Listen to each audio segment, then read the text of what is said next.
Pentagram of Farala. Our enemies are near.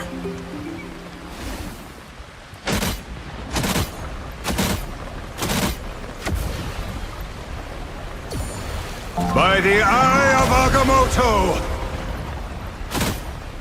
Out, dark magic!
Mind Crush! Impervious!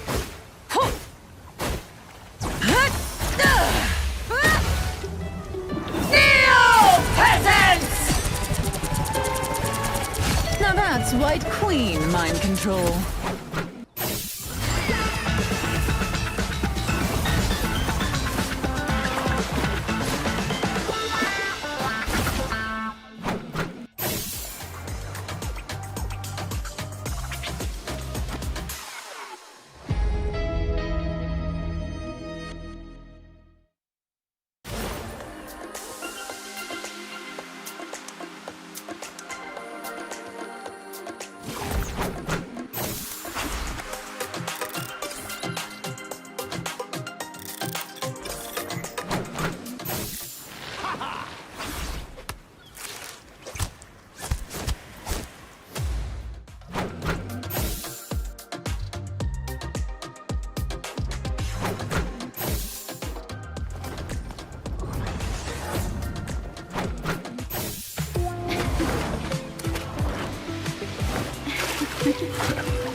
Lights out. Get in here, y'all. Us against the world.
Let the devil go! You couldn't be saved.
Welcome back, everybody! It's Finals Day, where we get to crown one of the first champions of Stage 1 in all of Marvel Rivals Ignite. My name is Keg, and I'm joined by my absolute best friends in the whole wide world. We got CB, we got Dan on the mic. I am super excited, you two. How are we feeling today? I'm feeling pretty good. I just cracked open my first energy drink because I know I'm going to need more than one to make it through today because we have got so much action coming your way. You said it, Keg. We get to crown one of our first champions in Ignite 2026, and we also get to decide who is going to be joining those champions over at our mid-season finals. There's so much at stake today, and I cannot wait to get right into the thick of it with you, Dan. I mean, XOXO1 have broken the curse. They've broken that 4th place curse. They're here on Championship Sunday for the first time ever. Every single time, they've just barely made it in here, and I'm so excited to see if they're able to go toe-to-toe with Reject for a spot in the mid-season finals. Does it make you feel anxious at all that if we had 3 land spots, they would already be in? Oh, don't do that to Dan. I would hope Pacific has 3 spots one day, but that day is not now, so XO are still going to have to give me a little stress, I feel. Well, going into the series. Have a great way of relieving stress because we can go on vacation after today, Dan. We can stretch out, we can relax, and welcome ourselves to Hellfire Bay Beach. Happy Rival Summer Festival, everyone. It's time to trade those heavy combat suits for swimwear. I know CB likes that. Because I love the way the you say ultimate beach swimwear. party, yeah, right? It's so nice, it's so luxurious. Because it's the ultimate beach party and it's officially arrived. The sun is shining, the waves are rolling in, and our seasonal hub is packed with exciting activities and rewards. The Summer Snapshot photo event, you don't want to miss that. Pop and win Krakoan Reels, and simply all you have to do is log in daily to claim up to 1,500 limited time units and participate in festival activities for a chance to earn up to 2,500 units in total. Sign me up. Yeah, and sign me up for some more of those Krakoan reels. You know, I never thought I would see the day when Marvel Rivals would introduce a fishing minigame, but here we are. And you know what else I never thought I'd see, but I'm glad that I get to. It's these lovely costumes here. Strike from the shadows or guard the coast. Black Widow brings lethal elegance to the depths, while Daredevil ensures nothing slips past his watch. Gear up to dominate the shores in Marvel Rivals Season 8. It's available right now. You can go get these skins right this very second and then come right back here to watch the rest of the show. And you can claim the coast and leave them breathless. And you got more rewards, more things to look at coming at your way. You got Season 8.5 Twitch drops. New Twitch drops are on the horizon. Tune in to your favorite streamers to earn sprays, emotes, nameplates, and even an exclusive costume right in front of you for Storm. It's available right now up until July 10th, so watch your favorite streamers, watch your favorite esports games, and you too will get your hands on all those rewards. Well, I have no doubt that everyone's favorite esports broadcast is happening right now. $42,000 on the line for the championship winning team, and of course a secured land spot already given to Gen G, but that means there's still one more mid-season final spot left for one of 2 teams to grab if they can make it to the grand final spot. That's going to be Reject and XOXO as our first matchup of the day. It's a surprise turn of events. Reject, having not lost a map, let alone a series, since April, had fallen last night to the lower bracket to the hands of Gen G. Now, Gen G has the title of being the longest team without dropping a matchup, which was all the way in the grand finals of preseason. Yeah, but unfortunately they did drop one map, so no one got through unscathed. It was definitely a bloody affair between the two of them, but because of that shortcoming from Reject, their land spot is now in jeopardy. You know, we all thought they would be one of the teams to make it, but now they might not make it, and, you know, also their crown in Asia. You know, if another Asian team, XOXO01, were to dethrone them, that would be absolutely insane. It would be a long shot, but a long shot is still a shot, and getting XOXO01 on land, that's a hell of a chaser. Oh yes, absolutely, my friend. And with that being said though, unfortunately Zero Tenacity, they've been fan favorites for chat, and frankly, for all of us when it comes to the PAC coast. One more than the rest of us. Well, yes. Zero Tenacity, big fans all around. Unfortunately, we had to say goodbye to them to the wild card of XOXO.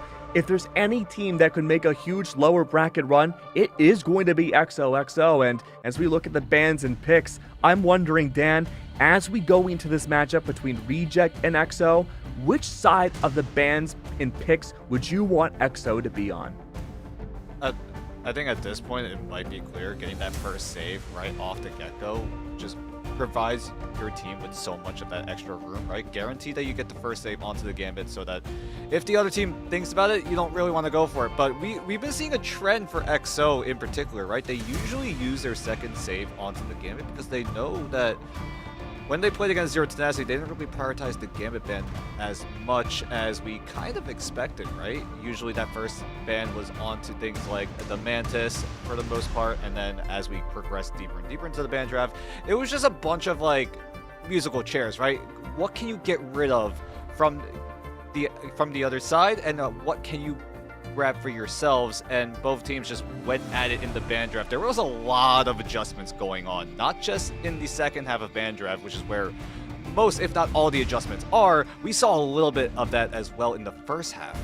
It feels like every season we see a lot more variety, CB, and this time around we saw a lot of rogues. We're starting to see Gambit back into the fray. It's been amazing. Yeah, we've also seen a fair variety of maps. You know, a couple of surprises came out yesterday. Heart of Heaven for the first time in what felt like a long time.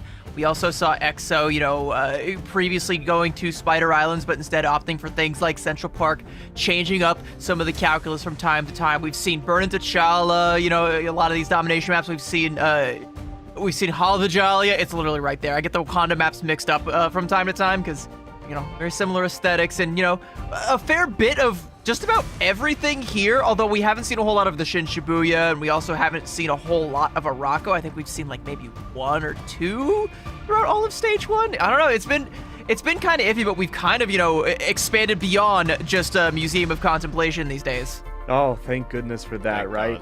what was that stat, Dan? I know you were keeping track of it. We had something like 80? Yeah, it was like an 80% chance that the losing team would pick Museum of Contemplation. I believe that statistic was true back in preseason.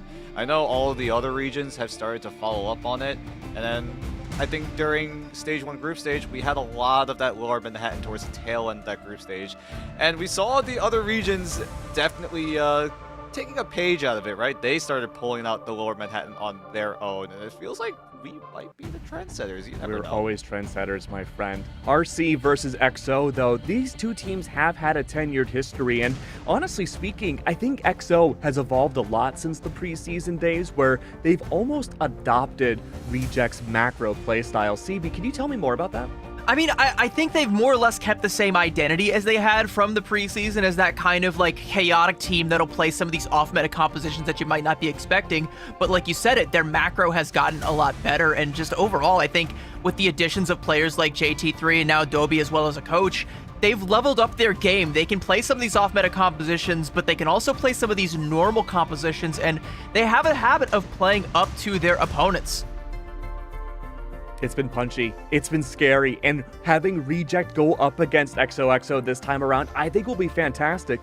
You might notice that this graphic usually is pretty big. We have, normally 4 series to go over, but there's no 4 series left. There's only 2 now. We have ourselves to see who between Reject and XOXO are going to go into the grand finalist spot in a best of 7 up against Gen G, and they themselves have looked like an indomitable force. If there was one team to take them down, it should have been Reject. That's what we were all expecting. But with Reject now in the lower bracket, it's truly anyone's championship.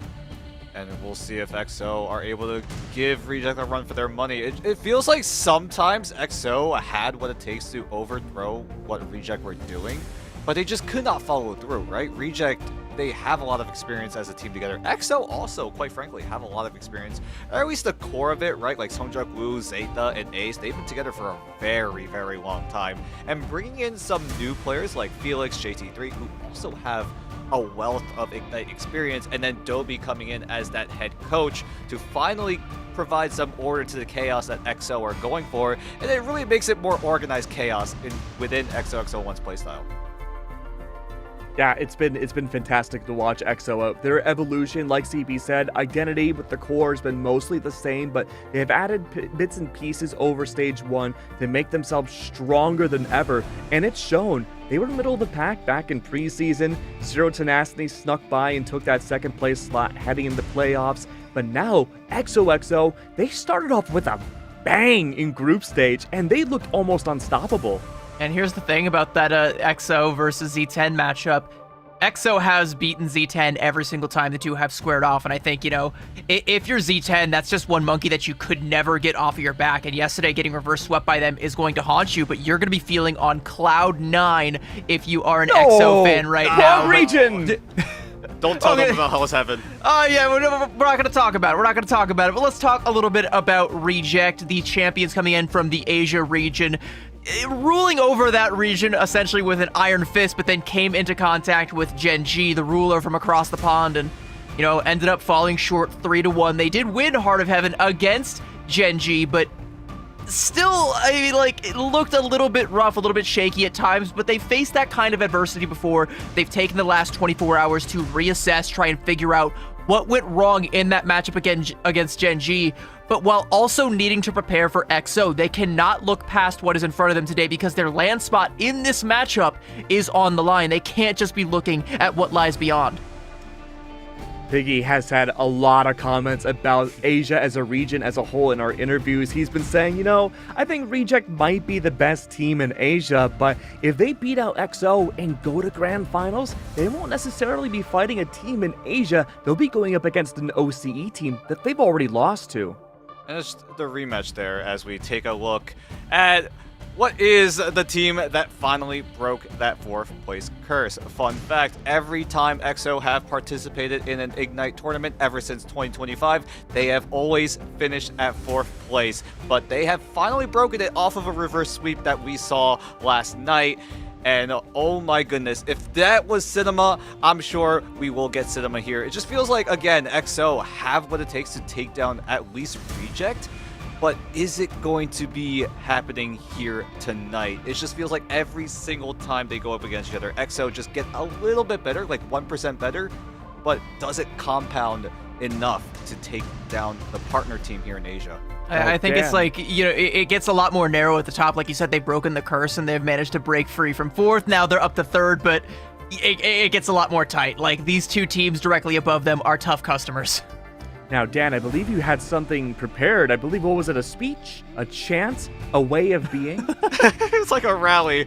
A rally? Yeah, we'll do it like that, right? It's a little bit of a manifestation, I guess, to get XO going, right? In case anyone doesn't know, who is XOXO01? For the blind, they are the vision. For the hungry, they are the chef. For the thirsty, they are the water. If Dobie thinks, I agree. If Sungjung Woo speaks, I'm listening. If XOXO01 has one fan, it is me. If XOXO01 has no fans, I don't exist.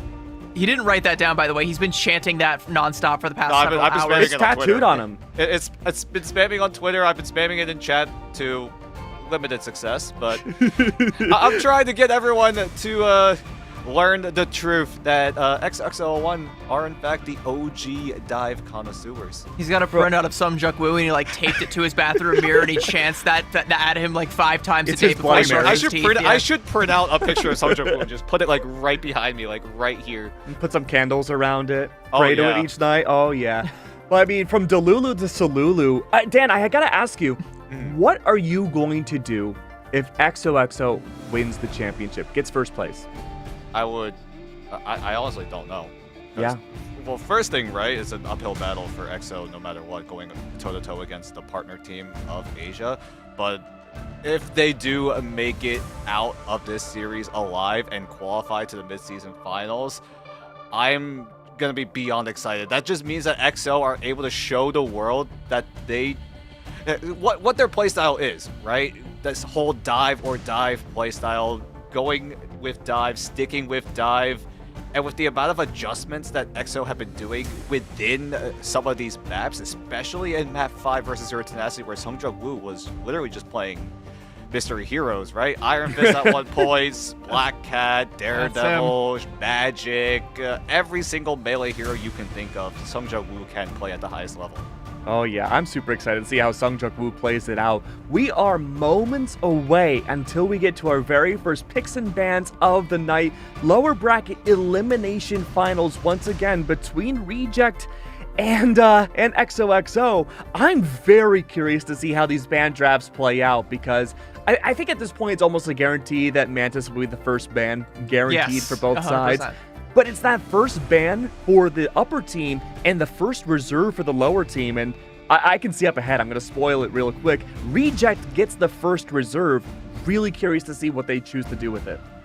Yeah, well, another thing I also kind of want to bring up, before we get into this one is a quick little history lesson, as we alluded to earlier, is the amount of times these teams have played against each other. Just in 2026, they have played 3 times prior, and it has been a Reject sweep. EXO have not taken a single map off of Reject all throughout. First time it was 2-0, second time it was 3-0, and then just this stage 1 group stage, another 2-0 in favor of Reject. So for EXO, I think the picks and bans are going to paint the picture, like you say, Keg, and I think you're going to have a lot of work to do in the pick and ban draft if you want to get that first map off of Reject, overcome that first hurdle, take it one map at a time, and then start to throw Reject off balance. Because like I said, if Reject is looking past you, and they've got their sights set on what went wrong in that Gen G series, there's a chance. And it starts right here in the ban draft.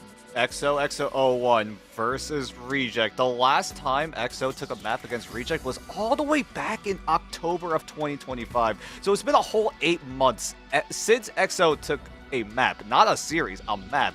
EXO still are trying to find a series win against Reject. Hopefully here in the ban draft is where things all kick off, but so far the thing is true here, right? Mantis first ban for both sides. Reject will use that first save for the Gambit. So how does EXO decide to treat this ban draft? They like to adjust a lot, right? Depending on who they're playing up against, and this Rocket first ban or second ban for EXO might be a play here. It's a pretty solid play. Rocket is another one of those heroes that by some I mostly mean me, have argued is just as strong, if not stronger, than the Gambit. So they're happy to even give up a one-sided Gambit to Reject and instead go for a Protect onto the Cyclops. Alone Fills has been one of the best Cyclops players in the whole tournament, which I think has been a surprise to a lot of people because we're a very hit scan heavy region. When we have the likes of Brownie and Exy in this region, you don't typically think of Alone Fills, but he's cemented himself amongst the top, the best of the best when it comes to some of these Asian hit scans. Oh, and it's my God. Spider-Man Protect as well, so both of the duelists from EXO are going to get their comfort picks. Alone Fills, it really feels like to me, Alone Fills is literally Sungjung Woo, but give him range characters. Sungjung Woo has a huge hero pool when it comes to those dive duelist categories, but Alone Fills has been doing a lot of work with the hit scan, right? He has, I'd argue, a hero pool as big as Sungjung Woo. We talk about the Cyclops, but his Phoenix has been solid, his Elsa, his Star-Lord as well, which is the last ban that EXO are going to use their ban on. But Reject, however, will get access to the White Fox. They commit the save, they commit it one-sided. So if Sungjung Woo wants to go for those dives, it's just a little bit harder for them to at least execute it. I love the skin that Brownie is rocking there on the Phoenix, but why is it black and blue, Dan, do you know? Not entirely sure, but either way, Gargoyle is able to find Alone Fills, gets the BRB down. As EXO looking to find ways to open things up here, but Seunghoon allows Reject to get that man advantage going into this mission area unlocking. I mean, already burning out that BRB and then taking down another one. And I mean, Reject are just like you say, like putting their foot firmly on the gas and just running over EXO and his Zeta Falls. There's nothing really standing in Reject's way, so they can just walk right forward and take it. And I think a big obstacle here for EXO is going to be the fact that Reject also got a one-sided White Fox there. If EXO is going to play this dive style, you've got one of the most survivable backlines in the game in this Gambit White Fox. And Yaki on the Daredevil as well, providing so much information for Reject. Knowing where XOXO01 are at all times allows Reject to accelerate a little bit of that dive playstyle that EXO want to do on their own, because EXO right now don't have access to the Daredevil. They want Sung Jung-woo on the Spider-Man. That's the more comfort pick here as Zeta tries to disrupt the backline of Reject, but everyone's just stacked together. But still, it's going to be a 1-for-1 trade. Zeta is able to find one in the end in the likes of Brownie. Is this going to be enough for EXO to get a retake going? Because right now, Reject, with the site control, they have a lot of freedom in terms of that map space. It's a little bit of uncharacteristic of EXO. They're giving a little bit more respect to Reject than they would some of their other opponents. You know, they have a tendency to go in super aggressively, even when they are down a man. When they find a trade like that, like you would expect EXO to take a super aggressive fight, but instead they bide their time and wait for Zeta to get back, and that's going to give Reject a lot more capture percentage here. As Zeta going in for another dive. Alone Fills does have a Ruby Rage, but Sunghoon actually going to use the Royal Flush defensively. It's going to give Reject a lot more room to play with, and Yaki is going in deep, making the most out of all that room, just battering Felix into a bloody pulp, and that is going to be another Elim going the way of Reject. You can already tell EXO, again, they're tucking their tail between their legs. They're not trying to fight this out. I think they're a little bit afraid of Reject. I mean, they saw that Reject committed the Raging Royal Flush. They don't have one on their own. Gambit is banned on their side. So Reject, although the Gambit ult did seem a little defensive, it was enough to scare away EXO because they know they don't have anything to match it yet. Felix now has access to the CYA. Zeta could easily keep it up with the Feast of the Abyss, but if they need to, JT3 will have that Freedom Charge ready to go to try to maybe draw out something, but where is the touch from EXO?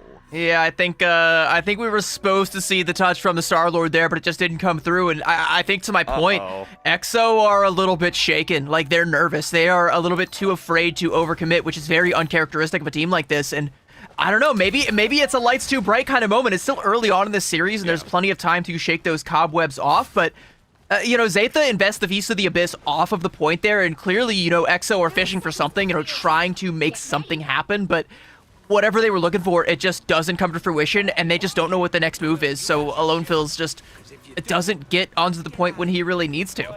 I will give EXO a little bit of room to breathe, right? This is the highest result they have ever achieved in Ignite. They've been 4th place for so long, but now guaranteed 3rd place. But they have to go up against Reject, right? The partner team here out of Asia. And they need to play a little more bold. They need to play a little bit faster, a little bit more aggressive if they want to try to take down Reject. But right now, XL are clearly in the back foot in terms of this ultimate economy. So if they do use ultimates on their own, it's only going to draw out a little bit from Reject, who have 4 already in the bank going into this fight.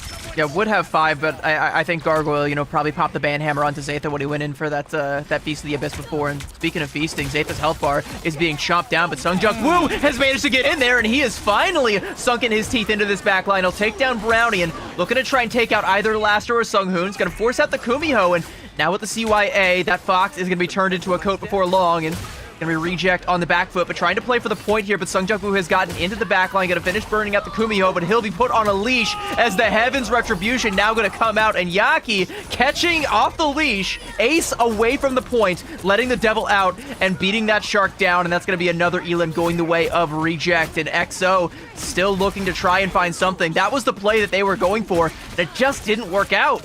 At the very least, they are able to exhaust most of Reject's ultimate economy, right? The only thing they have left is the Banhammer on Gargoyle soon, with the Raging Royal Flush coming up in a few short moments. But XO, you can see they're having a hard time trying to shut down Lastro on the White Fox. Every time they look for a combo play, Lastro is there with the teleport, which also provides a shield and a little bit of healing on the side of Reject, and XO just are struggling to try to play around this White Fox, who's doing a very good job at healing the backline on Reject.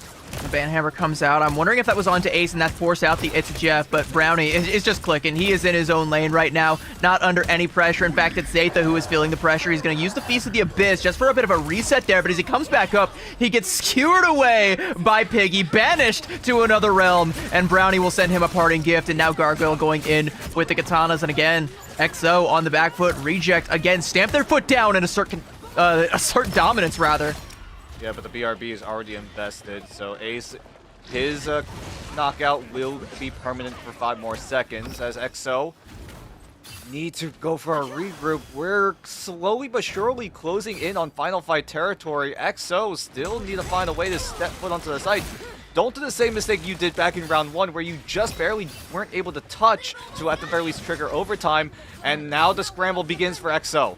Sungjak going in deep, and you can see Piggy contemplating trying to chase that one down. It's going to be a Galactic Legend that comes down, but again, a defensive Radiant Royal Flush coming out, and now Alone feels getting poked down quite literally by Piggy. He'll have to take a little bit more altitude under his wings, fly a little bit higher to try and dodge the one winged angel, but there's so many more threats in front of him, and Brownie willing to chase him through the portal, take this 1v1. Alone feels might be able to get the better of it, forces out the End Song Inferno from Brownie, and now back over onto the point. Yaki is going to bring JT3 down to earth, and that is a rough look, as even through the CYA, Gargoyle is able to pummel Phoenix with a couple of those Deagle shots. Lastro letting the Kumiho unleashed, and now Zaytha doing all he can to try and cling on for dear life, but Reject will cut the cord, and they will take Krakoa dominantly 2-0. They just need to clean up JT3 though. Heaven's Retribution, EXO are still trying, giving it all they got, but I need a whole lot left. Reject take it decisively. It was a valiant effort by EXO towards the tail end during that overtime fight, but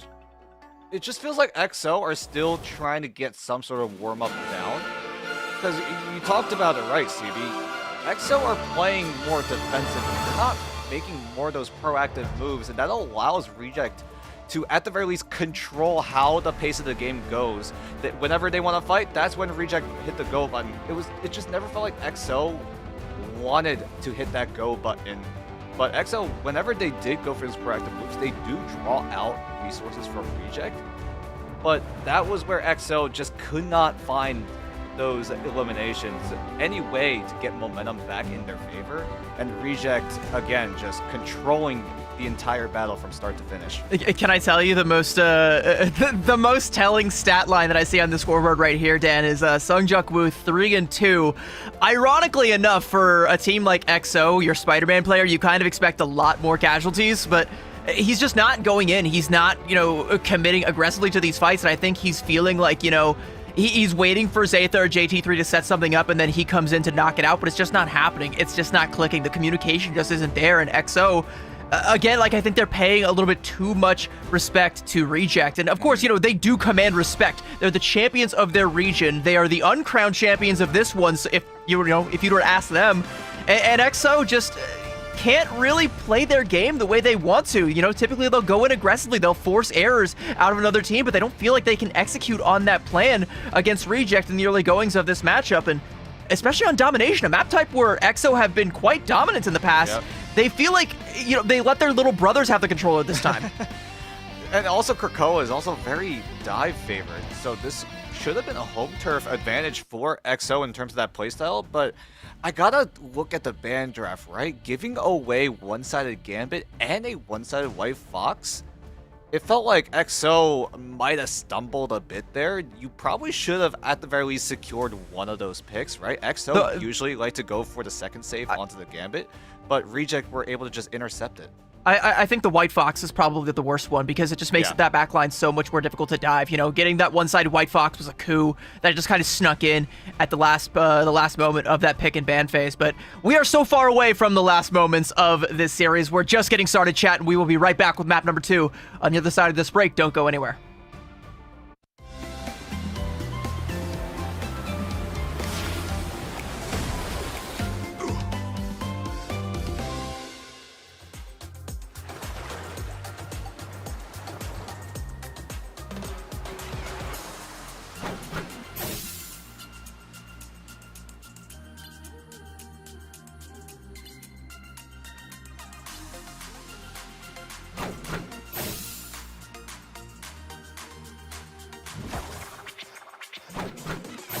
Pentagram of Farala.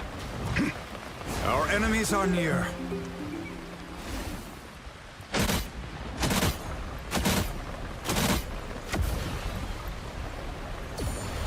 By the eye of Agamotto! Out, dark magic!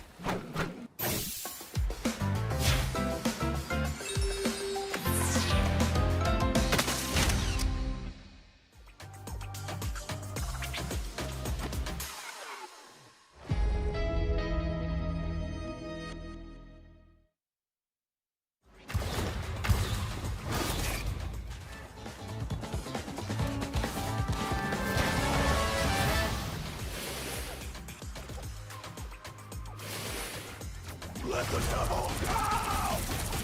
You couldn't be saved.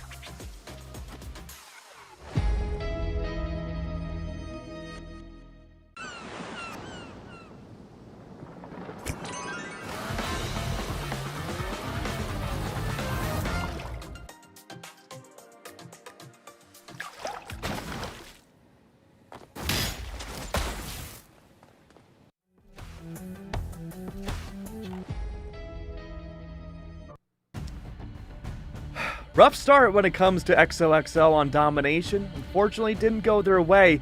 Dan, what is your heart rate? Are you doing okay? I said in the green room, it's a warm-up game for XO. Okay. I think if they clean up the band draft, I have a feeling that XO may have a good chance at maybe taking a map at the very least from Reject. It's happened historically, right, in these best of 5 scenarios, or at least last year, but this year, And not this year. Reject definitely seemed like they were running away here. And it might not be hope?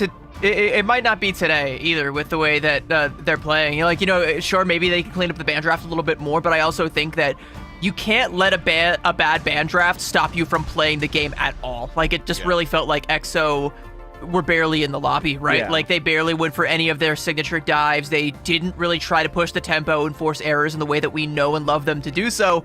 It just kind of felt like somebody else was playing on their accounts, to be completely honest with you. So, we kind of agreed, the band draft was a little bit rough. I think the White Fox is the big sticking point for them. It's so difficult to dive in up against a White Fox, and I think you can't give that up one-sided. I think you need to try and snipe a ban on that one. And over here on Central Park, that might be a little bit less of a threat, but there's still some other obstacles that you're going to have to traverse, even, up against a team like Reject. For XO, they probably feel like this is a home field advantage, but I would call it anything but.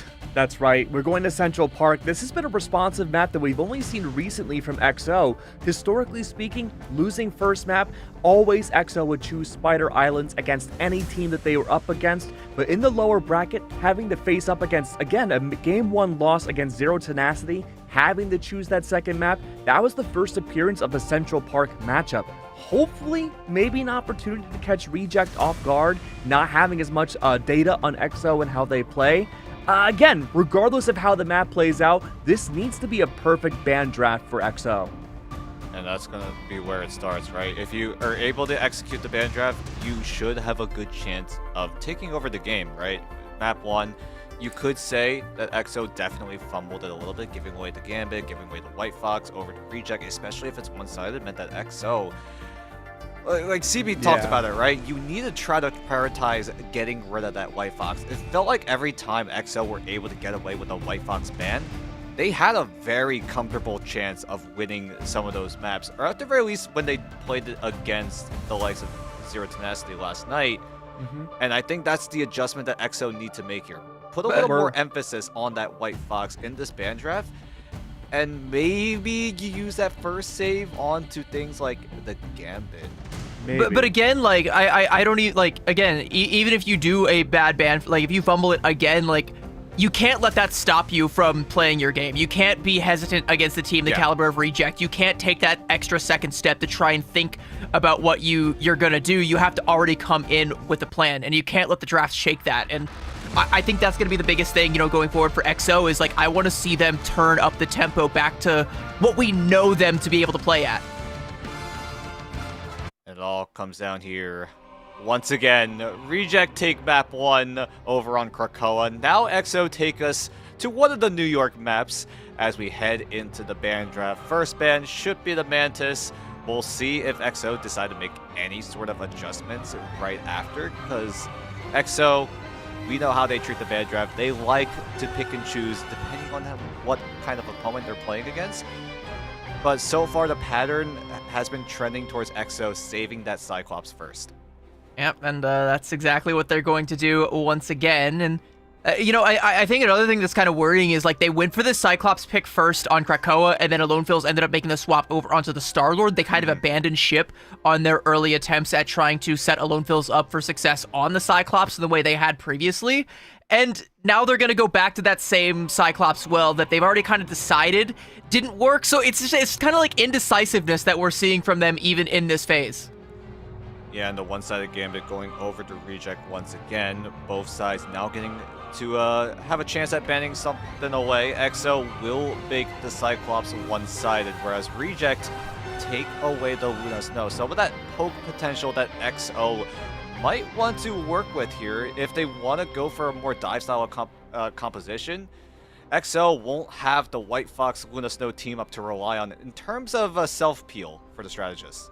Alright, gonna secure that Cyclops one-sided and a Phoenix band and a Rocket one-sided like for XO as well. Okay, alright, now we're cooking. Alright, I was a little bit hesitant at first with the Cyclops stuffs.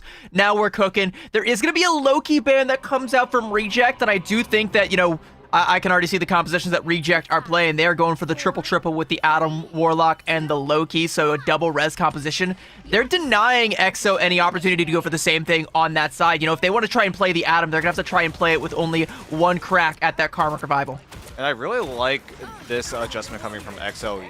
Yeah, you do invest a lot of that band draft to make sure that the Rocket Raccoon is able to get his CYA down uncontested by taking away the End-Stalk Inferno, taking away the Ruby Rage. Speaking of, look at Ace's ult charge versus Felix right now. Yeah, and right now, both sides poking and prodding, looking for any opportunities. XO, the game plan is simple. Play fast, play aggressively, and Felix, like you said, very, very close to that CYA. That's the game plan for XO. Get the CYA down, rush onto Reject's face, and try to eliminate them before the Adam Warlock ultimate becomes a problem.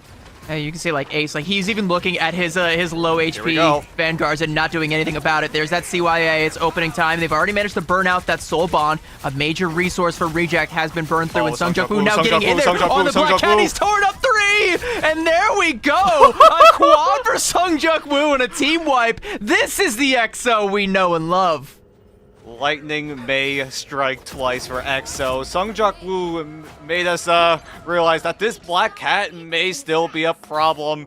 And here on Championship Sunday, Sungjuk-woo comes back again. Reject tried to stack up together, right? Trying to stave off the dive that XO wanted to go for, albeit it was only Sungjuk-woo. But everyone on XO kind of just clambered right up into that small room, up to the right side from XO's POV, and Reject just wanted to try to bunker down, try to just use the region domain, use the Soul Bond to keep themselves sustained, but with the CYA giving everyone 40% damage amp, Sungjuk-woo just whips them all down. A Soul Bond, regen domain, all things are temporary, and so too is Felix. He'll find that one out the hard way, but they're able to trade his life out for 2 more. Now the calling card coming out, and Sungjuk-woo gonna take down Lostro. Yaki will not escape Alone Phil's gaze, and I got a funny feeling that this one last member of Regen, I can't even see who it is. It's Brownie on a sliver of HP on the Star-Lord, scuppering away like a wounded dog.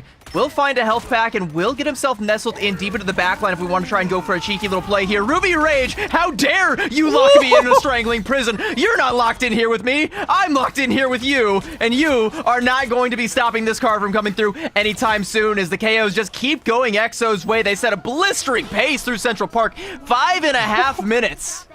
I mean, XO's BRB literally means that Reject come out empty-handed. That's the only thing that they were able to draw out of XOX01. And XO, they're executing this game plan to perfection. 5 minutes plus on the clock for them to try to get to this third checkpoint.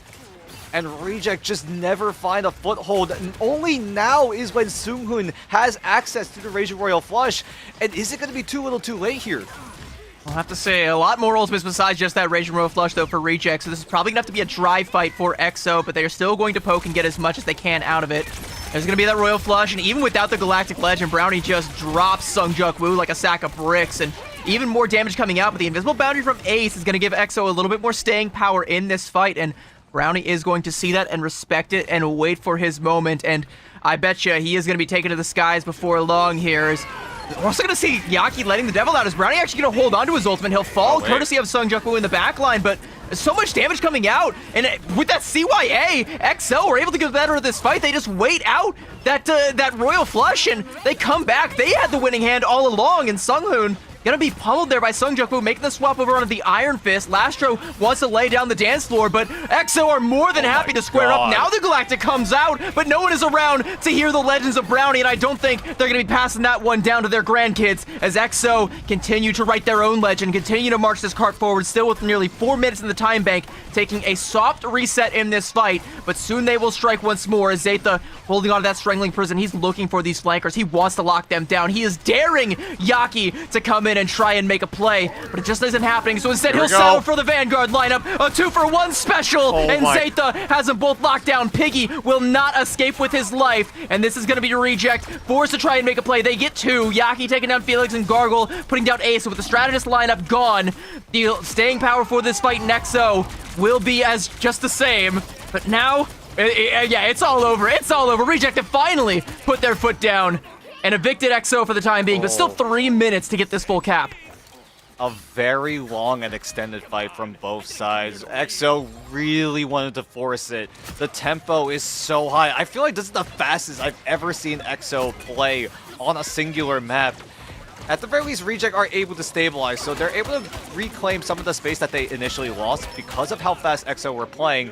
And now with Ultimate still waiting to come off of rotation, Reject looking like to ever so slightly be in that advantage. Gargoyle now has the Banhammer, so he can pressure the backline of XOXO01. Seongjuk-woo, you gotta make sure what hero he's playing every time he gets sent back to the spawn room, because now he's on the Daredevil. He's already switched to, what, I think it's his 3rd hero now. Yeah, I mean, well, I think the Daredevil's a good shout here. So there's going to be a lot of walls that you can hide behind and a lot of Sonic Pursuits that you can use to try and figure out where those backliners are. And Brownie's setting up a bit of a pinch here as EXO going for a rotation. I think trying to flip the map on Reject so they can maybe, you know, pull the cart in rather than push it. But, you know, Reject are more than happy to pull right back. And Felix going to pop that CYA. And you can see Reject just evacuating, but Gargoyle got left behind. Yaki tried to come in for the save, and Alonefills just pummels him. Gargoyle trying to go for the Deadpool ult, but he's going to get caught there by the Carbon Crush from JT3. And all the KOs are once again going EXO's way. And Rejects don't have anybody left to contest, and EXO will complete the cap with time to spare. I had a feeling Reject was relying on Lastro to at the very least extend that fight, but he kept holding on to the Fate of Both Worlds. Might have been a little bit of a greedy move on the side of Reject, because EXO, they take full advantage of it. They had 2 strategist ultimates. Felix with the CYA allows EXO to go in as aggressive as possible to try to find some sort of eliminations. Props to Alonefills finding Yaki over on the sky. It felt like Yaki trying to find the jump into the backline just gets absolutely lasered down, quite literally. And Reject, it just felt like they were flustered. They're like, wait, we already lost 2 members. What is going on? We need to use these ultimates, but they came too little too late. But I think that's more of a symptom that rather than a cause. I think the actual failing was like they just got kind of outplayed on the map by EXO, because when they tried to go for that map flip, you got to leave someone behind to contest the cart, and it was Gargoyle that got left behind. He started to feel all of the pressure of the damage that came out from EXO, and then Yaki came in to try and make the save, and those were the 2 members that fell one by one, and suddenly, like you said, oh no, we've lost 2 key members. We have to pop this dance floor now, or we're not going to be able to get back in this fight. And since they weren't on the point, they were too far away, they were trying to, you know, play around EXO's map flip. They just weren't there. Yep, and now XOXO01 on the defense side, doing the triple that Reject tried to do.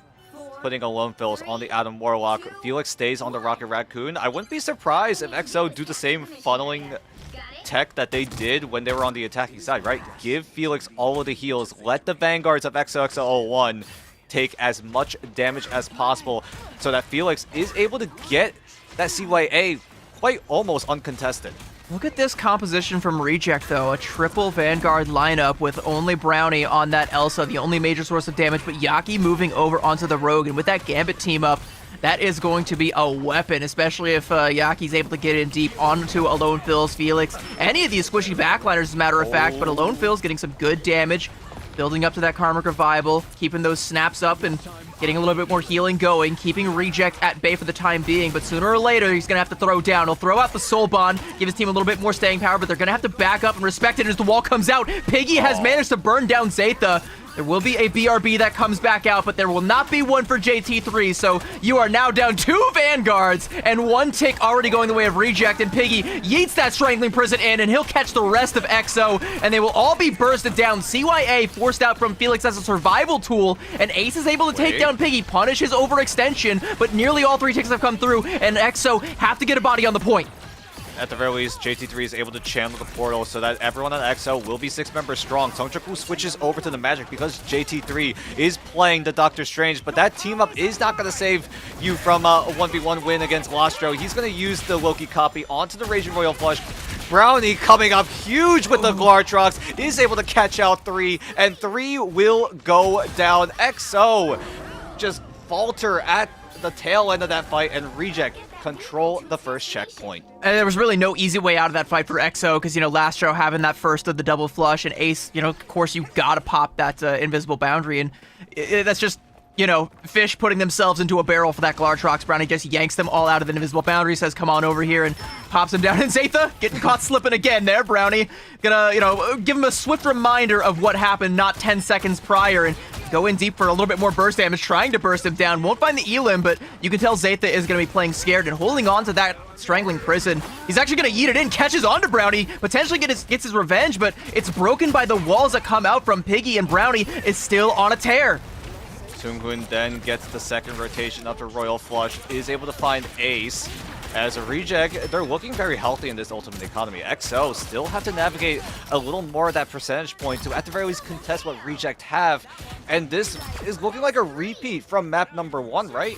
Reject with so much of that Ultimate Economy, and EXO being so far behind means that EXO, if they get ultimates online, Reject will have answers every single time of the way. And if Reject really wants to, they could even play as aggressive as possible because they know they have the advantage.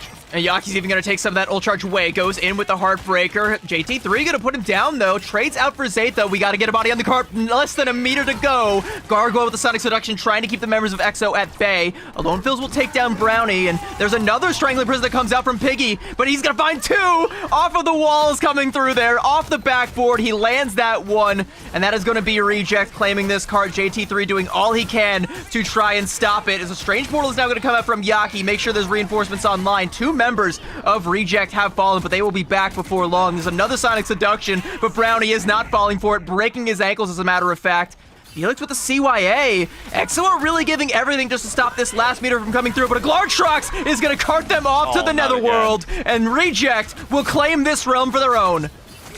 And sure enough, Reject will get themselves over the line. EXO invested so much. I mean, to be fair, EXO did deem that this fight might actually be winnable for them. Yaki goes back into the spawn room, goes off the Doctor Strange onto the Rogue, but he might make another adjustment. Might be the Daredevil. No, it's going to be the Wolverine to take advantage of that environmental KO potential. No, it's the Daredevil. Right at the stairs, and then he switches over to the Daredevil. The moment I'm like, hey, I think I know why. And then Reject's like, yeah, nah, you're wrong. We were both right. He just wanted to bait us. He's playing 5D chess with the casters he's like now. Stutter stepping us, yeah. Yeah, he's saying EXO's not enough a challenge. We also gotta throw the casters for a loop, but ain't no one being thrown for a loop right now as Lastro with another Raging Royal Flush and all the damage being pumped out from Brownie, but Ace is very evasive. Not going to be able to evade for too long, though, as Brownie will take him down. He'll be res right back up, but Sungjaku and Zatha both also fell in that fight, and Reject going to push the line of scrimmage all the way up to EXO's spawn door and make it uncomfortable. And a Strangling Prison just to confirm that Elim onto JT3. Keep the staggers going, and look at how close that cart is getting to a full cap, and Reject need it. And Reject also have to reach Royal Flush. This should be a walk in the park, quite literally, for Reject. EXO don't have any ultimates to rely on, and here comes that flush to try to force away XOXO01. Lastro will find Zatha. EXO down 1 member. Can you come back here as Piggy is able to extend this lead? And Lastro getting a triple in that fight, and I think, yeah, this one is all done and dusted. JT3, he makes a swap over onto the Devil Dino, but he looks about as scary as the dinosaur on my jammies. Like, it's just not enough. It's desperation. Like you said, they didn't have any tools to be able to stop that one from coming through, you know? And it's the ult economy kind of coming back to bite them a little bit. You know, they make some of those swaps after point A, and then they don't have a defensive utility for that second rotation of the Raging Royal Flush, and sure, they're able to kite out the first one that comes out on that third point there, but they still didn't really get a whole lot of work done on the strategist front to have, like, invisible boundary, even a Kumiho Unleashed to absorb some of it. And all you can really try to do is throw those beefy bodies like Zaytha on the Venom and JT3 over on the Devil Dino and hope that, maybe it takes a little while to chunk through those bigger health bars. Maybe we can get some squishies on deck. And I think the only chance would have been maybe a lone fills with Ruby Rage, but that was a pipe dream. And now Reject telling EXO to keep dreaming as they are going to get the full cap and even best EXO's time, 243 to 152. So EXO going to be first at bat here on extra innings. We'll see if Brownie's able to come up huge. I mean, the adjustment over to the Elsa Bloodstone did work out for them so well, especially when EXO ran that triple composition. Brownie still does a lot of that percent health damage with the Elephant Gun.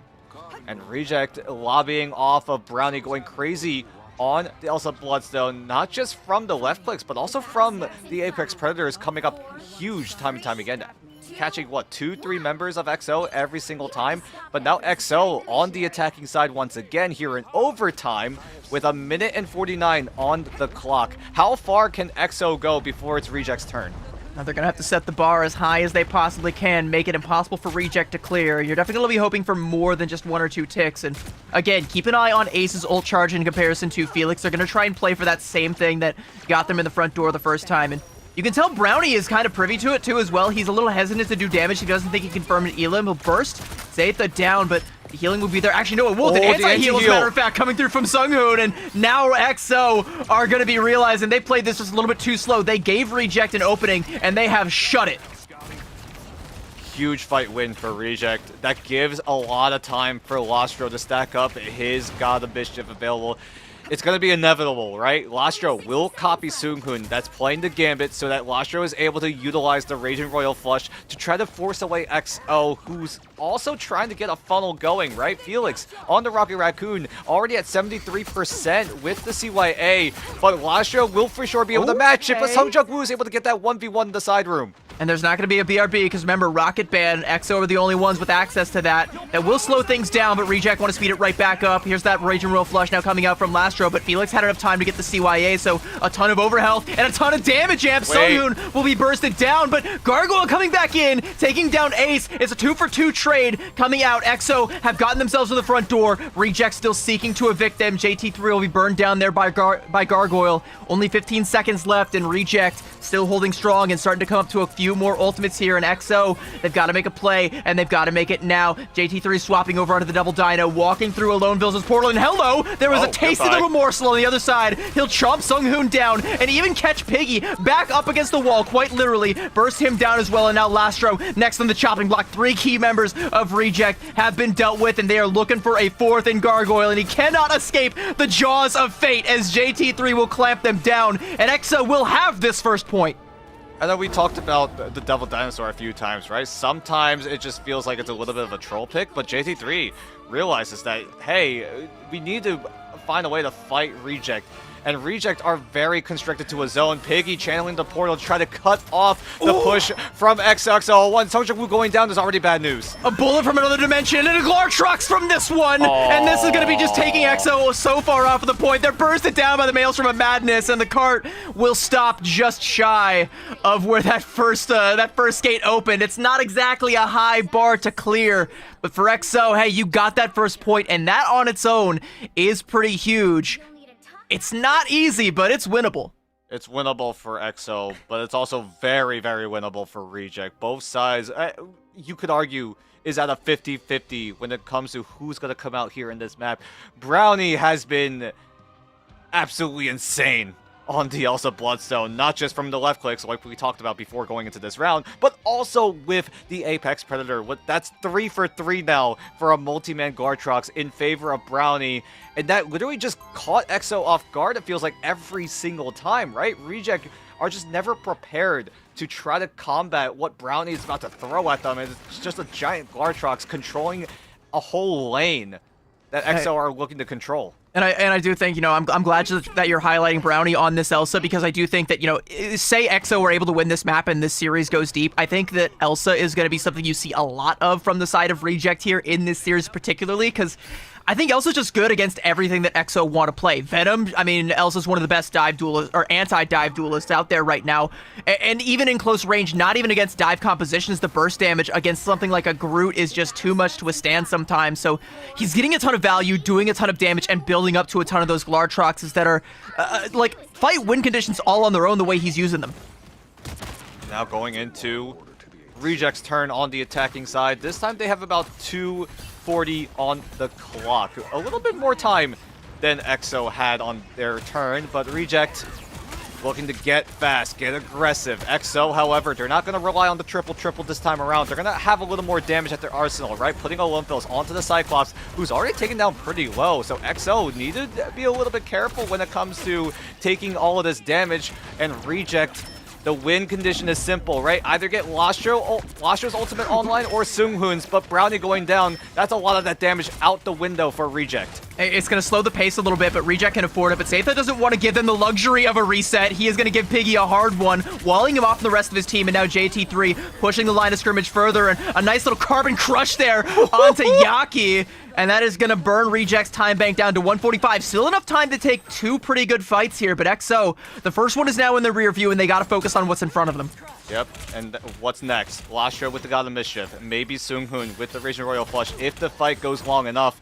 EXO need to try to shut it down both times. I'm looking at Felix with the CYA, already at 93 and counting. Ace is still a little bit further away, so he needs to come up huge if he's able to get the invisible boundary in time to, at the very least, if the fight goes long, EXO will have a way to stabilize. And there's going to be that God of Mischief. You can tell the Royal Flush is inevitable. CYA is now going to come out from Felix. They got to try and find something with this amp damage before that second rotation comes out. JT3 with the Sonic Seduction, looking to try and lock down some members of Reject, but the cover is good, and nobody is going to be falling for JT3's charms today. Maybe, you know, wore the wrong perfume, but Lastro got sniped out there by Alone Fills, and that is going to be a huge KO. Reject again. Ace. Looking to try and take a reset. Seunghoon channels a Royal Flush, but Alone Fills is able to take one down. We got to make the most out of this Royal Flush, so Yaki goes in. He'll take down Ace. It's just not good enough. He's going to be res right back up, and he'll have the invisible boundary when he comes back. And Alone Fills with a parting shot for Yaki. And Reject, try as they might, they only strike blood onto one, and it's JT3 who won't be there for the next fight. There's still a strange TP play that could come through for EXO, and we're under 30 seconds. This might be a worst case scenario for Reject. They don't have any of that Raging Royal Flush available now. Going into Final Fight territory, it's all offense now. Brown needs to come up huge with the Glartrox. He's able to find Songjak Woo. Ace is going to use the invisible boundary to buy enough time for Songjak Woo to, at the very least, get back into this fight. And Alone Fills takes advantage of it, takes down Piggy, and Reject will have to resort to this portal play. Gargoyle and Yaki need to come up absolutely huge with their combo. Sonic Seduction, Yaki, like you say, let the devil out. They've managed to catch onto Alone Fills, and Songjak Woo making the swap over onto the Spider-Man, trying to get back fast. Gargoyle taking the duel with JT3, reigning supreme as the one true White Queen, and Reject encroaching on this first tick. Gargoyle will have another fist flying, catching Ace with a nice little swift roundhouse kick, and here comes that play coming out now from Alone Fills. There's another opportunity. The Thing now swapping. Xatha swapping to the Thing, and there's gonna be another Devil Dino swap. A very tanky composition now coming out from EXO. They want to give Felix as much ult charge as possible, build up to the CYA, and he's got it, and he pops it, and the damage is now gonna come out, and Reject are gonna be on the back foot. They're gonna back up away from the point, give EXO a little bit more space, and Zaytha with a haymaker pummels Brownie. He's got another for Seunghoon, letting the fist fly. Lastro, you want to square up? I've got some hands with your name on it. They are rated E for everybody. You can all get it, and EXO can get in this series. They take it 1-1 now.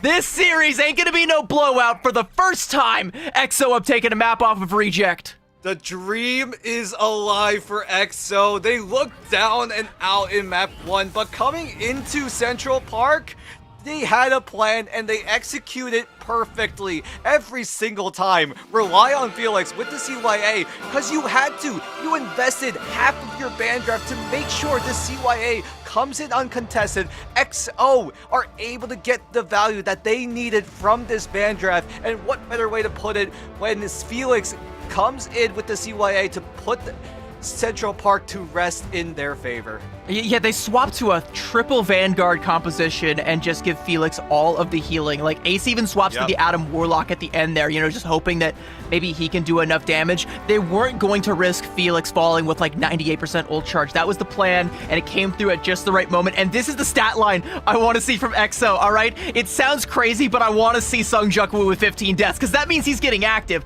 That means he's doing something. That means he's throwing Reject's backline into disarray, and try as he might, Brownie could not stop the onslaught that came their way. And just like I said, for the first time, EXO take a map off of Reject. They say, hey, Reject, you want to keep that crown in the Asia region? You want to challenge Gen G? You want to make it to LAN? It's not going to be easy, my friends. We don't go down so easy. It just feels like EXO are powering up little by little throughout the entirety of 2026, bringing in some extra help from other countries, right? XOXO1, they used to be a full Thai roster, now bringing in JT3, bringing in Felix from a little bit further up north, right? From Japan, from Korea, and EXO also bringing in that head coach. And a little bit of a fun fact, right? Dobie is the head coach for EXO. He also played on Reject. So there's a chance that Dobie has a general idea of what Reject want to throw at them, because he's played with some of these players in the past. Yeah, he might know a thing or two, and he might also have like a smug grin on his face because, you know, he comes into the fray and EXO finally get the job done. But job is not quite over yet. If EXO want to claim that LAN spot, they're going to have to best Reject 2 more times throughout this series, and it's just heating up. I can't wait. I hope we get to go to 5 just for the drama, just for the cinema, and I hope, chat, that you will be here to see all of it. We've got map number 3 on the other side of a quick break. Don't go anywhere. You don't want to miss it. Satan 5. EXO 5. EXO 5. EXO 5. We're going.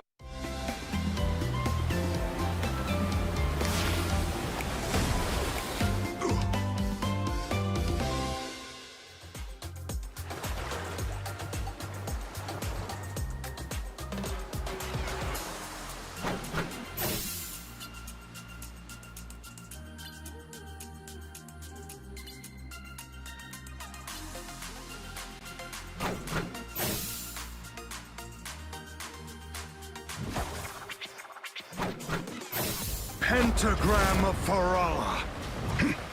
Our enemies are near.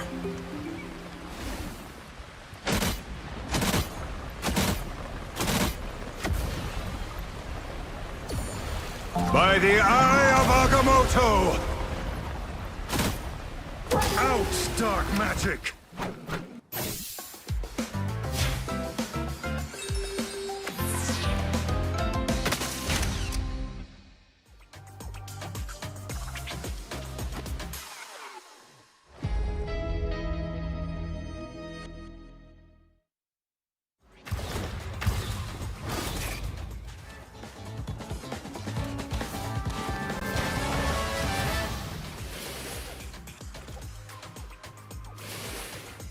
Let the devil go!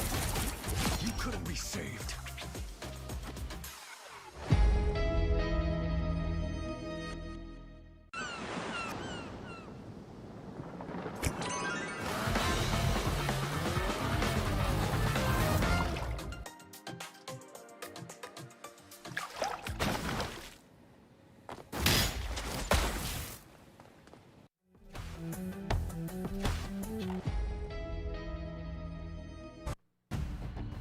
Woo-wee! A year-long streak broken with EXO taking a map off of Reject, or almost a year. It's been around 8 months.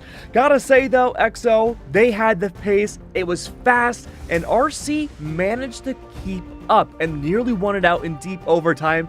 Dan, how are you feeling, dude? How's the heart rate?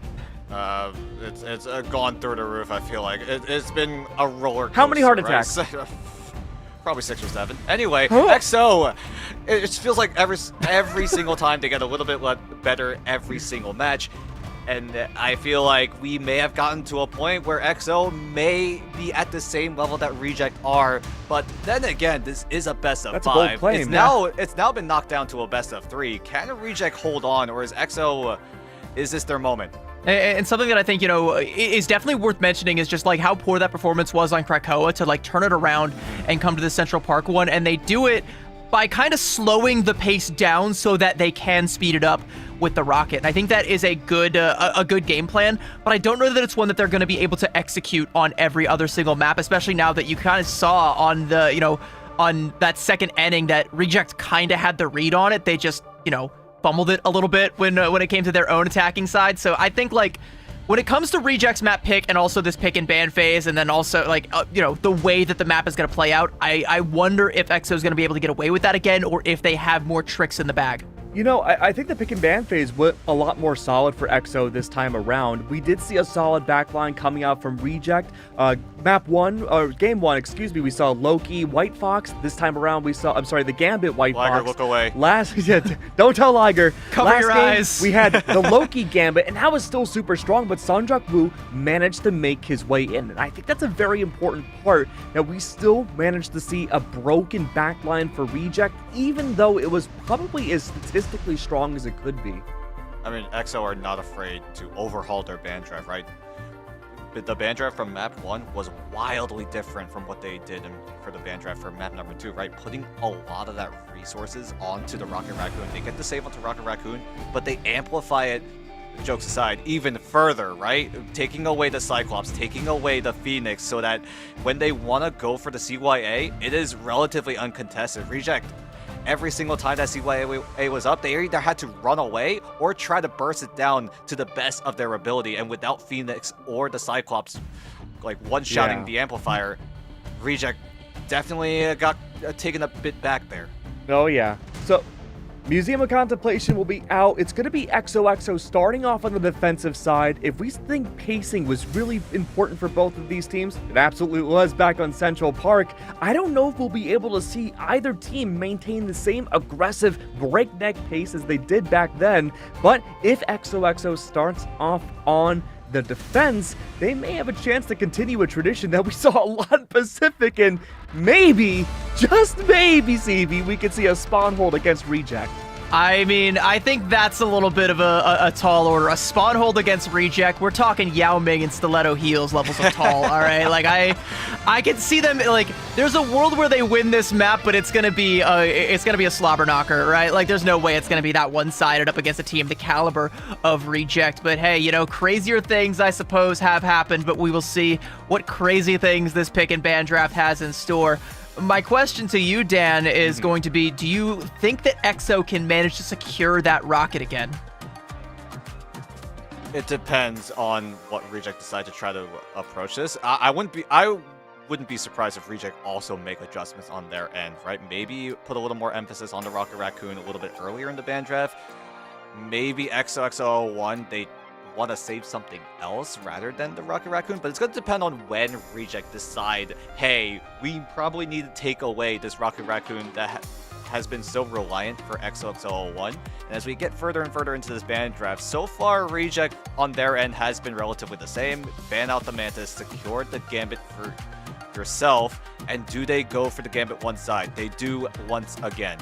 I think regardless, by the way, of what does come through this pick and ban draft, something I don't think we'll see in it, but that I do want to keep an eye on is going to be Brownie on that Elsa, because I think this is a phenomenal map when it comes to Elsa, especially once things start to get a little bit close quarters. Like, it has really long hallways that kind of lend itself quite well to the poke phase, but sooner or later, you got to get in close quarters and you got to throw down, and I do think that that's where, that Elsa pick could potentially come out. Rocket bans on both sides, so we will not be cosmically amplifying any yarn today, but we might be engaging flight mode, as we do get a Luna Protect this time around for XOA. If you can't have Rocket, we'll take the next best thing. Hey, you talked about it, right? Poke is being very, very important here on the Museum of Contemplation. Lots of those long lanes that you can just shoot down from. And XO getting both saves on things that have a lot of that range, right? The Cyclops and the Luna Snow could easily control the main area of the museum, as XO will take away Piggy's Groot. So that means if Zeta wants to run this Groot, which he is right now, it will be one-sided and uncontested. Yeah, but I wouldn't say uncontested, because Yaki is playing Wolverine, and I think that's about the most contested you could potentially feel as a Groot player. But hey, let's hope... At the very least, Yaki's also contested, right? JC3 on the Penny Parker makes it a little bit more difficult for Yaki to look for those kidnaps. So That's true, and no rocket also means no jump pack, so you can't, just literally take Zaytha for a ride up into the Raptors and then slam him down onto the ground from like 20 stories up. But Reject going for a very heavy duty front line here with the Emma and the Devil Dino. So 2 anchor vanguards, and without a Groot there, I guess that's probably the best way that you can go for this kind of front-to-back playstyle. They're able to take down Sungjukwu early on. Sunghoon caught him slipping, and JT3 gets carted off away from his webs and steps into gargoyles, and that is going to be Reject just pushing EXO further and further back. And all the while, they kept 3 on the carts, so, blink and you miss it. We're already in Stagger City here for EXO if they want to try and stop this point A cap from coming through. He looks with a nice little snowball there onto Gargoyle, but there's that God of Mischief already coming out from Lastro. There's already a Raging Royal Flush. Zaytha already cut to ribbons, chopped down, and Sungjukwu and Felix will be joining him quite shortly. And that is a team wipe and an easy first point cap for Reject. So, Keg, I know you're not here, but what was that about a spawn hold? XO1 just got out-tempoed, it felt like, right? Reject utilizing their composition, right? Take as much damage as possible so that either Lastro or Soonhoon, but it's really Lastro because his ult energy cost is way lower than the likes of Soonhoon on the Gambit himself. And we're able to just get that Loki copy onto the Royal Flush and just push away XO. They had no response. Zaytha was probably your best bet with the Strangling Prison to try to neutralize what Reject wanted to throw at them, but it just came too little too late. And now coming into this next fight, how can XO1 hold? Sungjukwu going down first is already bad news again. Yeah, it's like a defensive Pharaoh leap to cart Sungjukwu just straight to Brownie, delivers him on a silver platter, and Brownie eats him right up. Invisible Boundary coming out from Ace. Gargoyle can't burst him down, so a fair bit of damage, but there's that Glartrox, and you can see JT3 being carted off into unfriendly territory. He is surrounded by sharks, and Reject will be taking a bite out of him in due time, and EXO still on the back foot. Reject, I don't think this cart has stopped for a second.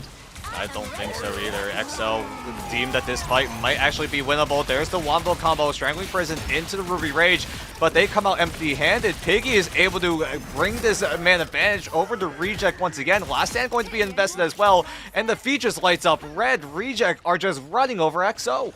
Yeah, and like Sungjukwu only now coming up onto that calling card, and I think a big part of the problem is the fact that he's trying to go for some of these flanks and set up pinches, but he's getting caught out every time, whether it's by Yaki, Sunghoon, Brownie. They're all privy to his tricks and not letting him get away with them. Teleport play coming up from Zaytha. Here's a new trick for you, and Piggy not going to be falling for that one. Was not born yesterday. In fact, was born prehistorically. Taking down JT3, Yaki trying to cut down the Sorcerer Supreme and will do so, and Gargoyle now with the Sonic Seduction, locking down Sungjukwu again. This is point B cap. It ain't done yet, but oh, it's coming.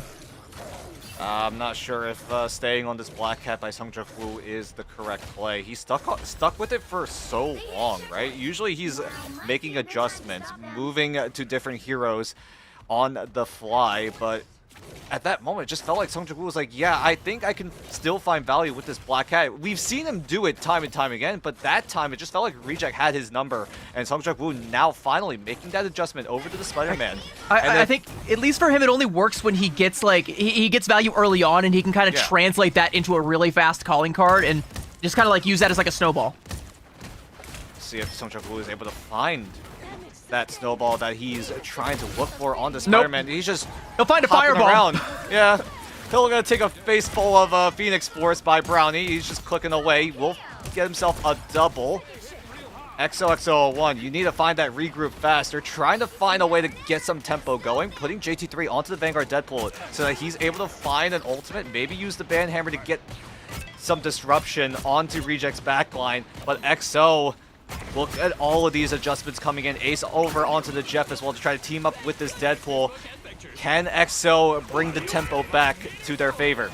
And Banhammer that ends up coming out from JT3, but Zaytha tries to go in and capitalize off of it. He'll be under so much pressure and carried off away. He tries to get to safety, but Yaki carries him right back to the danger, and Brownie is the danger. Just clicking heads with that Phoenix, and over on the other side, here's her husband, and Lone Phil's hitting the Biden blast, taking down Piggy. That is going to be one trade, and now with the spawn advantage in favor of XO, you need more than that, but it's going to be at least enough for the time being. What a freeze from Felix from downtown! And a headshot for Brownie as well, and finally Reject will be slowed down for the time being, but still nearly 3 minutes to complete this push. That was a crucial pick by Sung-Juk Woo, taking out Seung-Hoon, who had the Raging Royal Flush to allow Reject to give themselves even more of that momentum. Now with XOXO1 stabilizing, they are given some time to get their own ultimates online so that when Reject go for their push, there will be some resistance on the side of XO with the Freedom Charge, with the Fate of Both Worlds coming up in a few short moments. Seung-Hoon, though, will pull the trigger, allows Brownie to get the damage amp, take down Sung-Juk Woo, but XOXO1, they're fine with this. They're able to, at the very least, match what Reject are going for. It was a good adaptation, though, by Reject. The Ensong Inferno was forced out, so they doubled down on it with that that Royal Flush now, but XO still trying to make something happen. Gargoyle just gunning alone fills down up there on the high ground. Freedom Charge now from Zaytha, though. Gonna make it difficult for Reject to go on in there. Sung-Juk Woo catching onto the back line. Doesn't even need to use the spectacular spin. Just one quick little web slung Sung-Hoon's way is gonna be enough. Pulling in the enemies back, and this is just Reject being trounced right now. XO finally getting their feet beneath them, and 145, it's starting to feel more holdable. Now Reject, what is the plan? Yaki forgoes the last stand, switches over to the Daredevil, deems that information is way better than crowd control or some of that percent health damage. Piggy also having access to the Devil Beast Rampage, he's going to be the one that's going to have to initiate a rushdown for Reject. But with Sung-Juk Woo threatening that spectacular spin, that backline needs to be oh so careful. Zaytha trying to check Yaki at the door, and does get a door open himself, and it'll lead right to the back line of XO. Well, Yaki turns right around and meets him there, but not going to deter him. Sung-Juk Woo going in, has the spectacular spin. He'll let it rip, and with all the damage coming through from the Ruby Rage as well, he'll trade his life out for Piggy's. And again, with how fast Spider-Man is, he'll be back before long, so that does favor XO, even without the spawn advantage. But they are going to be sending more members back to the spawn as Brownie clicking heads again with the Phoenix. Will take down JT3, and Gargoyle going in, letting the Deagles fly. Has his sights trained on the back line, will take down one. Can't quite confirm the KO onto Ace, but Piggy taken to the skies will skewer Sung-Juk Woo, and that is going to be Reject once again pushing the tempo. Yeah, XOXO1 could have gotten way more value with the spectacular spin, but that White Fox Luna Stowe team up is just proving to be so problematic. That should have been a multi-man KO for Sung-Juk Woo if it were for Seung-Hoon with the TP, right? Giving the shield, giving some extra healing for Reject's backline, and that was enough peel to at the very least stave off what XO wanted to go for, but XO still looking to get one more fight down. Yaki catches Ace trying to go for that Jeff ultimate, releases his Luna Snow from the clutches. Teleport play coming out from JT3, and now Felix with the Fate of Both Worlds trying to keep XO alive in this fight for as long as possible. I think did get the better Luna ult from the side as Lastros is going to expire first, but with the Kumiho, they can still bolster their defenses and mount a quite strong offense as Piggy letting those axes of Icar fly. Will find one onto Alone Fills. Lastro taking down Sung-Juk Woo. He'll get a nice little two-piece there onto Felix as well as the overtime wick continues to burn, and so too do XO's chances of stopping this attack. It's gonna be a Feast of the Abyss that comes out from Zaytha. JT3 with the Maelstrom of Madness will take down Gargoyle, and that is your one. He's got the Eye of Agamotto now. He'll let that one rip. Goes in deep. An air burst missile, but he will be the one exploding as Yaki with one single Billy Club shot will put him down. Goes in deep, trying to pressure Alone Fills. Alone Fills using some of that movement, the concussive blast, taking himself up into the sky, but will sooner or later have to come back down and face Yaki's wrath. And like a dog barking up a tree, he is just daring him, begging him. He lets the Ruby Rage fly, but it's just not enough. It goes wide. It's a 7-10 split, but Brownie hits everything. It's a strike right onto the head of Sung-Juk Woo. Another Jeff ultimate, but as Brownie with the Ensong Inferno crashes back down, it's too much damage. Ace just can't get a damn thing done, and Reject are looking to complete this offense as Lastro with the Ice Arts piercing the heart of JT3 and piercing the heart of XO's defenses. It looked to be impregnable for the time being, but Reject have found a crack in the armor, and they have managed to get in there and get the full cap. It was labored for Reject, but they get the full push down in the end. And now the ball is in XO's court. Are you able to match what Reject did just now? Are you able to trigger overtime once again here in the Museum of Contemplation? It's going to be so hard if XO don't get the momentum that they want, especially in those first few fights here. So these again, first few fights going to be so important to give yourself enough time to, at the very least, push from second to third, because arguably that is the hardest push in the entirety of this game. The one thing I will say, though, Dan, is that with overtime spawns, you know, that distance, it ends up feeling a lot shorter than it actually is. You know, you can, in a regular situation, you know, it might take you like up to maybe like on a bad day up to 4 fights, but you can get it done in 2 good ones, including the stagger fight towards the end if you just time it right. So I think, you know, if you're XO, your first order of business is just make sure you complete the point A and B cap, and anything else that you do from there you can do in OT. It doesn't really matter because you bled Reject's time bank out. All you got to do is complete it and take it to extra innings, and you still got a shot. What's the solution for XO? You're trying to utilize the dive against Reject, who have access to the Luna Snow and White Fox team up. The double charm, the CC potential from both Lastro and Seunghoon is insurmountable for XO, right? They're trying to make this dive work, but it's just every single time it feels like it just flounders. Whenever they have opportunities to go for multi-man KOs, they only result in like 1 at most. Yaki on the Ultron as well, damage boosting Brownie with some of those drones. I think had one onto Gargoyle as well, so I mean that's 2 huge hit scans that are gonna have quite a bit of damage coming their way. Without a Mantis, it's going to be the next best thing, and you can see Zaytha feeling the full force of that. Some more healing going to be necessary to keep our Groot in the fray here. And you can even see Reject they're respecting XO, just kind of baiting them in to Brownie's sights. Brownie going on a little bit of a flank here. A nice little easy 2-tap onto Ace, and I mean, if you're XO, like, yeah, you don't want to fight this. They just tuck their tails between their legs and they run back, but Felix won't be able to get back to safety, and Gargoyle will commemorate the occasion with a nice little selfie. Huge first fight win for Reject. Now the momentum is starting to fizzle out for XO. They have to find adjustments quickly. Zaytha goes off his signature Groot and goes over to the Devil Dino. Seungjae staying on the Black Cat, still deems that this pick might be the solution for XO if they want to get any sort of momentum going. But with Brownie just frying the backline, this is so difficult. Yeah, you saw how aggressive Gargoyle went in there. It makes it so difficult to dislodge Brownie from that angle. So every time you try to push up, you know, all the Vanguard lineup for Reject have to do is just go in with that aggression, and then Brownie is just set up for success. And if he gets even 1 in that fight, it just gets so easy, especially if it's onto a backliner like Ace. And I think that's the main person that he has been targeting with this this particular angle. And with how ahead Reject are as well with the ultimate economy, this is an uphill battle for XO. They're still navigating towards those strategist ultimates. Alone Fills will have the Ruby Rage, but it's only going to part the Reject sea, it feels like, because everyone on Reject should be aware that this is incoming, but with how aggressive Reject are, they're bringing the fight to XO. And XO are going to take that fight as best they can. The invisible boundary will help catch out Gargoyle, and Zaytha will confirm that elim, but Brownie is still just clicking. He's got Ace in his sights and has got his sights firmly locked on victory. Yaki, with the Rage of Ultron, will unleash his rage on 2 members of XO. A nice little double for him, and we're down to 1:40. And XO, they used 2 big ultimates to try and make that one happen, and they got nada. Seungjae now goes back to the Spider-Man. We see his signature pick shine once again, but he has to come up huge.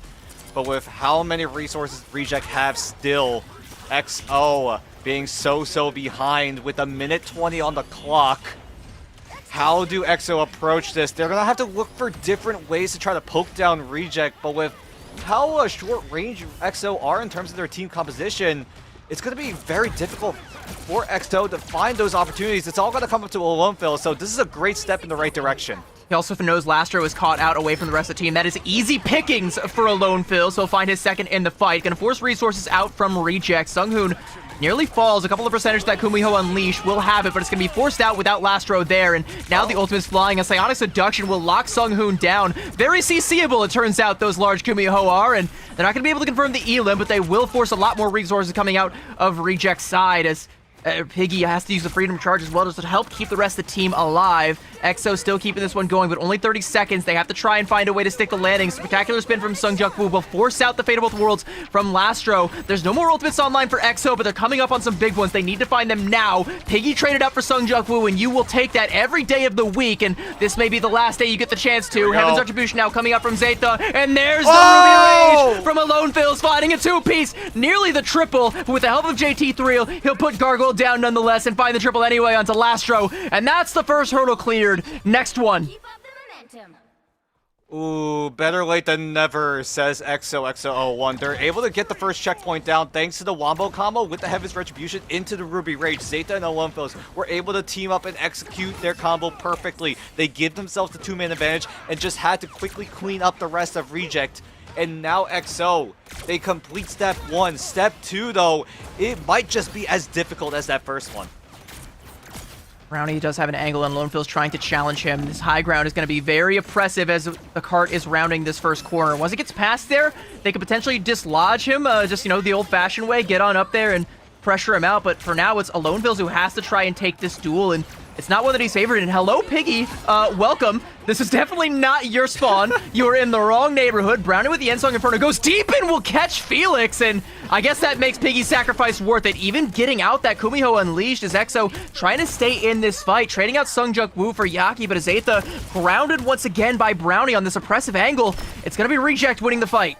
They need to find a way to deal with Brownie. Like, every time he finds these eliminations, it just seems like he's just frying uncontested. Nobody on XO is providing enough pressure to force away Brownie from these off angles, and it's just XO struggling to find these opportunities. Gargoyle bringing the fight over to XO and is able to find that elim onto JT3, and with all of this pressure coming in from Reject and not XO, means that everyone in the backline of Reject could just sit pretty and just do what they can. Just free deal, do as much damage uncontested, while XO are struggling to get to those different angles. Yeah, it's this may be a museum, but Brownie has got a shooting gallery the whole way through. Big ultimate's coming online for XO, but they're both going to be defensive in nature, right? Like, you're not going to be able to get a whole lot done with the Psionic Seduction. You're probably going to be trying to, like, lock Yaki down. We'll see how they end up using it, and that's exactly how they're going to do it, but they end up using the Fate of Both Worlds as well, so both of their biggest utilities are going to be burned, and it doesn't matter because Brownie is the one doing the burning. He's still letting those shots fly, trying to take down Sungjuk Woo, but Sungjuk Woo will find a safe haven for the time being, and the pressure is starting to mount now. EXO starting to get their feet beneath them again, starting to walk. Reject trying to stop them before they can run, and now with the charm going through, Ace is going to be able to take down Brownie. He's finally dealt with, but the Freedom Charge, though, from Piggy is going to give Reject a safe haven from which to play with. Another charm trying to lock him down, but can't confirm the elim there. Kumiho now unleashed for Sunghoon, and Reject have even more staying power, and they will not be dislodged from this cart. EXO trying to keep it rolling, but Ace with the Kumiho Unleashed, it's just not going to be enough. Zatha coming up with the Freedom Charge. They're going to have to invest it. They need to use it now or never as they're running out of health bars. He'll bring his team back from the brink, but Lonefield's cannot be brought back. Sungjuk Woo coming up on letting the devil out, and his last Rose Dance Floor expires. That's the win condition now for EXO. He's got to come up huge with his ultimate, but he's being checked by every single member of EXO, and they are denying them the opportunity to make it through that crucial second hurdle. And Yaki, with a righteous cross to Felix, will put Reject up 2-1. Match point, land points on the line. Although XO have to take the loss here, they put up one hell of a fight here in the museum. But Reject, they were able to get early control. That early momentum just meant that XO, just that entire map, just felt like they were on the back foot. It had to come up in those clutches. That's where XO were able to convert some of these points, but it's just not enough. Reject with the full push, XO having to settle with 1 point. It's not enough to win out in the museum. And now XO, although their backs are against the wall, they've been in this spot before. They pulled off a reverse sweep quite literally almost 24 hours ago. But can XO make another comeback happen here? Here's the scary thing, though, Dan, is that even if they do, the map pool opens up again. Map 5 can just be domination, and then we might see a situation similar to Krakoa. And that's kind of my worry now, is at this juncture, like EXO, they're gonna have to be able to best Reject on that map type. They played really well in that map type against Gen G, but it just wasn't the same here today on Krakoa. So that is gonna be a looming threat, not unlike Brownie was this entire matchup. There was just no contestation. You know, every time he got an angle, nobody was able to get on top of him. Even Lonefield's trying to pepper him from shots from afar on the Cyclops. It just wasn't enough because all Brownie had to do was duck around a corner, get the support from his team, get his healing, and then wait for his Vanguard lineup to make space for him to hit the shots again. And he hit every shot and then some. 16 final hits for him, 33k damage. Nobody else in the lobby came close. Actually, no, that's a lie. Lonefield's had a fair bit of damage as well, but I think he was farming a lot of that off the front line that was directly in his face. And it's just so difficult for XO because Reject did have the Luna Snow and the White Fox team together. That's a lot of utility, lots of CC potential on the side of Reject, so they're able to easily peel off anyone that XO were trying to jump at them, and XO, once again, maybe you put a little bit more emphasis on the White Fox in the ban draft. They decided to just completely ignore it this time around. We'll see if XO are able to adjust one more time. I really liked when they put that emphasis on the Rocket Raccoon. Maybe that becomes a more comfortable spot that XO decide to rely on, because that was the way they got map number 2. So with the map pool opening up again, where does XO take us this time? That's a very good question. I wish I had the answer to that one. I do kind of agree on the front of the Rocket Raccoon. I think they did look quite comfortable when they had access to that one. But that would, like, trying to get that now, because it's been read by Reject, would mean breaking from the plan and not going for that first protect onto the Cyclops, and that might put Alone Fills in an uncomfortable situation, and they might not be willing to do that. But we'll see what they are willing to do. It is going to be map number 4, the last map pick for XO in this matchup and potentially in this tournament. On the other side of this break, don't go anywhere. We will be right back.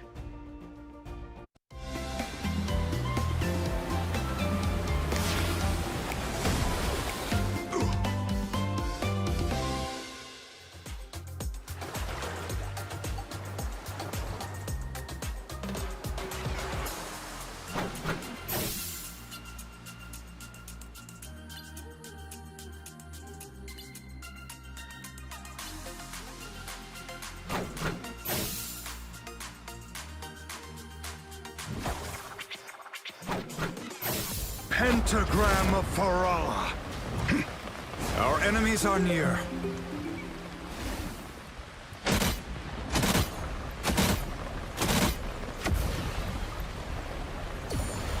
By the eye of Agamotto!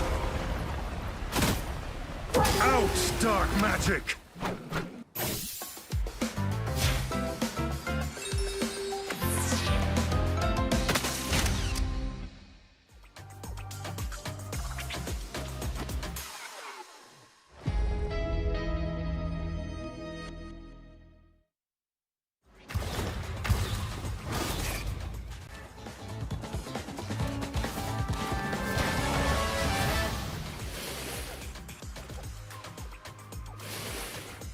Let the devil go!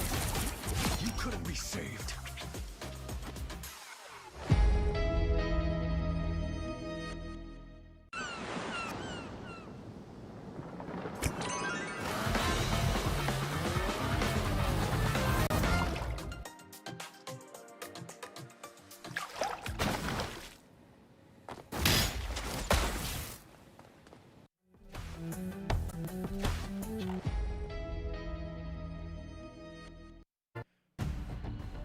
A guaranteed $21,000 is one map away for Reject and a land spot at the mid-season finals. They could be one step closer to becoming the first champions of playoffs of Stage 1 in the entire world of Marvel Rivals Ignite. My name is Keg, and I'm joined back on the desk again with my two amazing best friends, the ooey gooey composition over here.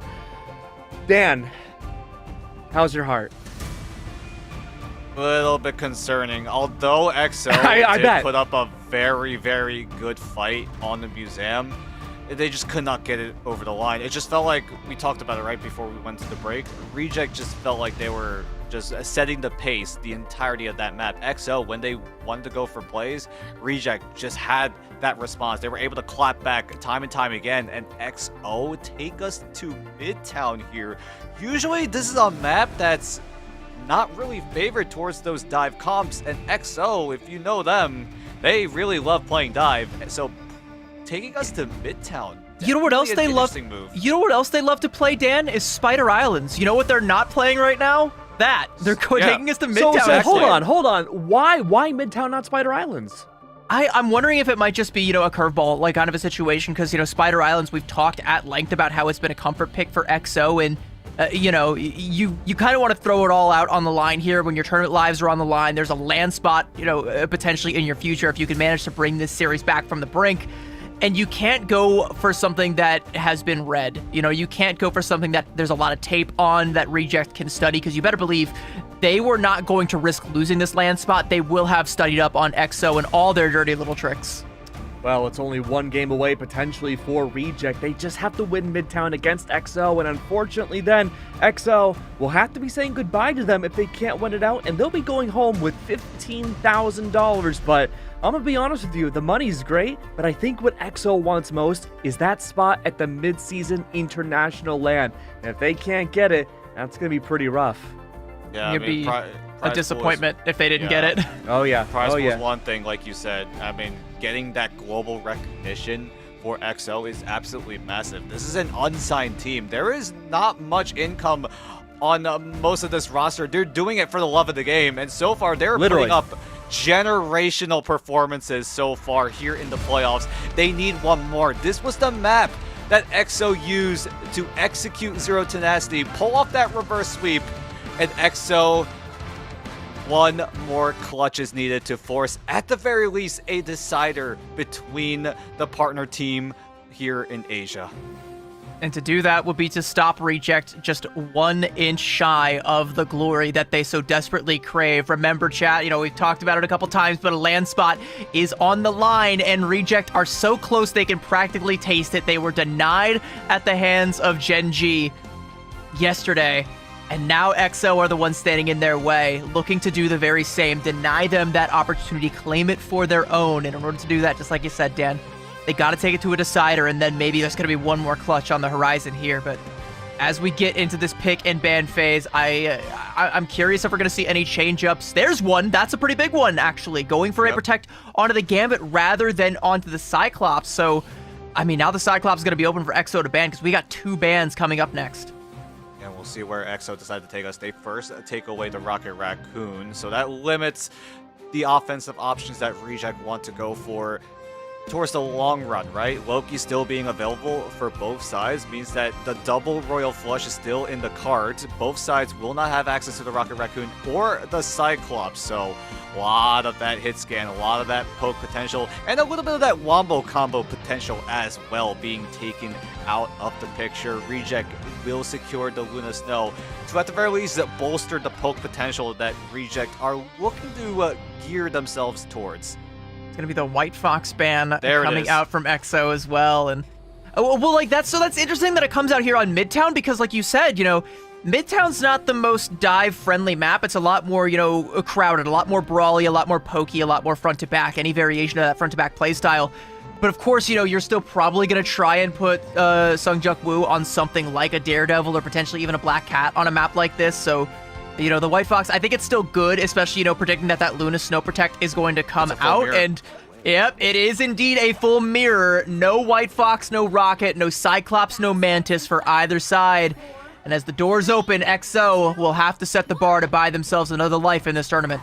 Okay, both sides do the exact same bans, the exact same saves. So it essentially just comes down to a skill matchup. Both sides have the same resources, the same hero pools. Which team can utilize their pool better than the other? That's going to be the big question here. Alonefils rolls out onto the Star-Lord to control the side rooms here right out of the spawn room, so that when Reject, they want to go for those side room potentials, Alonefils is going to be tasked to try to mark him down, but with him getting taken down low, Reject are just forcing away what XO really wants to do, is spread out, control all those side rooms, so that when they go for these executions, these dive plays, they don't have to worry about someone backstabbing them. They do have to worry about the high ground, though, is they don't really have anybody good at accessing that. I think the win condition for XO is like they're trying to get Sungjuk Woo access, like you say, spread out and get him in there so we could potentially get a kidnap and, play off of that. But we're going to see an early Deadpool ult, the big test coming out from Gargoyle as he looks to get in there and try and burst someone from XO down.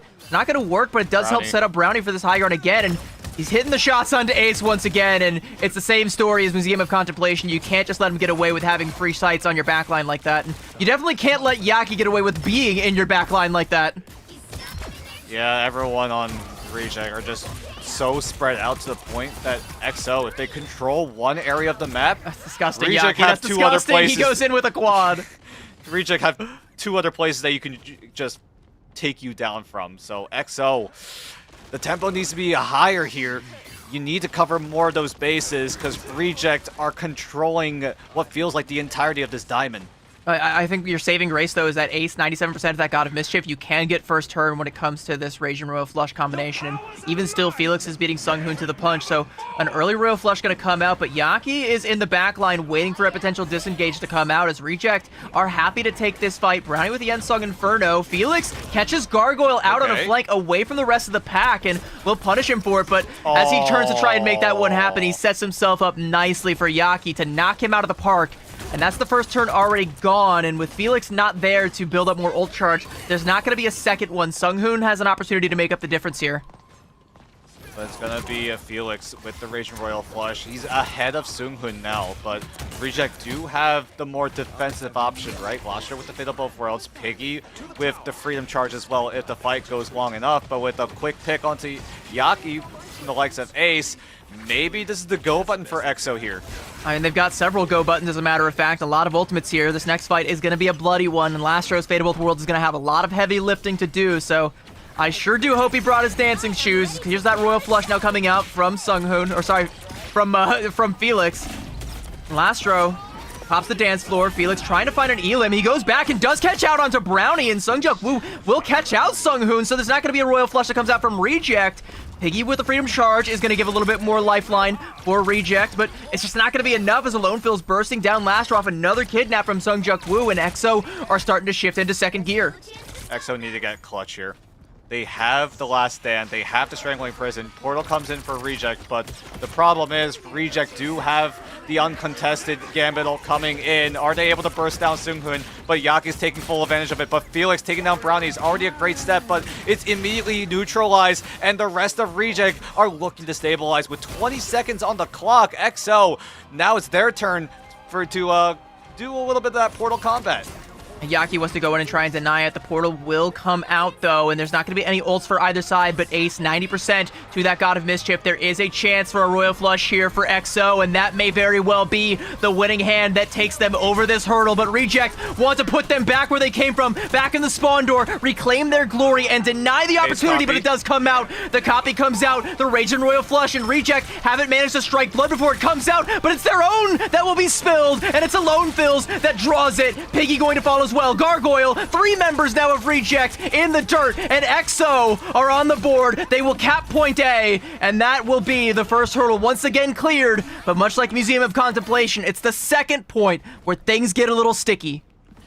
Reject didn't have any response. Their ultimate economy was in the gutter. EXO had that God of Mischief. That was the saving grace for EXO to, at the very least, make it competitive here in Midtown. It has to go far. It has to be for EXO if they want to try to get the highest chance of getting a map number 5 here. Felix getting closer and closer to that Royal Flush means that EXO should have all of this momentum, but with Lasho on the Fate of Both Worlds, it's gonna get a lot more difficult, and so far, Reject are up 2 and up 3. Yeah, and they may go up 4 if the rest of EXO don't hightail it out of here. And I think a big problem for EXO is that they have just kind of failed to keep Yaki in check. And on the other side, you know, every time Sungjuk Woo goes in, especially since swapping over to this Daredevil, he's being caught out by Piggy or by Brownie or by Sunghoon again. Like, they have so much counter dive, and they know the kind of style that Sungjuk Woo likes to play. So they also know how to counter it. And I mean, Gargoyle going super aggressive, I think trying to shut him down, taking this duel with Sungjuk Woo on the off angle here. And there will be the objection now coming out, but Gargoyle says he wants to play a game, and he ain't quite Jigsaw, but he is just as scary. And Lastro with a nice little shot there to clean up Sungjuk Woo off the damage, you know, finishing the job that Gargoyle started. And now with only 1 minute left, the job is almost done for Reject. Oh, and Felix going down is already bad news. Alone Phil's is ready to let the Galactic Legend fly, but with Felix gone, that gives Reject a lot of that more space, a lot more time to stack up the Royal Flush of their own. Sunghoon is at 77%. EXO now pulled the trigger, so they're going to combo it together, but Lasher was there in time with the Fate of Both Worlds. Yeah, the Galactic Flush is not going to be flushing today, but all the ults coming out now from EXO, and Lastro is doing a lot of heavy lifting with that Fate of Both Worlds, and JT3 will pummel him, shut him down with that Meteor M, and it's going to be a couple of trades coming out from both sides. Ensong Inferno is forced out from Brownie. He'll go in deep into find two, and EXO are suddenly on the brink of exile, as he will not be able to find that third onto JT3, but it doesn't matter. Sunghoon is there with the shots, and he is still left standing, still left shooting, and Sungjuk Woo, a mega health pack, his only lifeline, cut short by Gargoyle, and another selfie, potentially to commemorate the day that Reject made it into Grand Finals. A Rage and Royal Flush now coming out now from Ace. Piggy with the Sonic Seduction just to try and stuff them. Will catch on to Zaytha, but can't confirm the elim, and this card continues to inch forward, but now it is Reject's turn. They've got the winning hand, and they will come out. Yaki letting the devil out, a mag bubble, the only thing protecting Felix, but it will expire, and so too will EXO, and their chances at capping here are going null, and Sunghoon taking down Sungjuk Woo. There's no portal play, there is no point B, and Reject stand their ground and deny EXO that second hurdle once again. The second to last fight by EXO might have been a slight overinvestment. They dumped everything, the entirety of their ultimate economy into the kitchen sink, and they came out relatively empty-handed. Reject were able to disengage perfectly, and EXO, that was their best chance at overtaking Reject, but Reject handled it well and are able to clap back with Sunghoon's Royal Flush. And then Yaki with the devil out just meant that too much damage for EXO to handle. The strategists go down quick, and so do the rest of EXO's team composition. And now going I think it was the Ensong Inferno from Brownie. Like, that should not have found a double KO. Like, it was forced out. He was down to half HP. He didn't do that to try and secure an elim. He did it because he had to, but he still found a double. That Ensong Inferno was a death song for all who heard it, and EXO couldn't cover their ears in time. And I think, you know, like, you're right. Like, they invested so much into that, but Brownie, again, just stole it away. And that's the clutch factor kicking in for Reject. Whatever happens, if you're able to execute your composition properly, you still need that in case things go not according to plan.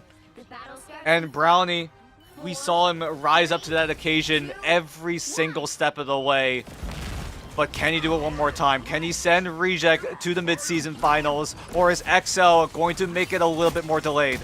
I mean, they're hoping to delay as much as they can with this double res composition, but they need to keep both Ace and Alone Phil safe. Losing one essentially means losing the other.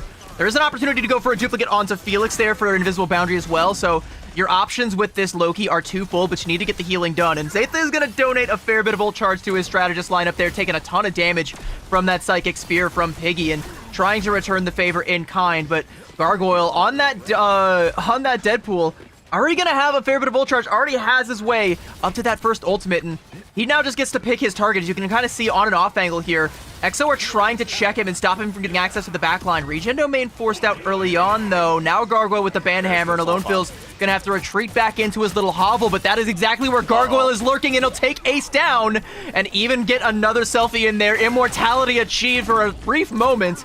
Trying to deny it is JT3, but it's just not going to be enough as Zaytha does get in there and does actually take down Gargoyle. Hello, and Yaki also getting caught out as well. Felix with the Invisible Boundary just in the nick of time, and Zaytha with a triple. The cart may have slipped past them, but it will stop nonetheless. EXO were able to get the burst healing to keep Felix stabilized. He got pretty low when Reject went for the execution of their play, but EXO are able to handle it well. They're able to stay alive, keep this ground for themselves. And now with Ace getting access to the God of Mischief, Alone Phil is now 25% away from the Karmic Revival. It gets harder and harder for Reject to break through unless they're able to identify where Alone Phil is and just wipe him out before anything else happens. It's a very aggressive Sonic Seduction from Piggy. Almost got caught out there by Zaytha, but Zaytha decided not to pull the trigger on the ultimate, so Brownie will pull the trigger on him, take him down. There's the God of Mischief to duplicate the Invisible Boundary, but last year was going to be the better strategist ultimate with that Fate of Both Worlds. It'll last a little bit longer than this Boundary will, and will that Veil drops, so too will Alone Phil's. He's got the Cocoon. Sungjuk Woo, though, taken to the sky, a Meteor M, and he will flatten Brownie like a pancake, and the Cocoon comes out. There's still a chance for EXO to hold this, and Gargoyle wants to deny it. Alone Phil's, he's under so much pressure pressure. The Soul Bond is just to keep him alive. He might not be able to get the Karmic Revival off in time, and Reject are keeping the pressure, tightening the screws, not letting it happen. Here's the Karmic Revival up in the sky, but Gargoyle snipes him down. 2 will be rezzed, but it's just not enough because they're not the ones who have the ultimates. JT3 is still in the spawn, waiting. Where's my chance? Where's my second opportunity at life? Brownie snuffs out what? aces. How does that end song Inferno find anything? This guy's a magician, a regular Houdini. Chris Angel, my mind is freaked. I don't know how he's able to pull off some of these elims, but Reject, they get the job done, and now 3:45 to finish it. 3.5 minutes is what Reject have in order to match what EXO did back in round number 1. The ticket to mid-season finals is right there. That yellow marker is where it's at. Reject just have to get there. EXO need to defend it with their life. Their tournament lies, backs against the wall. Whatever odds that you can stack against EXO, they have risen to the occasion, but they have to do it one more time. Zeta gets taken down well. Felix, all eyes are on him if he's able to stabilize and get that invisible boundary going. But EXO, they need to play careful. They need to make sure that they don't get wiped out by the sheer burst potential from Brownie and the rest of Reject. Zeta is going to be thanking his lucky stars with the reconstruction from the map there, but Brownie is still able to find one, taking down JT3, the invisible boundary from Felix, and Zeta nearly got caught outside of it, and Reject, they just give it up. They don't care. They're not going to fight into this. They know they don't have to. They've got the clock on their side, and that is the greatest weapon. It's one that EXO wish they had, but because of their failure to finish the attack, it's just not going to matter. Gargoyle says the clock is going to strike midnight on the Cinderella run from EXO. Reject will not be denied as Yaki goes in, punching with the billy clubs, and Reject will punch their ticket to the mid-season finals and cast EXO back to the wayside. Gen G, we've got another date, my friends.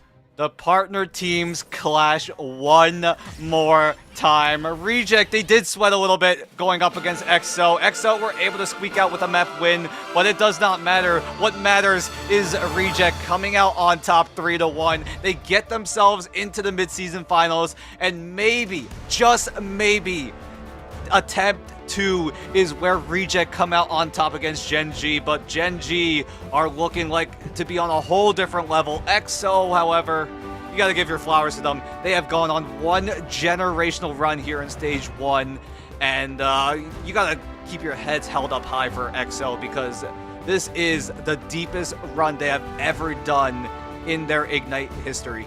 I mean, like, I said from the beginning that EXO beating Reject and claiming a land spot was a long shot, but EXO still gave it their best shot, and it was a very impressive one. I feel like they just kind of, you know, they did get outplayed by Reject, but they played up to Reject right up until the very end, the 3-1 score line, you know, history striking twice. I think the last time, I think Keg said it first, the last time EXO took a map up against Reject, it still ended up being Reject 3-1, and unfortunately, history was not on EXO's side. Reject running away with it, writing their names in history once more, revisiting the mid-season finals as they have been before, going back to the international stage to show the world what makes this Pacific region just so special. And there is something special about some of these players. Brownie and his clutch factor coming up, bailing Reject out of so many fights that it felt like EXO had a shot to win, had a shot to close out, but all it took was a couple of end song infernos, and every single flame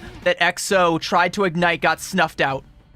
EXO once again proved to be the absolute wild card of the Pacific region, but unfortunately they played their last hand. But they're not going to go home empty-handed though. They do get $15,000 for their team, but unfortunately, I think to them the true prize would be an international spot at the mid-season finals, which just barely escaped them by 2 maps.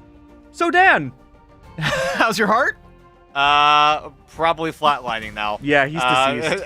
Just like EXO's tournament hopes, I am also flatlining. But I'm okay with this because if only we had 3 spots to give. If only. If only we Next year. had 3 spots here in Pacific. It'll happen one day. I'm sure of it. It will. Now, it will.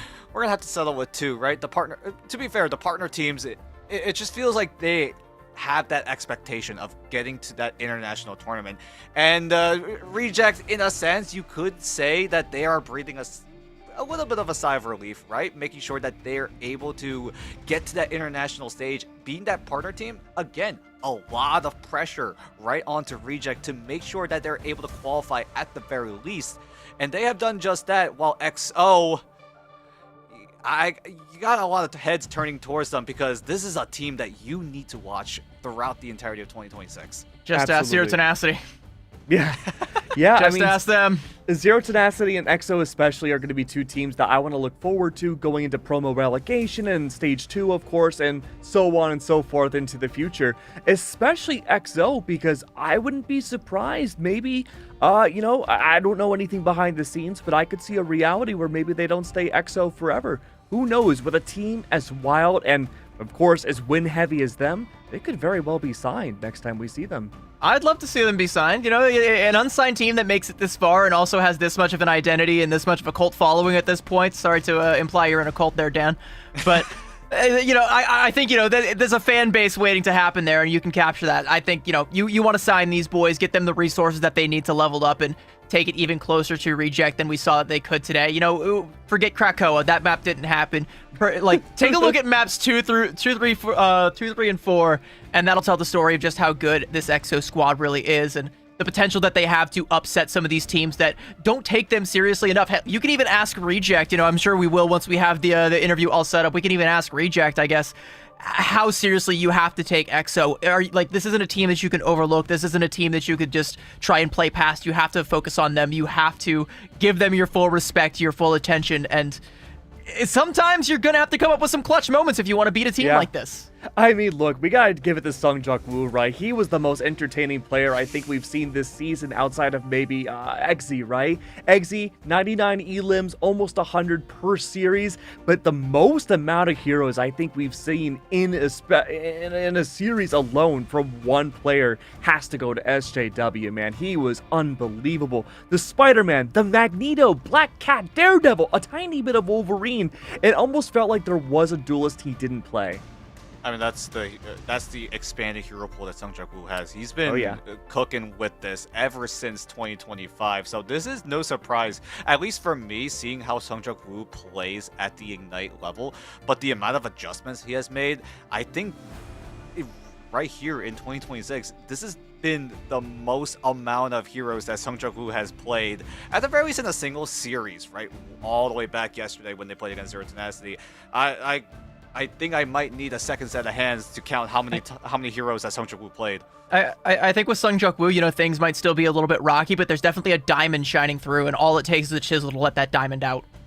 Oh, I wonder what that chisel will be. Could it be the promo relegation? Could it be stage 2? I'm sure only time will tell for EXO. Dan, what would you do if EXO got relegated? I would probably. Don't do that to Dan. I would probably cry, but I couldn't resist. We need Dan alive. I think XO1 might be safe from promo relegation because it's for the bottom 50% of the regions, and with XO1 making. I'm just covering my bases. Yeah, you never know what could happen to XO1 in the distant future. I hope we don't get the bad ending. I hope they stay at this high level that they've been consistently performing at. Because, like, we talked about it, right? 4th place purgatory for XOXL1. Although it sucks to keep getting 4th place, it is still a consistent and a very respectable result considering the amount of talent that this team has to go up against time and time again here in Ignite. It's growth. I mean, well, look, you were 4th place Demons for so long. Now you're 3rd place. Who knows by the end? Again, future ahead, you know, as long as EXO stays together, we're looking at maybe stage 2. We could see a reality where they get themselves 2nd or even 1st place.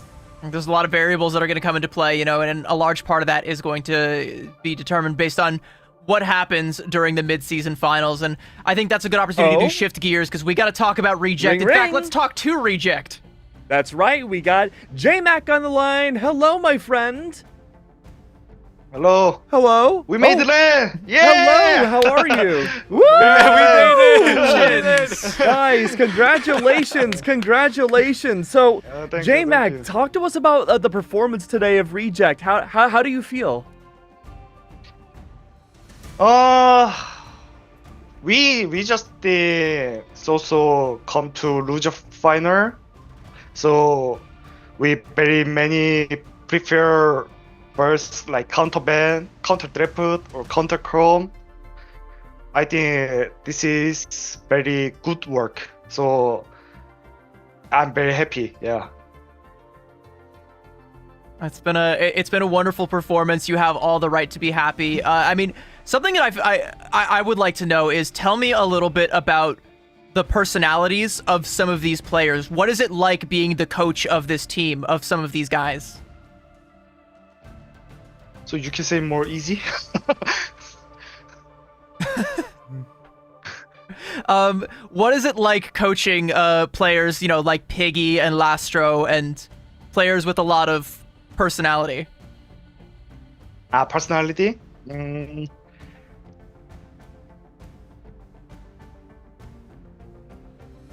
We don't like. I don't many feedback like personal because our team mechanical performance is very good, so we just keep talking about the like team plan. Yeah, team plan together. Okay. And another question, right? You guys just played against XO. How did you guys get ready to play against XO today? Was there something you guys had to do different? What was your plan going into XO? First EXO, yes. So EXO is use many special come like they have Song Jogu, so he can play like very special melee character player like Iron Fist, Magic, like Spider-Man. But we just think if we die first like Song Jogu die, just the support player bad. So we just keep saying don't die to the enemy like Song Jogu dive character.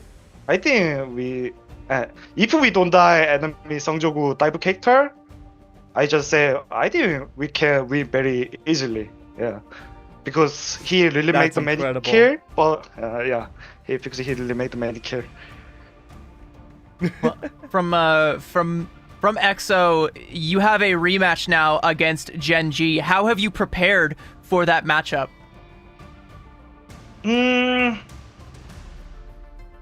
Yesterday we lose first Gen G, but we don't think our performance worse than. We don't think our performance worse than Gen G. So because we only lose like Draper,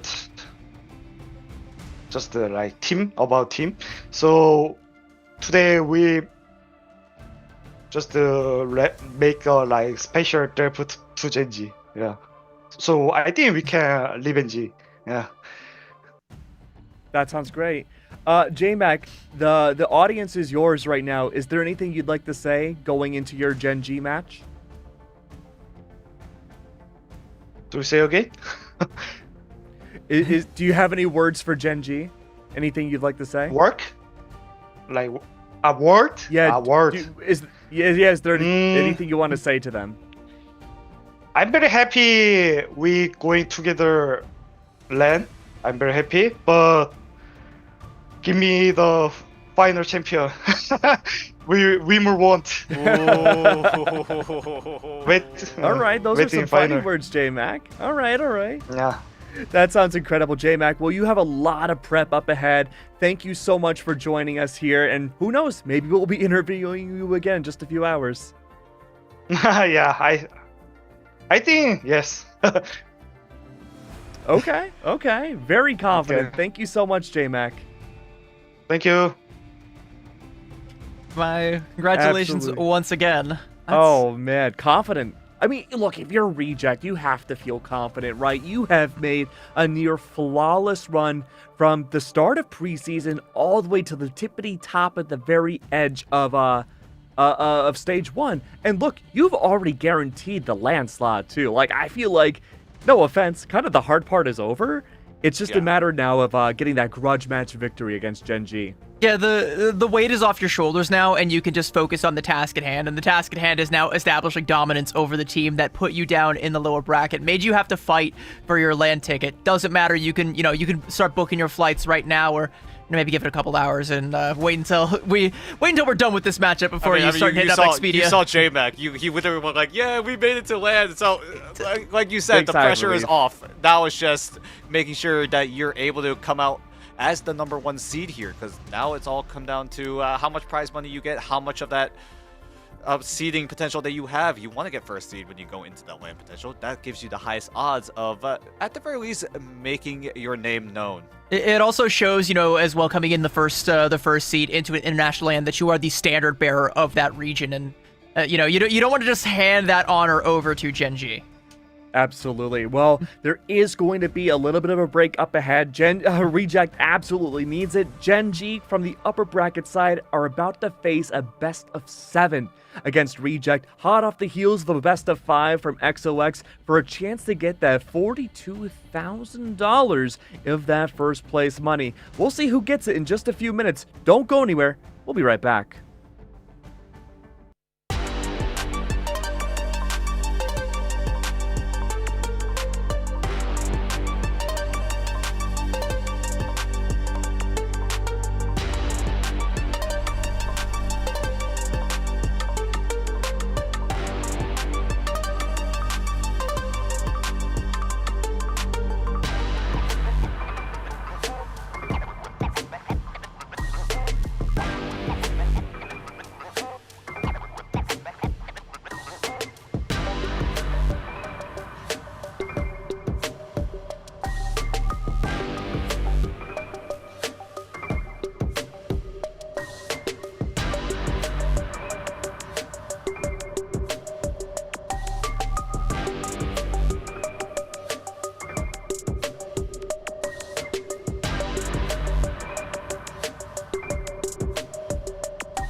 Pentagram of Farala. Our enemies are near.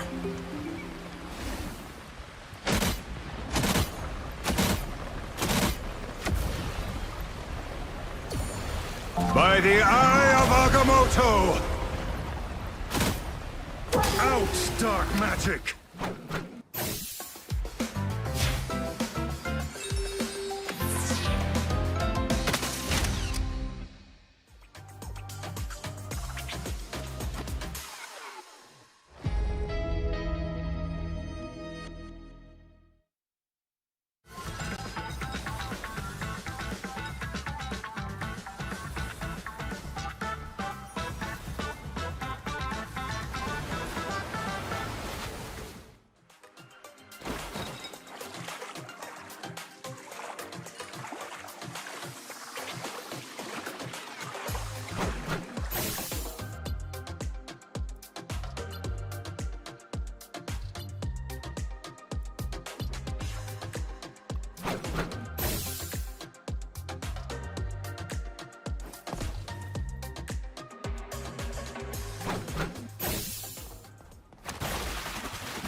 Mind crush!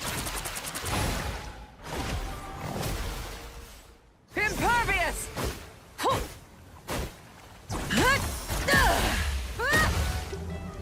Kneel, peasants! Now that's White Queen mind control.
Lights out.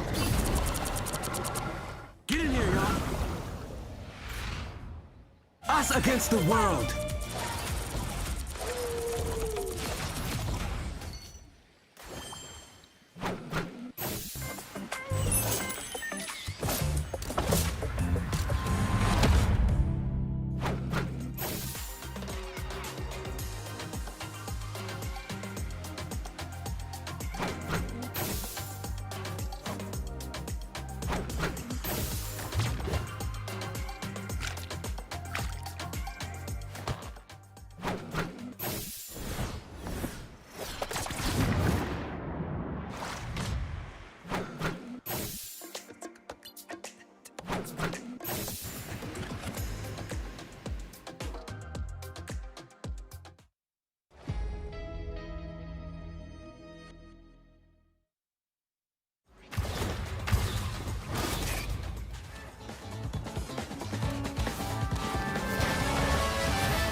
Let the devil go! You couldn't be saved.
Hello, my friends. It's the moment you have all been waiting for. For us, it's been about half an hour since our last series, but for these two teams, it has been a long time in the making to see who will get the grand prize of $42,000. Reject versus Gen G. Both of these teams have secured their spot at the mid-season finals, but right now, one of them wants to get that grand prize. It's going to be a rematch, all right, but it's been a long time rematch for both of these teams. My name is Keg, and I'm joined by CV and Dan once again, and let me tell you, these two nerds over here know everything about these teams.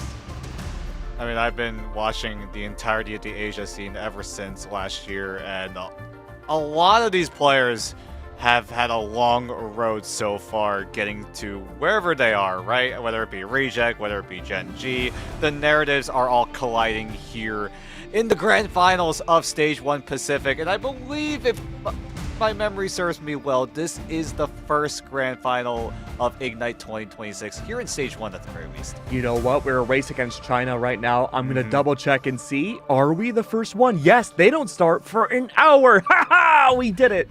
We just got to make sure that we have like a quick 4-0 for one team or the other, and then we can make sure we get in there before China even gets started. But Ooh. like you said, it's going to be a historic one. It's going to be a long time coming, or at the very least 24 hours coming. But first up is the first official team to qualify for the mid-season finals. It's Gen G, back in DreamHack Atlanta, the World Finals of 2025. Bobo took the stage, and in a moment that will go down in Marvel Rivals esports history, he said no one wanted to scrim us, but now everybody knows who we are.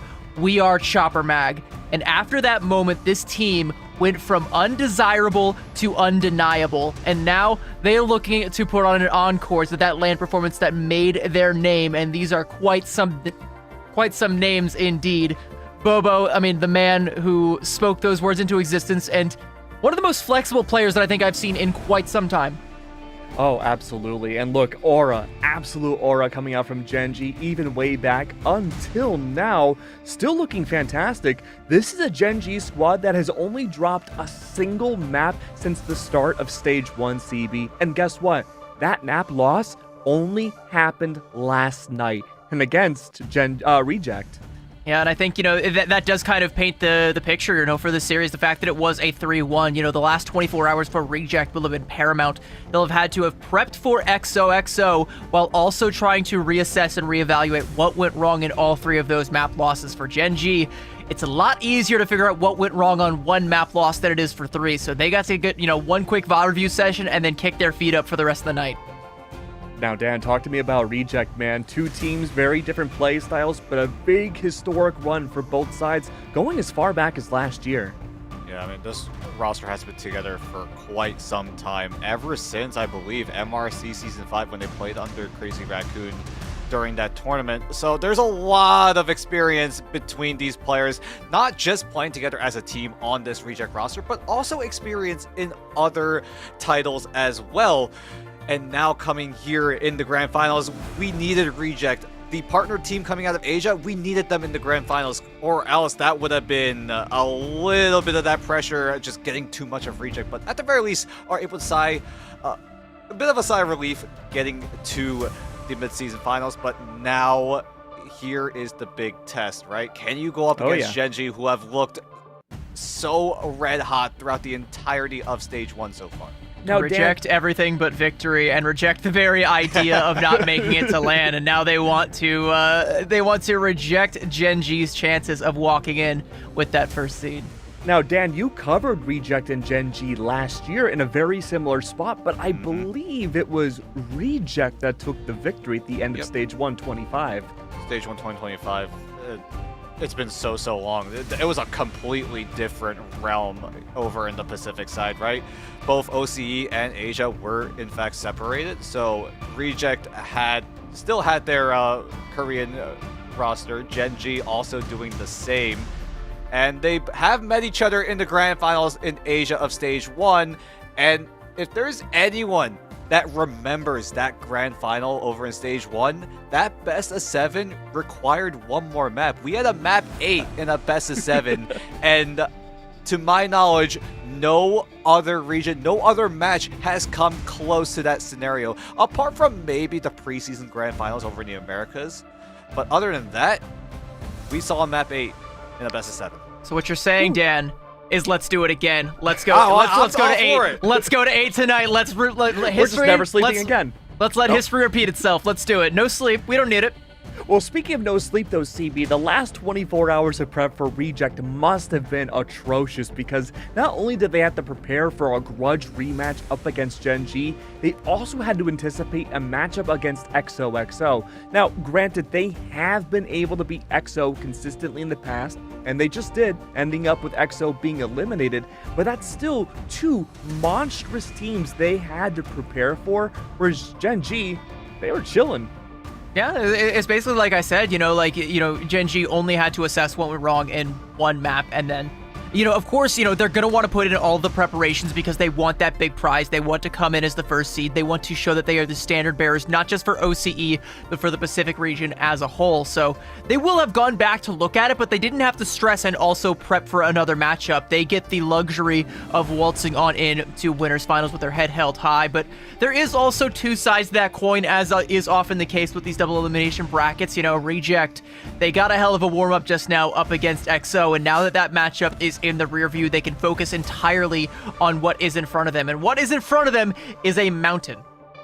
Yeah, I mean, consistently speaking, we're seeing Gen G win out these opening maps. That is always going to be domination. There was a hurdle yesterday, and a very interesting one at that. Gen G, that one map loss that they suffered was against a map that I honestly think we haven't seen at all in Pacific for the entirety of Stage 1, and that was Heart of Heaven. And we'll see if Reject are going to have to rebound towards it. It really depends if Reject do take a map loss. We'll see how it turns out in map number 1, because right now Reject, we saw them play against XO, right? Their way of shutting down the dive has been so good. Reject were able to spread out time and time again, making sure that they cover all the angles that the dive could come from. And if the dive does come, I mean, we interviewed JMech as well, right? They were able to shut down Sungjok Woo before he got any eliminations. And once they were able to contain him, that's when the rest of Reject were able to just run over the rest of XO, most notably letting Brownie just go uncontested. All right, map number 1, that's going to be Burning T'Challa. We've seen how much Warrior Falls has messed up teams plenty of times before. You two traumatized by Warrior Falls as well. We've seen it a lot. Curious to know, though, is this going to go in Gen G's favor, or with a drastically different, much more individualistic playstyle? Could this be Reject taking map 1? I'm going to go ahead and make a prediction. I think Gen G are probably going to take this because I think they're a little bit more adaptable when it comes to some of these compositions. They have a really strong dive, and they're one of the best teams when it comes to that dive. But it's not the only trick that they've got in the book, and I do think that for a map like Burning T'Challa, where Warrior Falls is such an oddity compared to the other 2 sub-maps, I think, you can kind of change things around. You can put FMCL on like a triple Vanguard look if you really want to. You can have him on, Wolverine, Daredevil, doesn't matter. He can even play a pretty solid, double hit scan look. And something that I think we've seen a fair bit from Gen G specifically, not necessarily on Burning T'Challa, but just kind of in general, have been some of these, triple looks with the Adam Warlock, and it's usually FMCL manning that Adam Warlock in these cases, and I think that might be something that could come out to play on Warrior Falls. Who knows? I'm not sure, but oh yeah, the gist of what I'm trying to say here is Gen G, they are no one-trick ponies. Yeah. Well, we're moments away for our 2 partner representative teams for the mid-season finals. One from OCE, the other from Asia, to duke it out in a rematch of all rematches once again. Moments away from picks and bans for map number 1. Can you give us a quick prediction, you two? Might be 4-2 Gen G. That's my Okay. prediction. Best Gen of G in 7. 6. I'm going to say 4-1 Gen G. I think the flexibility of Gen G and the fact that they were able to best Reject and also take a little bit of a breather, reassess, had a little bit more time to VOD review, I think they're going to be prepared. Sounds good to me. Very excited to see how these picks and bans play out. And again, remember, it's Burning T'Challa as the domination map. Some of these dom points are very different from the others, and I'm curious to see if that's going to switch things up. It might influence the type of compositions that they want to go for, right? When you go into these domination maps, you have no idea which zone map you're going to be in. When you're inside of that ban trap, So at the very least, Genji and Reject are just going to have to go with the game plan that they're used to, right? Just take away the Mantis, maybe put a little emphasis on the Gambit, because both sides have definitely went for the Gambit time and time again, although Reject do definitely might want to flex a little bit, right? Maybe you forego the Mantis, although it might be a huge risk if they do so, but And no one's maybe taking that try to risk, throw Dan. that curveball. No one's taking that You risk. never know. It's a best of 7. It can go any way. You know, maybe later on in the series, but for right now, you know, as is often the case with some of these longer series in the feeling out process, you're not going to deviate a little bit, like, too far from the norm, you know? We're going to see the Gambit Protect coming out from Reject, a Rocket Band coming out from Genji.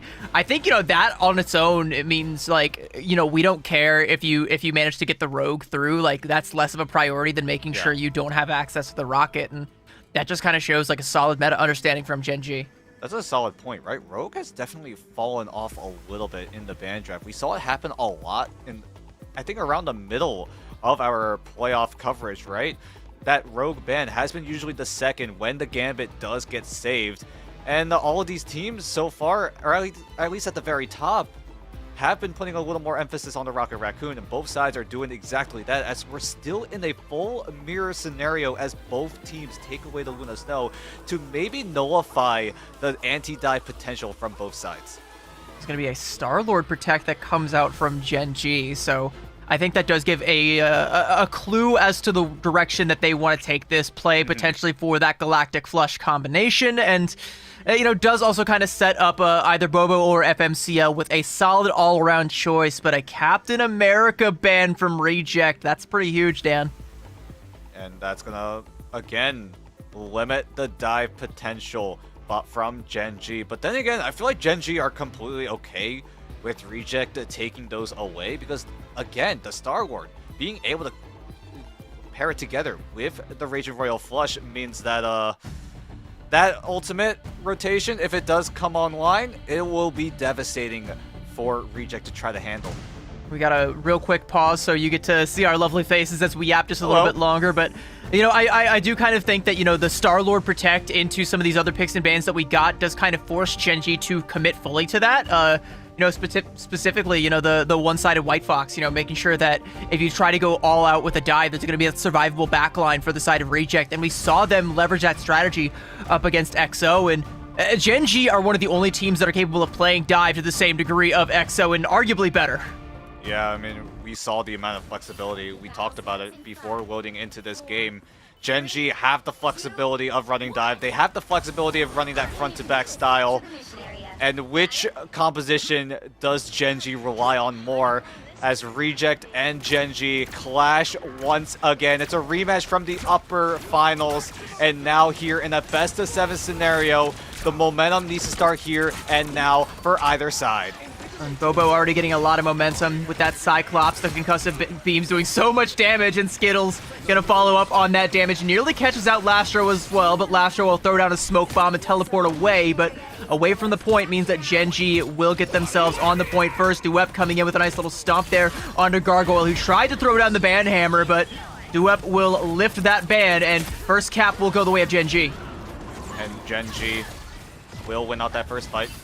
FMCL still held on to the ban hammer, so if Genji want to get aggressive, they can afford to do so, right? Put FMCL in a position to try to pressure the backline of Reject, whether with it be the ban hammer or the big test. We'll see how FMCL decides to handle this. Duep gets dangerously low, but is able to just barely escape.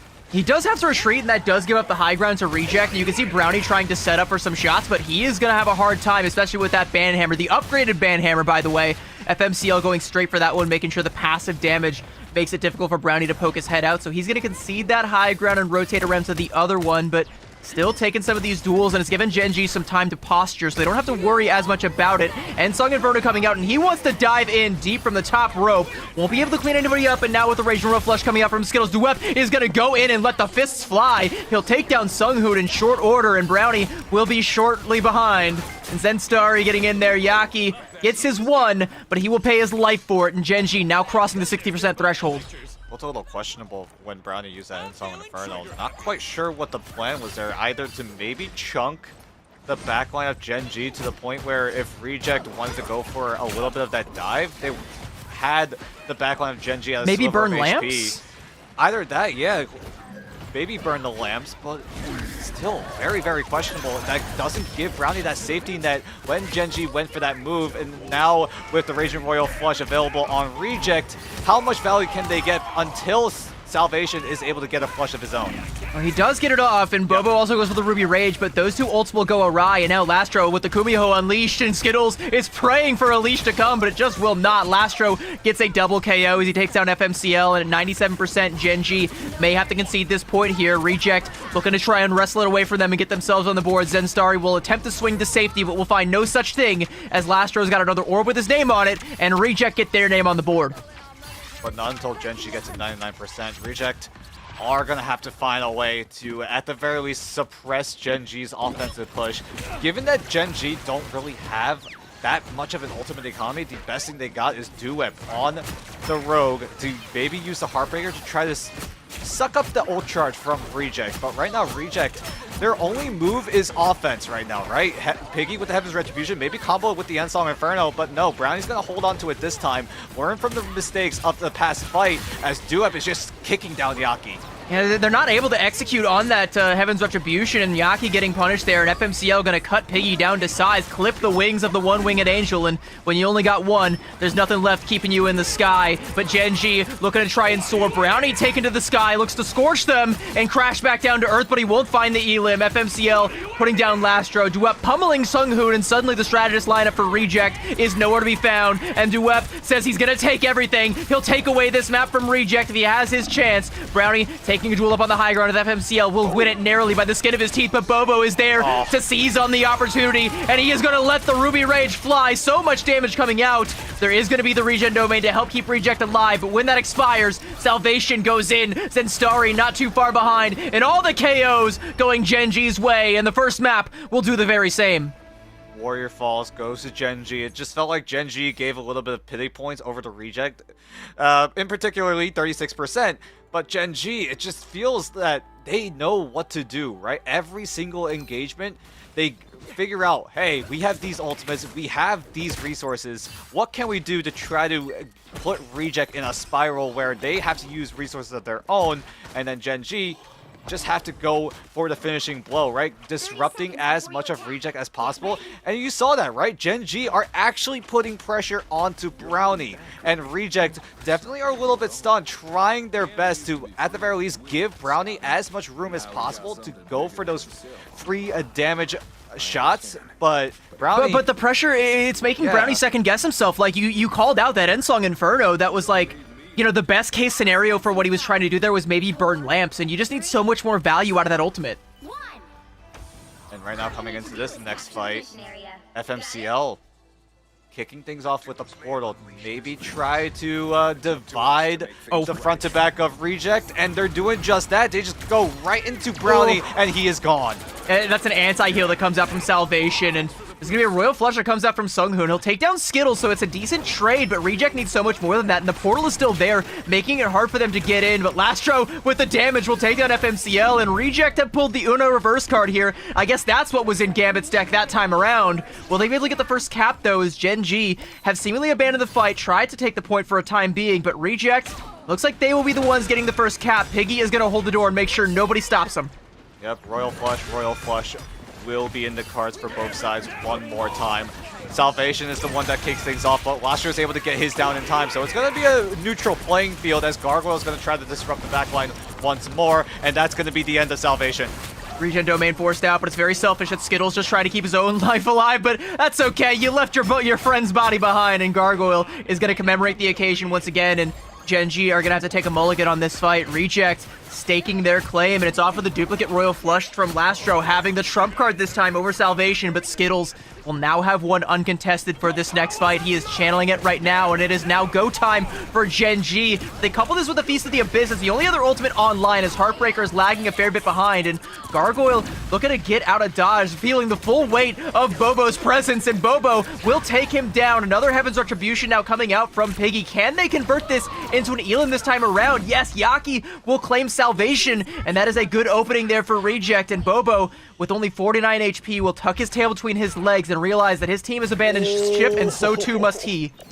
Just barely got to the health pack. He was sitting at around 10 HP, but Reject... Oh, hello, Yaki! Great look there, but yeah, Yaki is just jump scaring Bobo. He's gonna get staggered quite heavily. Gen G, they are stacking up that ultimate economy for a little bit more, but not until Reject are able to get Royal Flushes of their own. Both Sunghun and Lastro will have access to 2 sets of that Raging Royal Flush. How well does Gen G try to counter this? Because right now I'm looking at Duep to try to maybe stick onto the backline of Reject with that Heartbreaker. It's got to be him. There's not going to be a Feast of the Abyss. Zenstari had it forced out defensively. Here comes the Raging Royal Flush, but Yaki, I think his ultimate got denied. Are we going to be able to find anything with this, though? The Banhammer from Gargoyle. He's pulling the katanas out, and he just carves Salvation up like a Thanksgiving turkey, and Skittles is going to be the main dish. Sunghoo now taking down Zenstari, and Reject decisively staking their claim on Imperial Institute of Science. Is there going to be an opportunity for a touch on Gen G's side? It looks like no. We go 1-1. Gen G just concede. They realize, hey, we lost our strategist way too early. This fight might be cooked, but that's okay. We still have one more round going into Stellar Spaceport. And now how does Gen G decide to approach this, right? You now have the advantage when it comes to that Raging Royal Flush, because now it's going to be Gen G's turn to get 2 sets of that Gambit ultimate, and with Bobo switching over from the Cyclops over to the Star-Lord means that this combo should be online if Bobo is able to get that ult charge up as soon as possible. But right now, as it stands, Reject, they have to get aggressive. They have to make that first move before Salvation is there with the reactionary Gambit ultimate. I agree wholeheartedly. Like, I think Reject, you know, you're probably going to rely on the ult tracking and know that Salvation, he either has that Royal Flush or he's close to it, and you need to pull the trigger first with Lastros. I'm sure Reject are definitely thinking about that, right? Both sides also having the Vanguard Deadpool to, at the very least, if they're able to get that early momentum, they're able to just extend it further. Reject now making contact with Gen G. When does Lastro pull the trigger? That's where we're going to look here. I mean, as it takes a little bit of time for these two teams to close the distance, 91% now for Salvation. Lastro looking to pull the trigger now, 96% though, so Salvation might be able to get the better Royal Flush here, and Gen G are going to back up and give him the opportunity to build up to it. Lastro hasn't actually pulled the trigger on the Royal Flush yet, waiting for Salvation to do that. It seems like they're just in sync. Both Gambits now pulling the trigger on the Raging Royal Flush. Which team does, in fact, have the winning hand? It may, in fact, be Gen G, as Duep and Bobo both getting their pounds of flesh, and Yaki saved by the Regen Domain, but Bobo, the legend that he is, will take his legends to the stars and write one in the galaxies above. Piggy and Yaki both felled, and Gen G will get the first cap. Yeah, Gen G are completely okay with this. It might have been a little bit of a mistake for Reject. If they do get the Raging Royal Flush a little bit earlier, there was a chance that Reject were just able to run over Gen G. Salvation would have panicked a little bit. Reject would have just rushed them down. But because they use the Royal Flush at the exact same time, that gives Gen G the advantage, right? Skittles now has access to the God of Mischief, but Duep is going to be able to just run into the backline of Reject to try to disrupt them as much as possible. And look how much pressure is on the side of Reject. All of those health bars just dancing up and down, and Gen G are doing a great job at the very least keeping the mission area to themselves and forcing away Reject. Also drained out so much of the ult charge, and with that, they're able to make sure there's no defensive utility to stop Duep from pummeling Lastro. Heaven's Retribution, though, from Piggy. He may be able to get something with this if the follow-up is there. Duep is on a sliver of HP, and the axes of Icar will carve him in twain, and Yaki has got one for Skittles as well. Brownie taking down Zinstari. 3 quick KOs for Reject off of that fight, and they make the best of a bad situation. Stratus Ultimate still lagging a fair bit behind, and a couple of stragglers from Gen G staggering out this percentage. FMCO will be felled by Yaki. A portal play coming out here, and Reject haven't been able to stake their claim just yet. Gen G willing to fight for it. White Knuckle this point away, but Gargoyle just puts a Glock right in the face of Salvation, pulls the trigger, and that might be enough for Gen G to be evicted from this point. Finally, If Reject can get 1 or 2 more KOs. There we go. There's one. Can we give him the second? Oh, Genji. Although that was a losing fight, already telegraphed as soon as the portal came up, it was enough to at the very least give Genji all the way up to 77% so that when Reject do lose that on a fight, Genji will effectively put Reject in final fight territory scenarios. As Reject now getting a foothold onto the site, how long can they retain it? Both sides using the flush at the exact same time again. A perfect synchronicity between Lastro and Salvation on that exchange, but the Ensong Inferno will torch Salvation to a crisp, and Gargoyle taking out Skittles as well. The backline from Genji is gone, but hang on, it's your own backline that you got to worry about. There was a back cap potentially coming out. FMCL, though, getting caught with the ability absorption by Yaki, and the members of Genji just one by one bleeding out. And I guess the silver lining here, Dan, is like you mentioned, the portal. Taking these stagger fights does buy yourself more time to give yourself that second chance, but ideally you'd like to find the flip sooner rather than later. And gotta go back to the fight, right? Huge props to Reject to eliminate Skittles before he was able to get the God and Bishop down. That gives Reject enough time for Soonquin to get his Raging Royal Flush online. And now both teams will have another set of that Raging Royal Flush in sync with each other. Skittles gets the copy down. Here comes the retake. Yep, Sunghoon again, though, gonna mirror it. Brownie taking out Skittles, giving his life for it, courtesy of Zen Starry. Now we're gonna have the Heartbreaker coming out from Duep. Yaki is a couple of percentage away, but doesn't seem to need it. Heaven's Retribution from Piggy, and he'll drop right on top of Bobo. And Genji, once again, repelled from the point as Reject will take the lead. A nice little skewer there from Piggy. Bonks his Widow head up against Zenstarry, but it doesn't matter because Zenstarry is not going to be getting out of this one alive, and neither is Duep for that matter. Here's the problem though, Genji invested the portal to get more percentage points. They don't have it. It's going to be a mad dash to try to get control of the mission area. 93 and counting. Can Genji touch at the very least? Zenstarry will look to do just that. Is able to just retain it onto the site, gets the Feast of the Abyss to stall even further, and we go into overtime.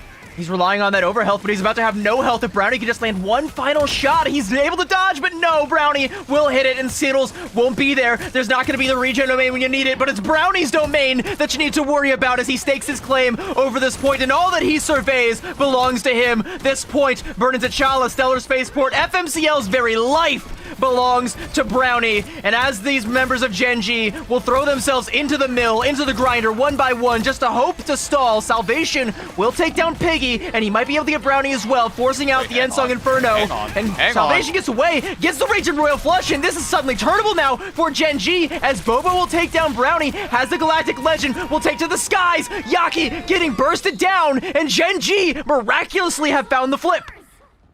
How in the world did they do that? It just looked like Genji were trying to stall, and then somewhere during that fight, they were able to get a regroup down. Salvation gets access to the Raging Royal Flush and is able to shut down the rest of Reject, force them away, and now the ball is in Reject's court. They need to get the Mad Dash down. 96 and counting. Who's going to be there to touch?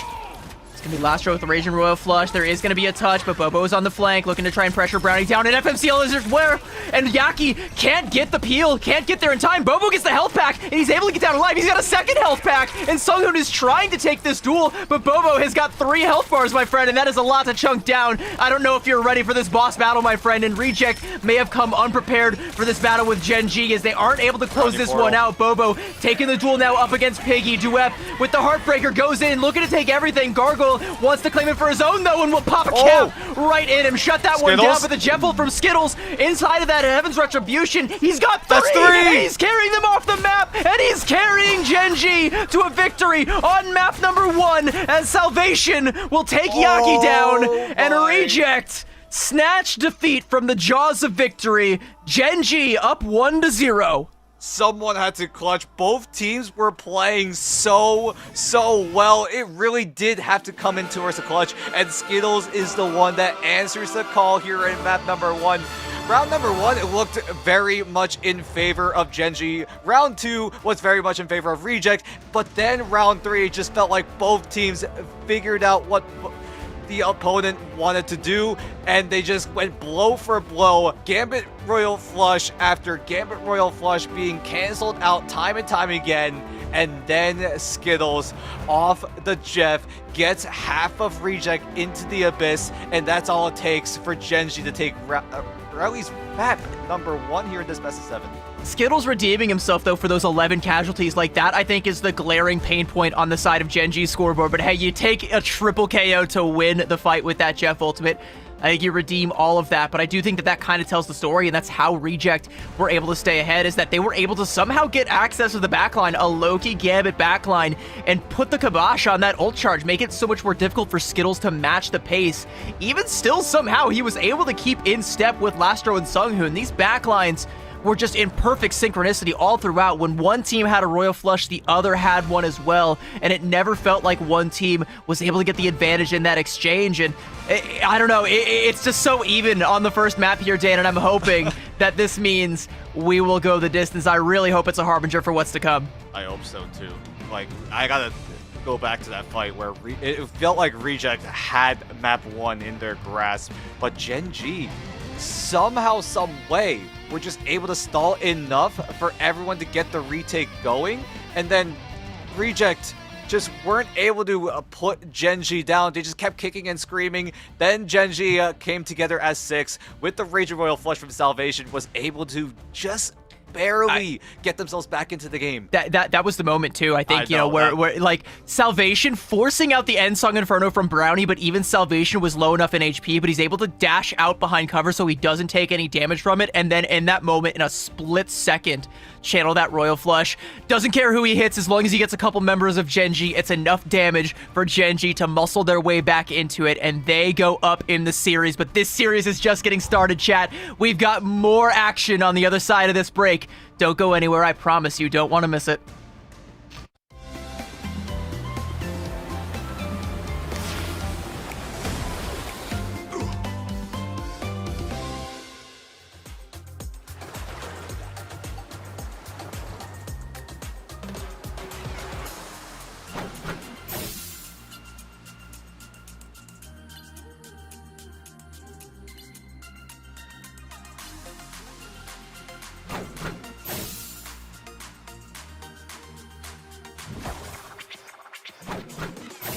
Pentagram of Farah.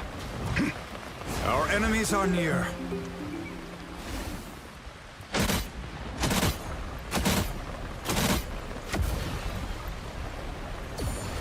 By the eye of Agamotto!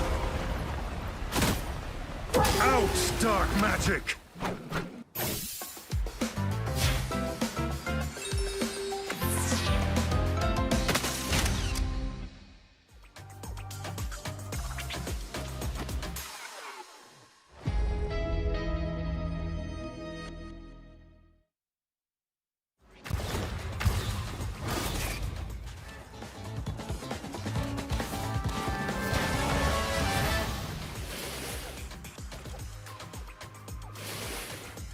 Let the devil go!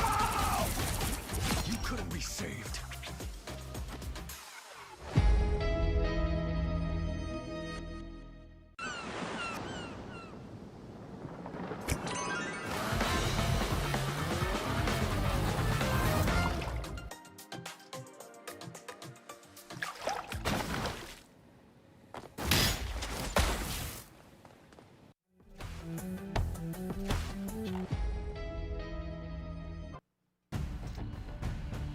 Well, one hell of a way to start off Grand Finals. Let me tell you, Pacific is cinema. We are already popping off with an amazing retake. Burning T'Challa went to 3 points and just barely Reject lost. Dan, I feel like you have some strong opinions about this. This should be 1-0 Reject. It shouldn't be 1-0 Gen G. I'm happened? still in shock of how Gen G were able to regroup during that, right? During that final few fights in that third and final round, right? Reject just had to clean up Gen G. Gen G were effectively trying to stall, maybe pray for some sort of retake, maybe pray for some sort of regroup to come through, and they got just that. Reject were not able to put away Gen G in time, and as both sides went blow for blow like they did throughout the entirety of that first map, Skittles then just, put that comeback into fruition for Gen G. I mean, all the pray and Reject could have done, I mean, Gen G, they prayed for salvation and they got him. Oh yeah, oh, hello. Heart of Heaven going into map Okay. 2. We are moments away from picks and bans. We're going straight into it. CB, this is the only map that Gen G has lost in the entirety of stage 1, and that was last night against Reject. Yeah, you know, it wasn't exactly a stomp, but it's still Reject going back to their old stomping grounds. You know, they felt like they won this map up against Gen G, and they're going to put Gen G's VOD reviewing up to the test. Did you crack the code? Did you figure out what went wrong on that map? You better have, otherwise this is going to be a tie series. And I do kind of like the strategy from Reject to go for this early on, because why not? It's a best of 7 series. You'll have so many more chances down the line to pull some of your other tricks out. Try and, you know, come out with one that you already feel like is going to work up against this team to get yourself back into it. But surely if you're Gen G, you're expecting Heart of Heaven to come back out again, right? You must have come up with some counter adaptations, even if it's only been 24 hours. It does seem like that. Like, Gen G definitely had a feeling this was gonna come in one way or the other, right? But Reject will just whip it out right here in map number 2. Gen G, I mean, the best way you can really make any adjustments from the last time they played against each other on the Heart of Heaven is the ban draft. We'll see if any adjustments do come in. Both sides were given access to the Gambit and the Loki, so both sides were just going blow for blow with these Gambit ultimates, and so far it did seem like they were in sync with each other for the most part. What would you like to see in the ban draft, Dan? Maybe take away the Loki. I mean, both sides did get access to it, but it did seem like if that tempo was ever so slightly out of sync with each other, there was a chance that one team just could have just ran over the other. I would almost argue like a counterpoint though, like with how close Burn and T'Challa was, especially at the end. Like if you're Reject, I like being in a lot of those situations, you probably feel like, well, what we were doing didn't not work. It almost actually worked. We just have to clean up some mistakes in the gameplay in order to like overcome that last couple inches. You know, that's how close that first map was. So, you know, I would argue like maybe you don't really change up too many things from map 1 to map number 2. But again, to Keg's credit, like Gen G are going to be prepared for a Heart of Heaven pick. They will have like VOD reviewed this and again tried to figure out what went wrong against Reject yesterday. But this really puts that homework to the test. You know, did they complete the assignment? See if they do just that. Reject choose Heart of Heaven and they choose to attack first. Going into the ban draft, does that influence how Reject handled this ban draft? Or were you going to see something very, very similar to what we saw in map number 1? Because if you want to make adjustments, maybe now is one of the better times to do it, with not much of that pressure on the line right now. Well, neither team deviating too far from what we saw in the last one so far, as we're going to have Gambit Protects and a Rocket ban, and you better believe that that next ban is going to be the Rocket, and I think that's interesting. You know, you also brought up the Rogues. Both teams did come to play with a Rogue, and I think both actually looked pretty solid on it, whether it was, you know, Duep in kind of that, like, double Vanguard lineup, or Yaki, you know, making it more of a triple Vanguard look with Piggy up on their, on the Angela, and, you know, Gargoyle on that, that Vanpool. I think it ended up being a pretty solid look for Reject at the end, and so with both teams being comfortable with that, neither team really willing to ban it out from the other team. I do want to mention that, right? The Yaki on the Rogue. Usually Yaki is the one running the Vanguard Deadpool. Gargoyle is the one running that hero instead, so not sure if there was any sort of adjustments coming in behind the scenes of Reject, putting Yaki on the Rogue instead of Gargoyle, because we've seen how strong Gargoyle was on the Rogue. I think it makes sense though, because like even at like the peak of Daredevil's OP-ness in the meta, Rogue kind of worked in some of these like triple Vanguard lineups as just like a Daredevil with extra HP. So I think, you know, Rogue kind of suits Yaki's hero pool pretty well. So if they want to come out with that look again, you know, I wouldn't hate to see Yaki on it again. He looked pretty solid. And you said, you know, maybe one team bans out the Loki. They're going to do the exact opposite, Dan. There's going to be no Loki bans to be had as a late save comes through for Reject and a one-sided Star-Lord now for Gen G. Once again, Bobo is going to be taken to the stars. Yep. Gambit, Star-Lord, once again, will be the combo for Gen G. It's worked out for them quite well in map number 1, and they're going to try to rely again here in map number 2. Yaki briefly plays the Spider-Man, now switches back over to the Rogue to team up with Sunghun on the Gambit as Piggy's taking control of that high ground. looking at the positioning of Gen G, they're looking to just spread out, take as much coverage as possible, so that when Reject try to go for different ways in, they will have to at the very least meet at least one member of Gen G. With Piggy and Gargoyle essentially claiming that high ground, it does give an opportunity for Brownie to get up there and start hitting the shots, and Gen G are going to be fighting tooth and nail to make sure that that does not happen. Duep with a fist flying, looking to try and clamp down on one of the members of Reject. Catches Gargoyle out in a little alcove, but the rest of the gang is there. Will bail him out of trouble, and Duep is going to have to abandon ship on that one. And so far, it's been bloodless here for the first minute or so, but Reject getting in deep there. Piggy getting caught out, found 3 members, and was only looking to try and take a 1v1. Got way more than he bargained for. Now with the banhammer coming out from Gargoyle, Brownie will be able to take down Duep, so it's an even Vanguard for Vanguard trade, and Piggy will be back a little bit faster, and Reject have managed to get their toes on the point for the time being. Yeah, big Angela mobility on top of a closer spawn room. Piggy already back in this fight, just tormenting FMCL. Finally gets the backstab on him. Poor guy. As he thought he was safe. You know, he was like going for that health pack, and Piggy just like pokes him from around the corner. Like that had to feel like a horror video game moment, but Zenstari looking to try and save Duep there. Bobo with the Galactic Legend pressuring down Piggy. The regen domain, the only thing he's got to keep him alive. And a poor play coming out as well from FMCL. So Gen G already on the back foot. His 2.5 ticks have been captured, but Brownie has captured Zenstari with yet another Cosmic Flame downrange. And the more he hits these shots, the more pressure is going to be on Gen G. But Lastro wants to keep that pressure going. He's got the winning hand. And Sung Inferno could be coupled with this Rage and Royal Flush. And Gen G don't have the best tools to be able to deal with it. Brownie off on the flank with that right click. The Sonic Detonation just drops it right on top of Skittles. Will burn him down, and that was with the God of Mischief. There's not going to be a second strategy result that comes out for Gen G. This is go time now for Reject. They seize the moment. They seize the point. Are they able to get value inside of the neutral? Bobo's able to capitalize, right? They find 2 onto Reject. Zenstari might even find a 3rd here, and Gen G off a full neutral scenario with Skittles gone so early in that past fight are able to try to get exit trades, but Gen G cannot stop the vision area being charged up to 100%, and Reject just barely get to that first checkpoint. Yeah, but like Gen G, like now they have to go for a spawn hold, and Reject, they don't care that they lose that point because, you know, they unlock the first point. Their spawn is going to be right there. They've got ults to break through if they should need them, and now Gen G are kind of stuck on this awkward triple Vanguard composition with the Doctor Strange. He's going to have an Eye of Agamotto, so it's not entirely fruitless. Skittles is going to duplicate the invisible boundary, pop it on the point, and give a safe haven for Gen G to play on the point as Yaki goes in deep with a Heartbreaker, but he's not finding a whole lot as everybody from Gen G is covered behind the veil of safety provided by Skittles, and they'll have another one before long as Salvation 60% can build up to that pretty quickly with 3 Vanguards to farm that ult charge off of. Heaven's Retribution now from Piggy. FMCL is holding up the shield. Eyes at Eye of Agamotto looking to try and stun Piggy out. He'll catch onto Yaki, and that is going to be just as good, and Reject will be repelled for the time being. Kind of surprising that Gen G still don't switch over to the Gambit.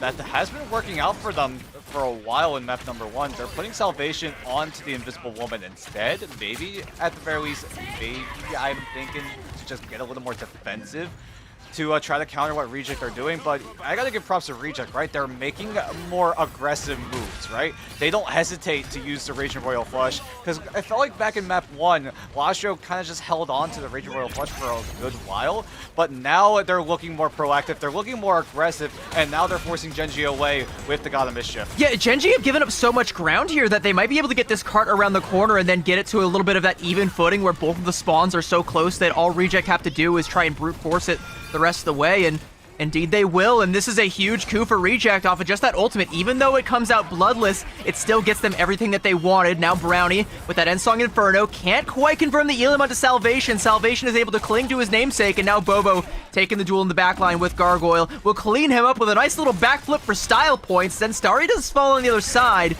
but again, as we mentioned, the spawns are very close. Bobo with the Galactic Legend and an invisible boundary to keep himself safe. Regen Domain's keeping Reject safe though, so he's not able to find a whole lot with his ultimate. Will turn his attention to Gargoyle coming out of the spawn, try and pepper down Lastro, but nobody falls, and both teams standing stalwart for the time being. good reaction coming in from Reject. They only use the Region Domain to counter 2 ultimates thrown by Gen G. Skittles does have the God of Mischief. Is he able to get a good copy down? He could just copy Salvation, but he could go for the more aggressive route. Try to find Seunghoon in his line of sight to get the copy down onto him.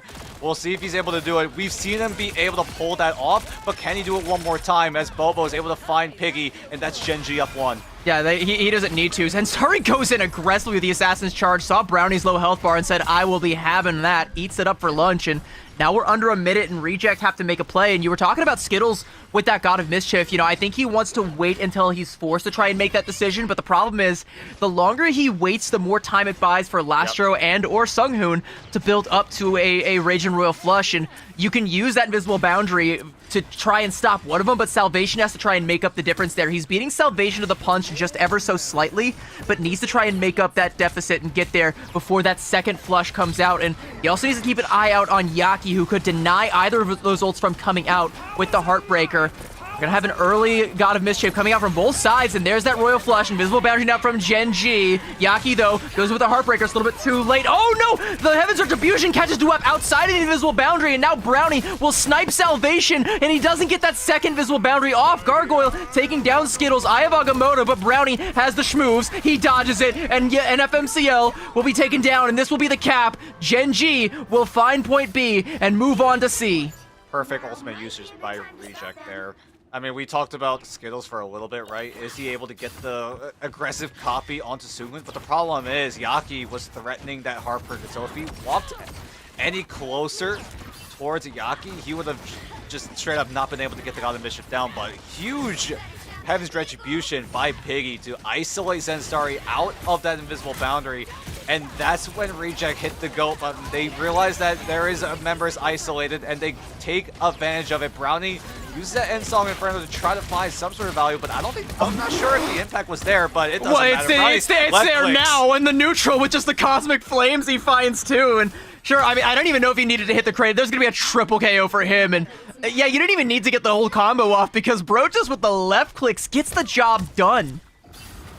And now Gen G switch over to the Gambit. Salvation now getting closer and closer to that Raging Royal Flush. Skittles goes over to the Jeff. An interesting move by Gen G. I guess I'm assuming that Skittles wants to use the Jeff to try to get some of those environmental KOs down and maybe to find a way to keep the team sustained. Bobo is going to find Seunghoon, then lasers down Gargoyle. Zensari sends Brownie into the Abyss. So that environmental KO potential from Gen G is still potent, as Reject are going to have to find a way to, at the very least, touch, because right now we're in final fight territory. Orta plays, Zensari, I think he wanted to go in for the Assassin's Charge to deny it, but thinks the better of it. Now the Galactic Legend! You're not gonna like what's on the other side of this portal, Reject. They'll tuck their tails back inside, take a safe haven for now, but they gotta come back out and keep the card in contention. Regen Domain also forced out early on from Lastro, and Zensari just gonna throw the Heaven's Retribution right through the portal, and Duep is gonna go back in and seize the moment, and Gen G have seemingly shut the door on Reject's attack. They draw the line and deny the full cap.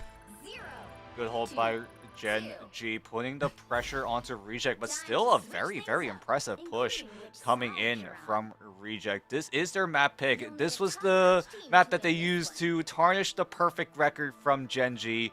And now on the defensive side, how do you structure your team composition? Do you stay on the Gambit Loki, or do you go towards that triple-triple style of play that many teams have been going for? But so far, Reject definitely looking to go for the former. Reject, I mean, it's more or less one for one exactly what they were playing on the attacking side, and I don't see any reason to switch it up, to be completely honest with you. Like, it's worked so far, you know, even though they're not able to completely execute on the point. I will remind you, I don't believe they full capped last time around either, so they essentially set the bar just as high as they did last time around, and Gen G weren't able to clear it, so it's really on Gen G to show us, you know, what is going to change on the attacking side to make them be able to clear that bar.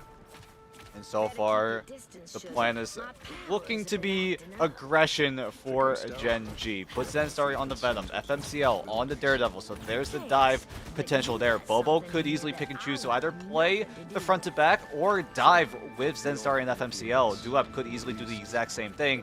And Skittles teaming up with Zensari means that even Skittles could participate in the dive execution if he so chooses to, as a Reject There's going to be a lot of that backline pressure incoming. How well can you handle it?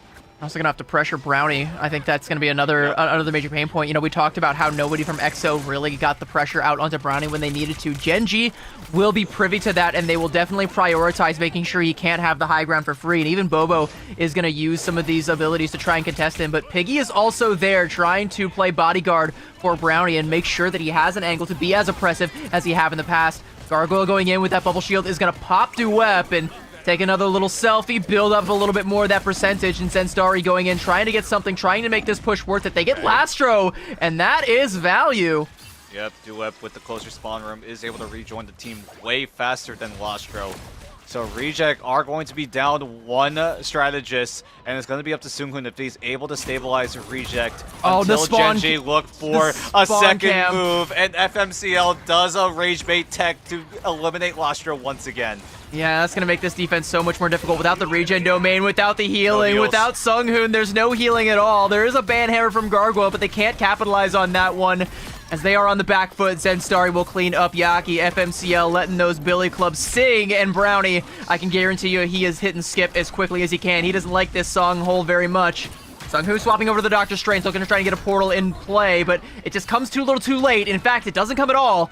Reject have to concede, and Genji cap point A with 5 minutes to get through.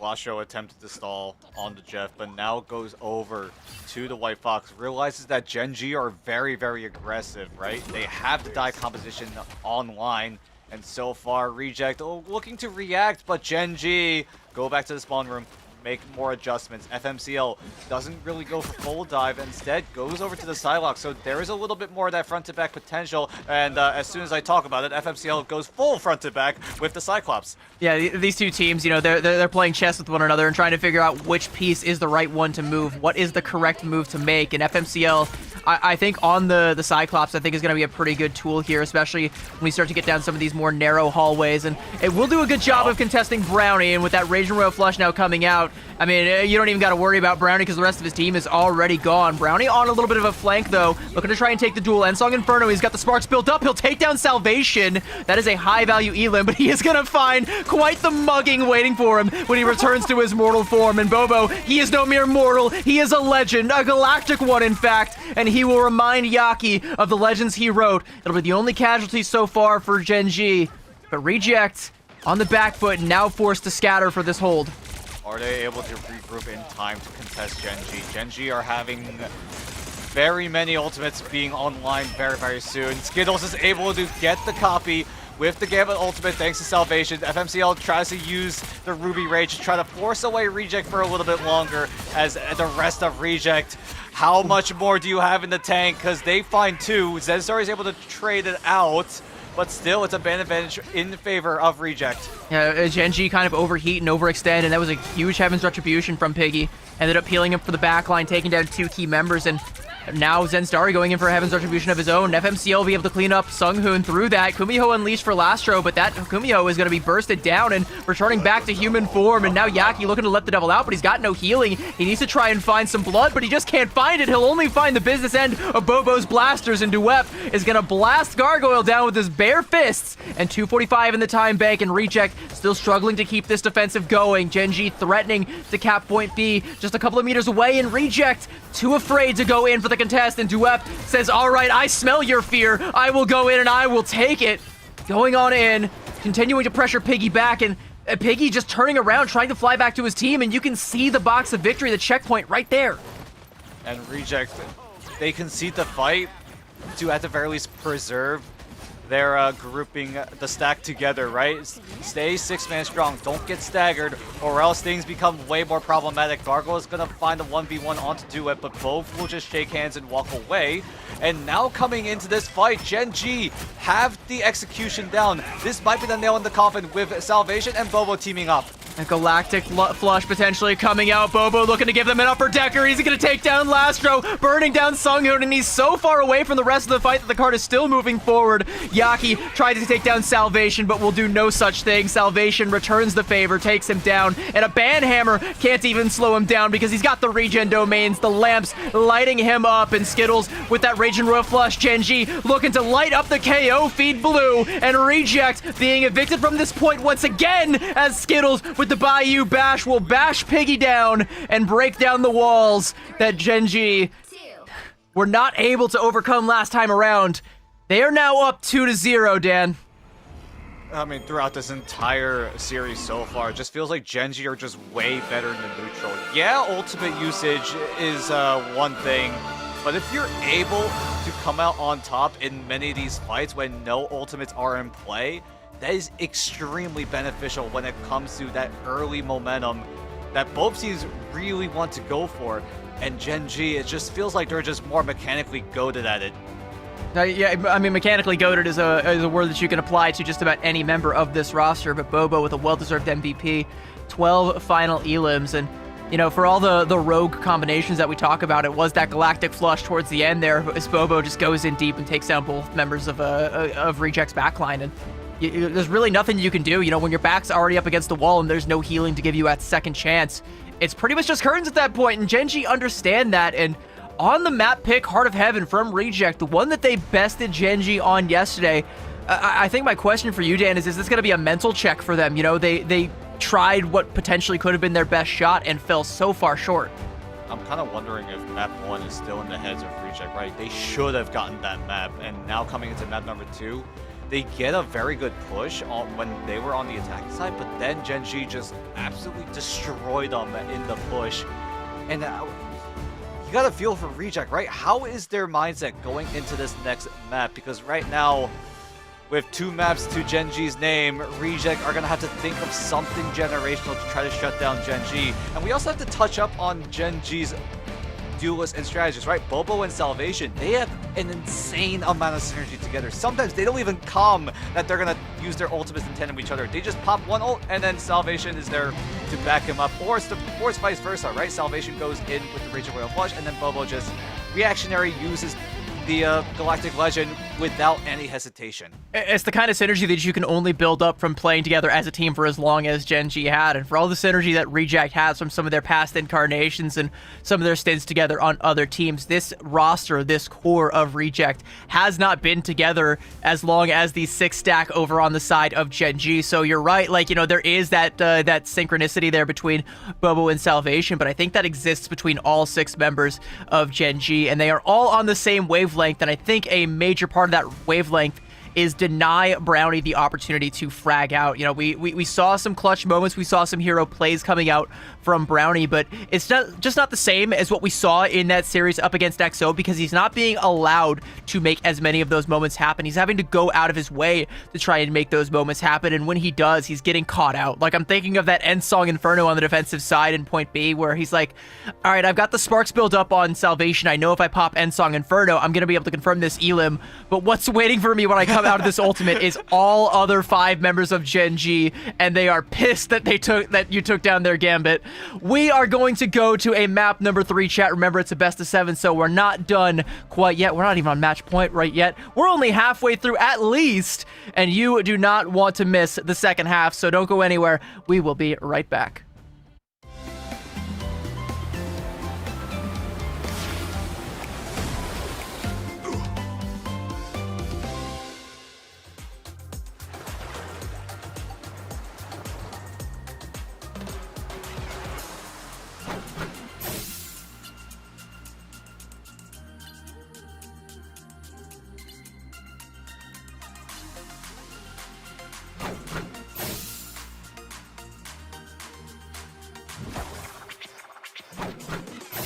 Pentagram of Farala.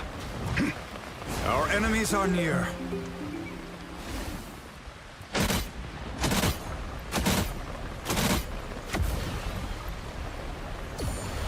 By the eye of Agamotto! Out, dark magic!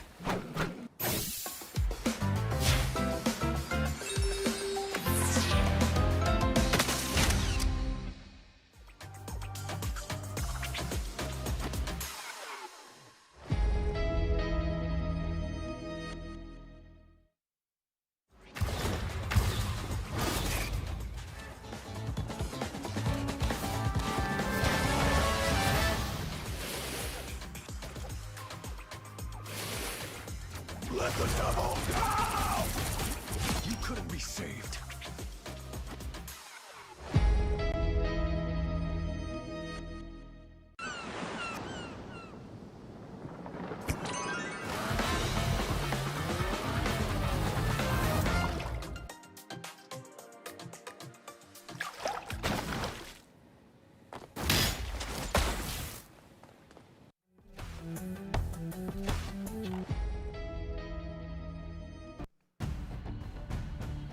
The battle for the first champion for Stage 1 of Marvel Rivals Ignite 2026 heats up more as we get to see two maps now from Gen G against Reject, the team that they've sent down to the lower bracket.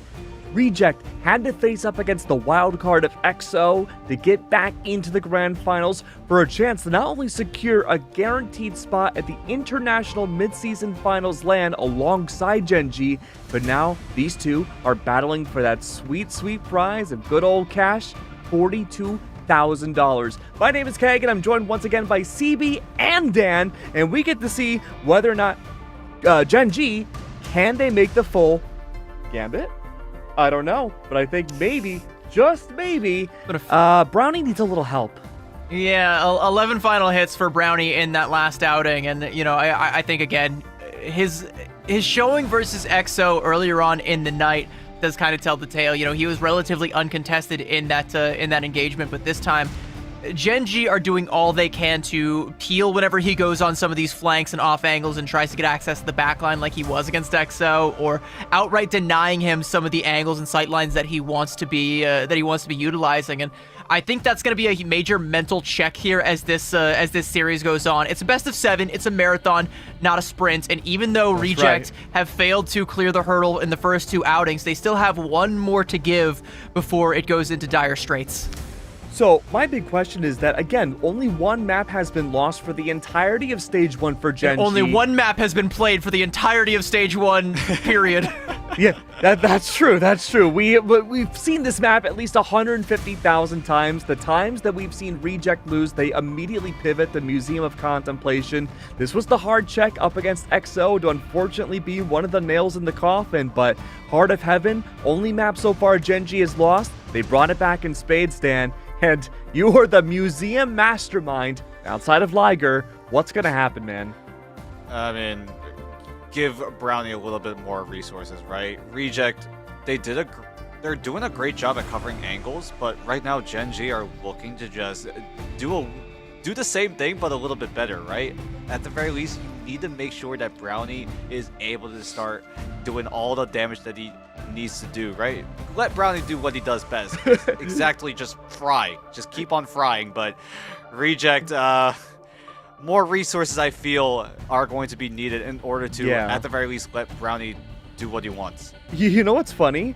The conversation we're having about Brownie needing help right now is exactly what we were saying about XO trying to target Brownie more in their last series. Now it's Bobo who's seemingly going unchecked on this Star-Lord, just finding insurmountable value in each of these matches. We saw at the end of the last game, 26-2 overall in those stats. Like, that's nothing to scoff at for Grand Finals. And for a map like Museum of Contemplation, where we do typically see a lot of Star-Lord in the past, not so much this stage, but I do think it's still going to be a weapon that you need to be privy to. And to that end, you know, if you want to try and pressure down a flyer like a Star-Lord, who better than Brownie on the hit scan to do just that? But he can't really do that when he's under pressure from not just Bobo trying to take that duel, but from FMCL, from Zenstari, from Duet, from everybody trying to deny him the access to that duel that he so desperately craves. And you can see the amount of resources Gen G also do commit to make sure that they have at least some sort of ultimate to try to combo with the Gambit, right? They put a lot of resources, putting a save, putting a ban onto the Star-Lord to make sure that they're able to get it down one-sided. And it's worked out for them, at least in these first 2 maps. Bobo coming up clutch in several moments with the Galactic Legend. Sometimes it was supercharged with the Raging Royal Flush. Sometimes it was just Bobo creating that space for Gen G to walk on forward. And now heading into this ban draft, does Gen G want to try to keep the Gambit synergy going, or do they try to go elsewhere? But for now, this first half of the ban draft has been the same. for the last 2 maps, now going into map number 3. Both sides taking away Mantis, the Rocket Raccoon, and saving Gambit. Yeah, and I again, like, I don't think that's going to change anytime soon. I think, you know, even if this were to go to 8 maps, I think for all 8 of them, the first 3 picks and bans would all be more or less the same. But there is a deviation. Both teams getting that low-key ban, so no more double flushes, no more double boundaries, no double reses as well that we've seen from Gen G in the past. And I think that's a big one, considering on a map like this, they do love to pull out that triple, you know, old reliable that used to work once upon a time. Fell to the wayside for a while, but Gen G are bringing it back. And now we start to go away from a full mirror ban draft as Reject get the one-sided Wolverine. Does that force Gen G to ban the Cyclops here? They've already gotten it for Bobo, but no. They're going to let Reject have the Wolverine and the Cyclops team up because they deem that they are able to shut it down. They will take away the Luna Snow to get rid of that poke potential. Some extra damage from Reject as Reject looked to go on the attacking side as Brownie finally rolling out on the Cyclops. Gen G coming out with a cloak and dagger, which is interesting. You know, we don't have access to the rocket or to the Loki. You know, you can't really. There's not really a good option there for that that third strategist. But no Gambit, I think, is also a little bit interesting here. They do have access to it, but foregoing that in favor of some Terror Capes and some good old-fashioned AoE healing, and they're going to need a lot of it up against Brownie, as he, with that concussive beam, is just finding so much damage, already halfway to an ultimate, and Piggy not too far from that Strangling Prison as well. In fact, a lot of ultimates coming online from Reject. They are putting down a ton of damage, a ton of hurt, and all Gen G can hope to do is try and stall some of it out. There's a huge wall that comes out from Zenstari, though, and off of that Dwep, with the Diamond Form, is able to crush Gargoyle, Carbon Crush Piggy, and that is a good first fight from Gen G.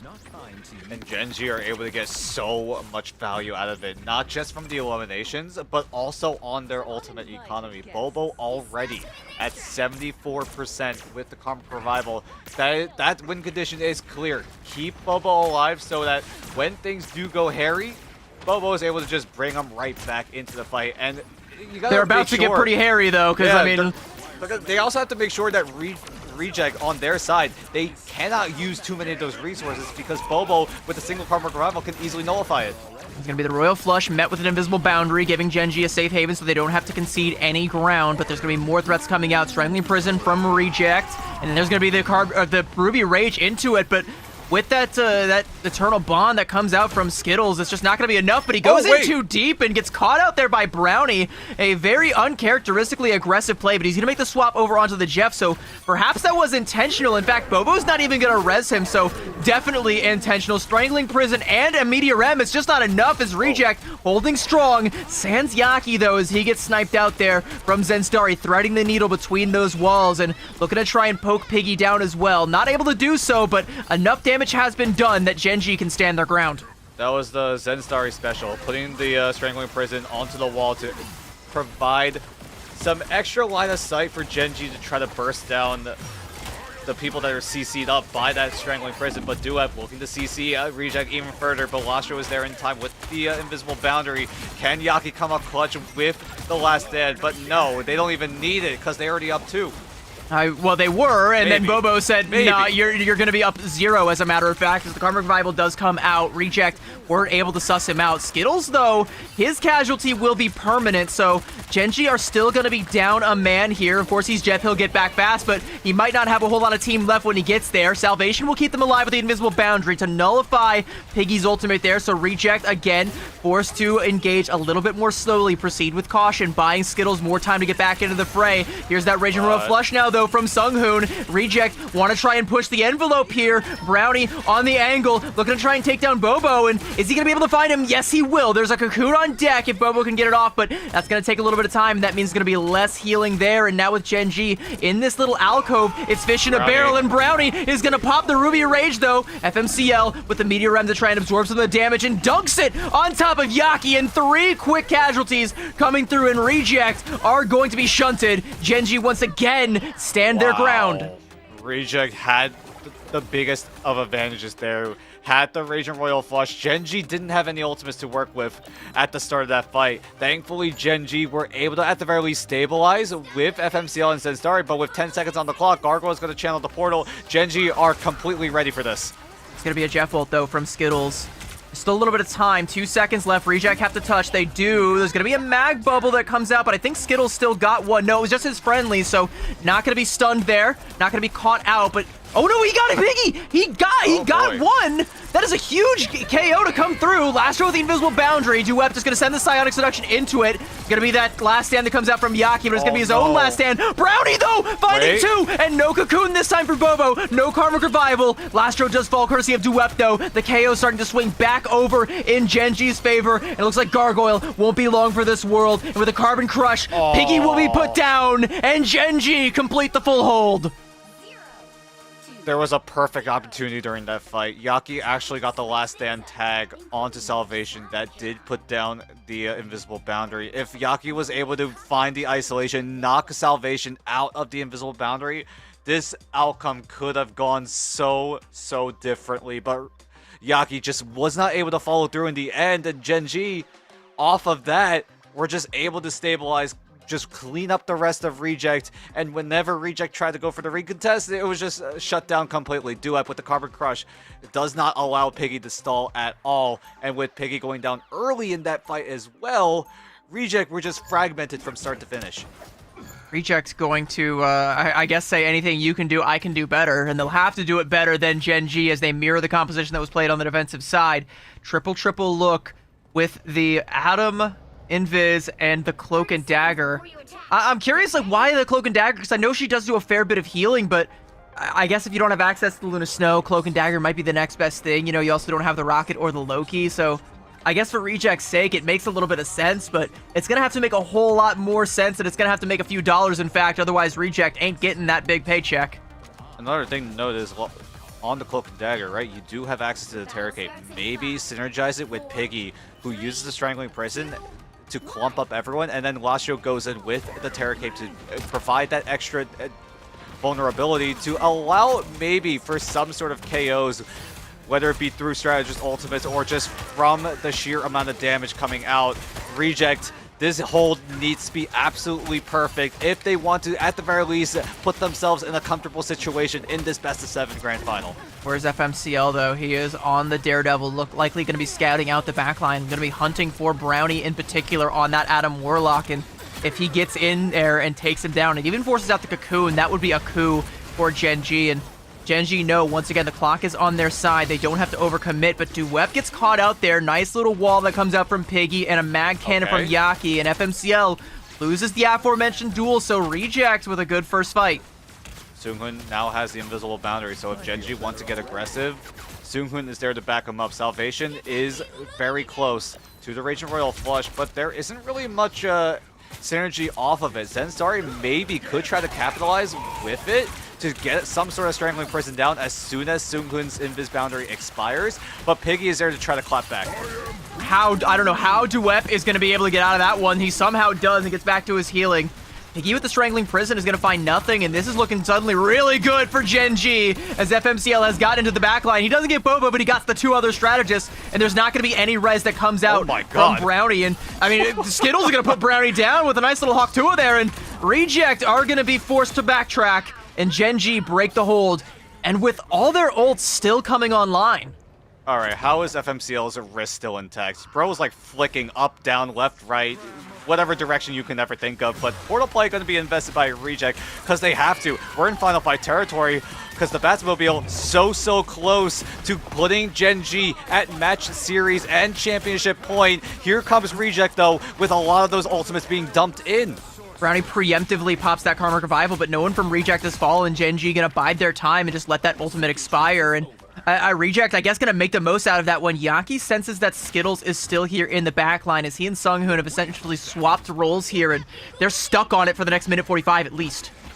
at the very least, Yaki is very close to the Raging Royal Flush, is going to be able to match what Salvation is about to throw at them. But the problem is, Reject, because of how much they invested in that past fight, look at their ultimate economy coming into this. They only have 2, maybe 3 at most, and Genji are making that first move. Yeah, let the devil out with that Raging Royal Flush, and it is just a full-on evisceration of this defensive side. It was supposed to be ironclad, but it's like Cottonelle toilet paper, and an FMCL just tears a hole right through it, and there ain't a damn thing Reject can do about it, and there ain't a whole lot left they can do in this series because Gen G are now on match point.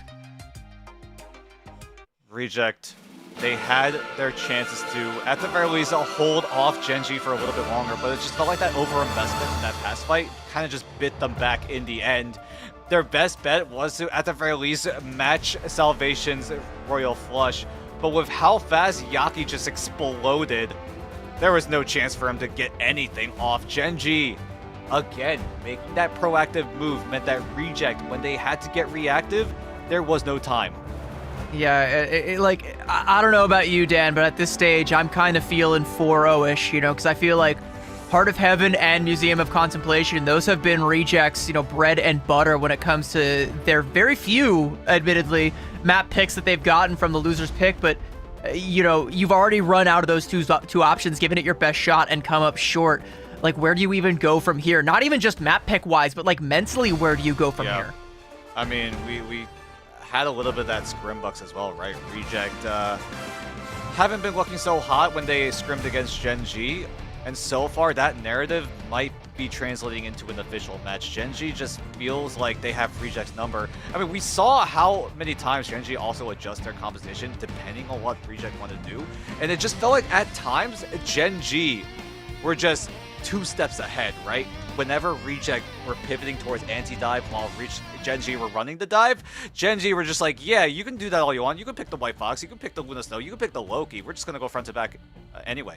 Yeah, it's flexibility, it's, you know, having that synergy, it's being together and like trusting in each other to make the right swaps at the right time, and to trust that whoever's like calling the shots when it comes to these hero swaps, that we're all able to play around it. A lot of these swaps coming out from Skittles in particular, you know, again, I think back to that Eternal Bond where he goes in super deep and I kind of like throws his life away on purpose just to come back on the Jeff and then have that big hero play, swallowing Piggy whole, spitting him out off the side of the map, and turning the tides early on for Gen G. It's just, again, you know, you're trusting in your backline's hero pool to make these kind of swaps that you would probably flame your duos for if they were making them in ranked. But Gen G looking to rank themselves as #1 in the region, and they are 1 map away from doing it, and we have got potentially that map on the other side of this break, chat. It is match point.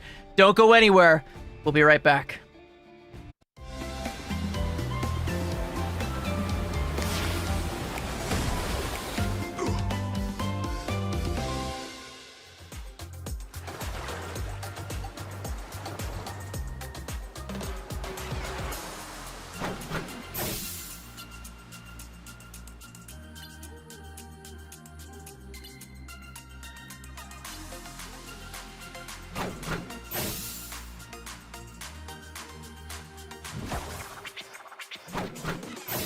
Pentagram of Farala.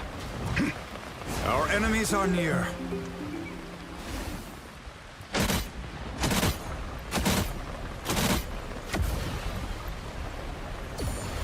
By the eye of Agamotto! Out, dark magic!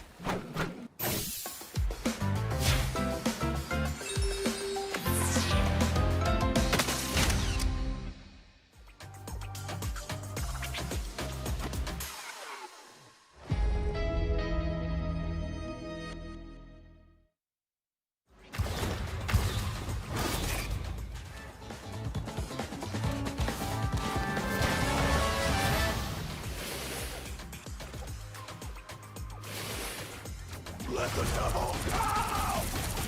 You couldn't be saved.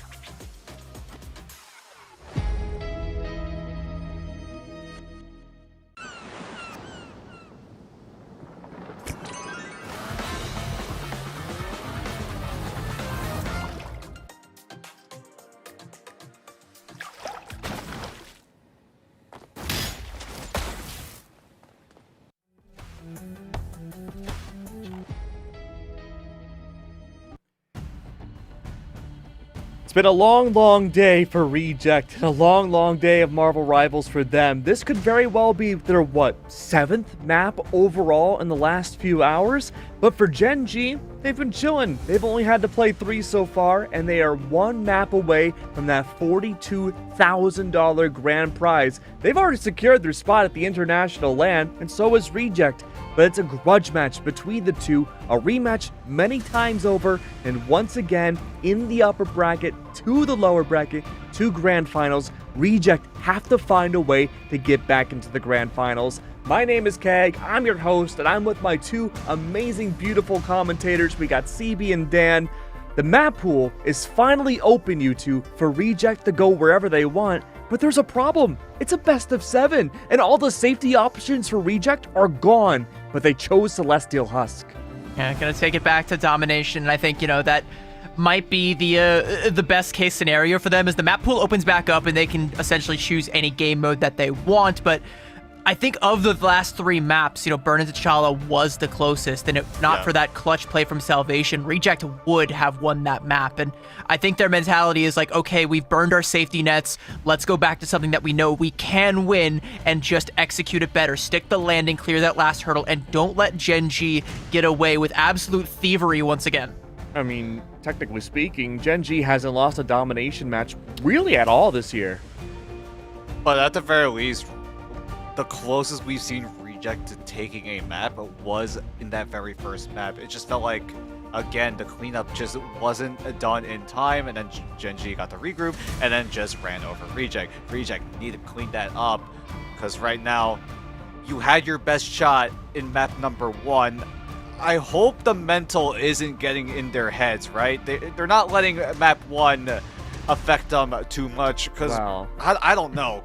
Map 3 might have been like, hey, what is going on? We need to lock things in, or else we might just get knocked out of the water here. I think when it comes to the mental game, right, like at this stage, you kind of just need a break. Like, you just need one thing to go your way, and then you can take that deep breath and reassess and take it one step at a time. But it's going to be that first step that I think is going to be the sticking point here for Reject. They need to get a map win. Like Keg, like you said, it's been a long night for them, and if they want to claim that grand prize, it's gonna have to be a lot longer, because it is reverse sweep city for them, all right? They're gonna have to go the full gambit all the way to 7, potentially 8, please, fingers crossed, if they want to claim that number 1 seed out here in the Pacific. We will never sleep again, but we are moments away from potentially the final map. Tournament point now, stage 1 point, to crown themselves the first international winners of Ignite Stage 1. It's going to be Gen G. They're 1 map away from doing so, and the picks and bans will be starting in just a few moments. What are we going to see, Dan?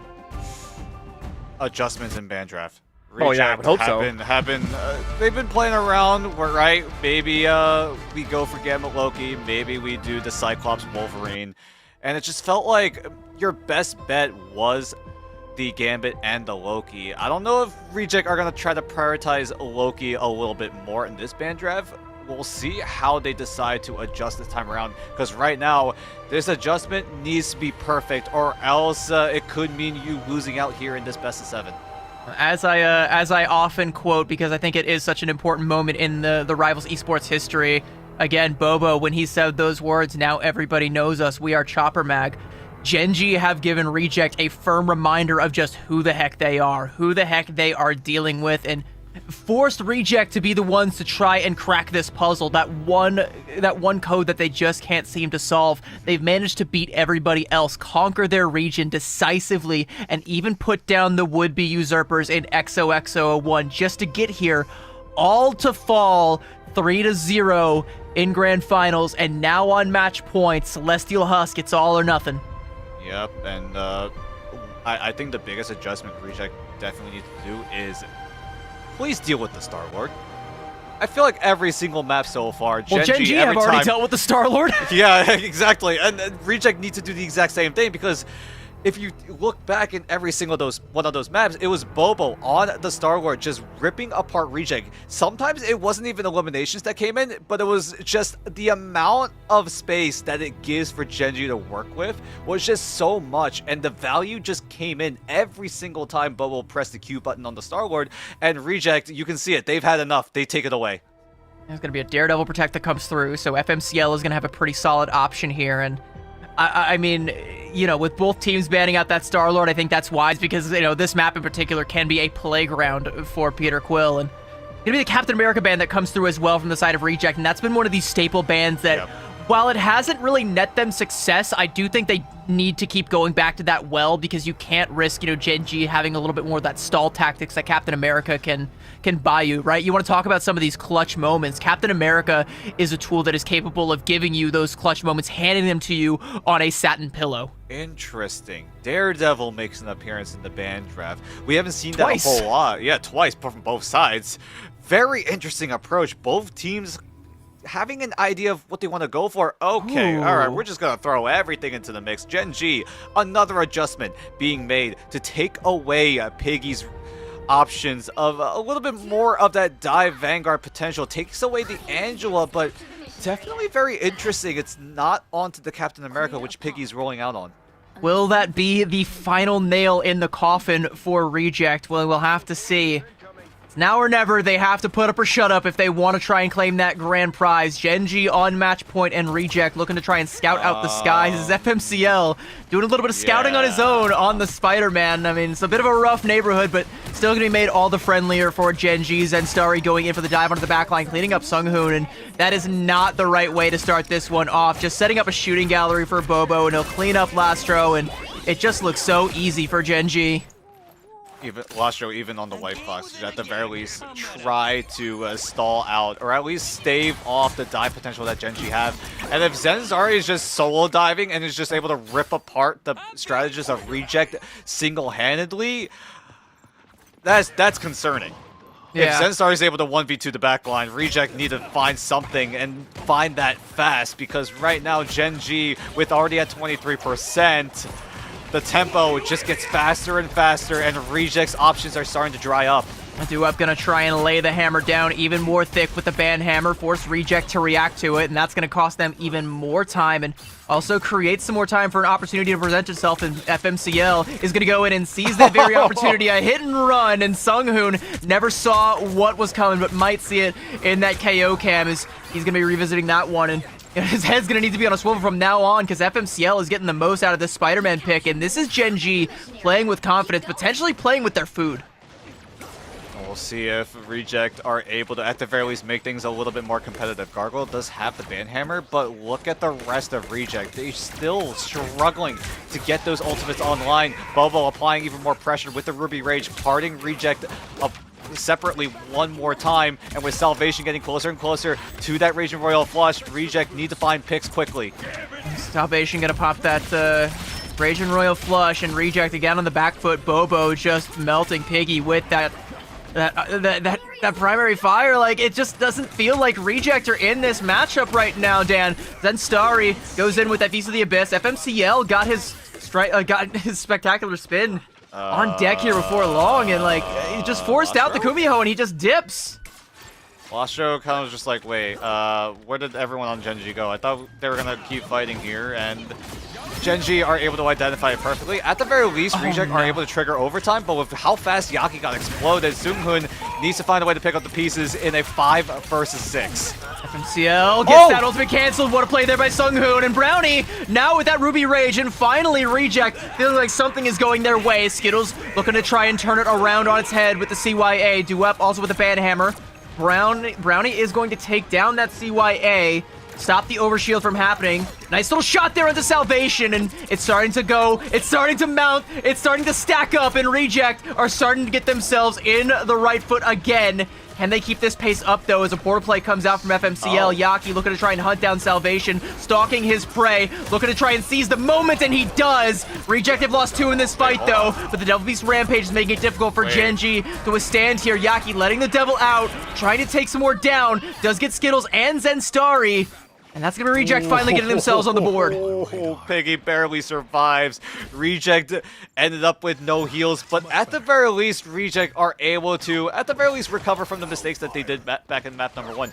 Clean up the rest of Gen G quickly and reliably, although it got a little bit scary, right? Both Sunghoon and Lastro going down meant that Reject had to clean up with 0 heals coming in, and thankfully, the pressure onto Skittles was enough for him to at the very least not be able to sustain the rest of the team. But now coming back in, Salvation with the Raging Royal Flush is going to facilitate a retake for Gen G, and they already found Gargoyle. Yeah, there's no tools to be able to withstand this, and Gargoyle getting caught out, and even if you can't get more off that, that's more than enough. There's not going to be a portal play that comes out from Reject, surely, as the flip will come through for Gen G, and Reject still on the back foot, still trying to deal with this onslaught. Ruby Rage from Bobo is just going to burst 2 members of Reject down. He's looking for the triple, but he might not find it, and he might not need it, as Gen G 1 sub-map away from immortality.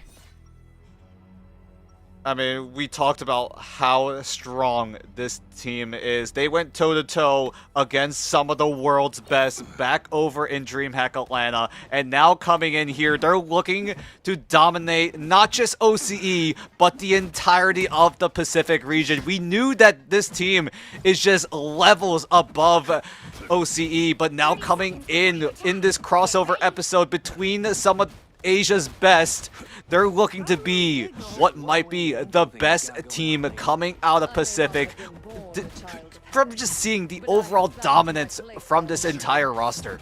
And look at Reject's composition. Like, they're not swapping too many things up. Piggy's staying on that double dinosaur, and I think that spells disaster for Reject because it's just so defensive, Dan. They feel like they are playing so scared. They're once again back in where we were earlier on in the evening. You know, think back to Reject versus EXO. The shoe is on the other foot. Now Reject are paying Gen G far too much respect, and Gen G, it doesn't feel like they're really respecting Reject all that much at this stage. They can afford to make a couple of mistakes, and they don't care because they're just not going punished.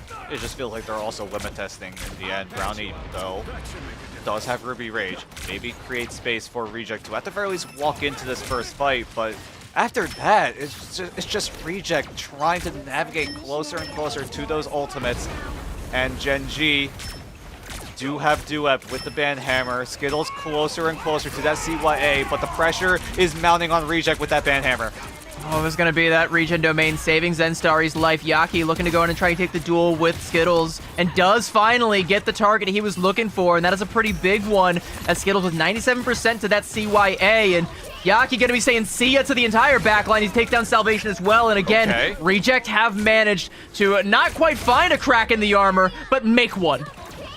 And that gives Reject enough time to stack up those ultimates. Both Sukun and Lastro getting access to that Raging Royal Flush twofold, as Gen G gonna have to find a way to shut it down with a single CYA. FMCL very close to the Devil Out.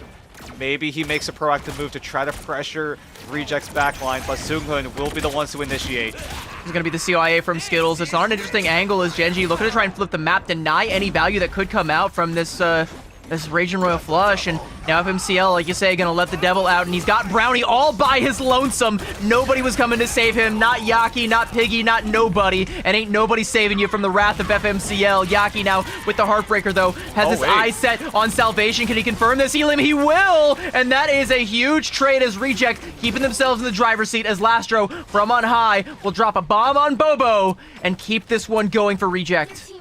Huge Heartbreaker from Yaki sticks onto Salvation, who couldn't get the Raging Royal Flush because Yaki was literally right in front of Salvation.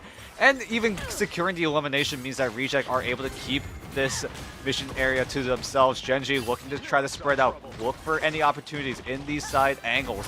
And that's exactly where Duep is positioned towards, but Yaki is taking care of him. Yaki's doing just such a good job of denying these off angles. Duep can't really get in there and get a whole lot done. Royal Flush is going to be coming out now, and FMCL trying to make the most of the damage will pop Piggy like a balloon, and it looks like it's going to be the flip coming through from Gen G if they can keep this pace up. Reject trying to keep themselves in the driver's seat for the time being, but FMCL on this Phoenix has just got so much damage, and Brownie tries to return fire with that Ruby Rage, but Bobo's got one as well. Neither team really getting much out of that one, but the healing just wasn't there, and the cleanup will come through for Gen G. 2 members of Reject evicted. A portal play to try and keep them in contention as overtime will take over, but Gen G will find the flip nonetheless, and Piggy will tuck his tail between his legs, retreat back into the portal. Still trying to take this fight while the time is there, but time might be up, and Gen G are going to start getting them percentage ticking up. Oh, I'm a little concerned about that portal play. You weren't able to extend the fight. as much as you wanted to. Maybe try to take a little bit more damage so that when Seunghoon does get access to the Raging Royal Flush, maybe that's where Reject look for the regroup and then the recontest. And they're going to do just that. Seunghoon does get access to the Raging Royal Flush before Genji are able to. Salvation still stuck at around 63%. Skittles does have the CYA to try to use it defensively, but you really don't want to use it defensively when you're on the Genji camp. What an angle from Lastro there. FMCL is going to get res right back up, but Salvation won't be there. Zenstari with a huge strangling prison may have just strangled the life out of Reject on this attacking front. Lastro, though, with a second Raging Royal Flush is going to be enough to keep Reject in the fight for the time being, but Genji are okay with this. It builds up more percentage for them. They're halfway there, nearly matching Reject, and Reject are going to retreat. This is looking dire for Reject. You use both Royal Flushes, and you're not able to get the retake down. Genji still having Salvation, getting closer and closer to that Royal Flush. That might be the final nail in the coffin if Piggy is not able to get his ultimate in time.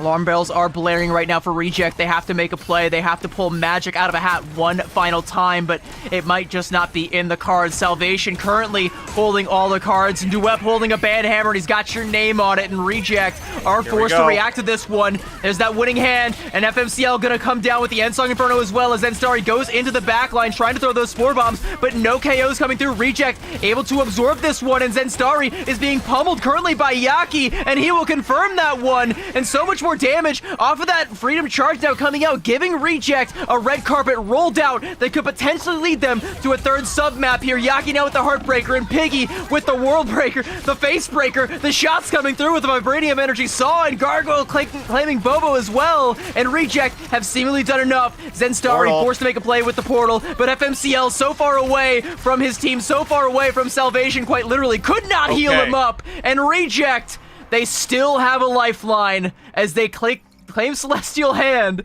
and this one will be decided by the Codex. Okay, Reject. They were able to recover from their mistakes the last time they played on Domination. They just had to clean up Genji and make sure that they secure the round. But huge props to Reject, right? They had the odds stacked against them. Salvation prepping that Raging Royal Flush meant that if they were able to find eliminations onto Reject, Genji could have just hoisted that trophy and become that first seed out of Pacific. But Reject now is seemingly starting to wake up a little bit. They've had their cup of coffee. Seunghoon now having access to the Raging Royal Flush in this first fight. Bobo now switches out of the Cyclops over to the Elsa Bloodstone. I assume because they're expecting that Reject will still roll out on this triple Vanguard composition, and Bobo might just be that perfect pick with that % health damage. Yeah, it's either that or they're expecting the Captain America to still come out, but Piggy is back over onto that Devil Dino, and the thing about this triple Vanguard lineup is it's going to help charge up the ultimates for Seunghoon and Lastro so quickly, so Seunghoon going to be coming up on that Raging Royal Flush early on, and that's the win condition for Reject, and if you're Reject, you can't hesitate. Once you get that ultimate online, you have to push Q. Piggy has to push the button for the shield there, keep himself alive, nearly fell. Could have been disastrous there, but ultimate's now starting to come online for Reject as they have a safe place to play, and they want to come out to play. Lastro taking down FMCL, and Seunghoon with this Raging Royal Flush from downtown will take down Bobo, and Reject looking to get the first cap. Big win for Reject. Only use a single Gambit ultimate. Genji kind of just fall over, concede this fight, and now look for the regroup. And Yaki even getting a late stagger onto Zenstari means that he's going to have to make some adjustments. Thought about going to the Rogue, goes back to the Venom to team up with Skittles so that Symbiote Shenanigans is in play. Poor Yaki gets a little bit tripped up by the Elsa trap, but still was able to get high ground for a whole, what, 2 seconds?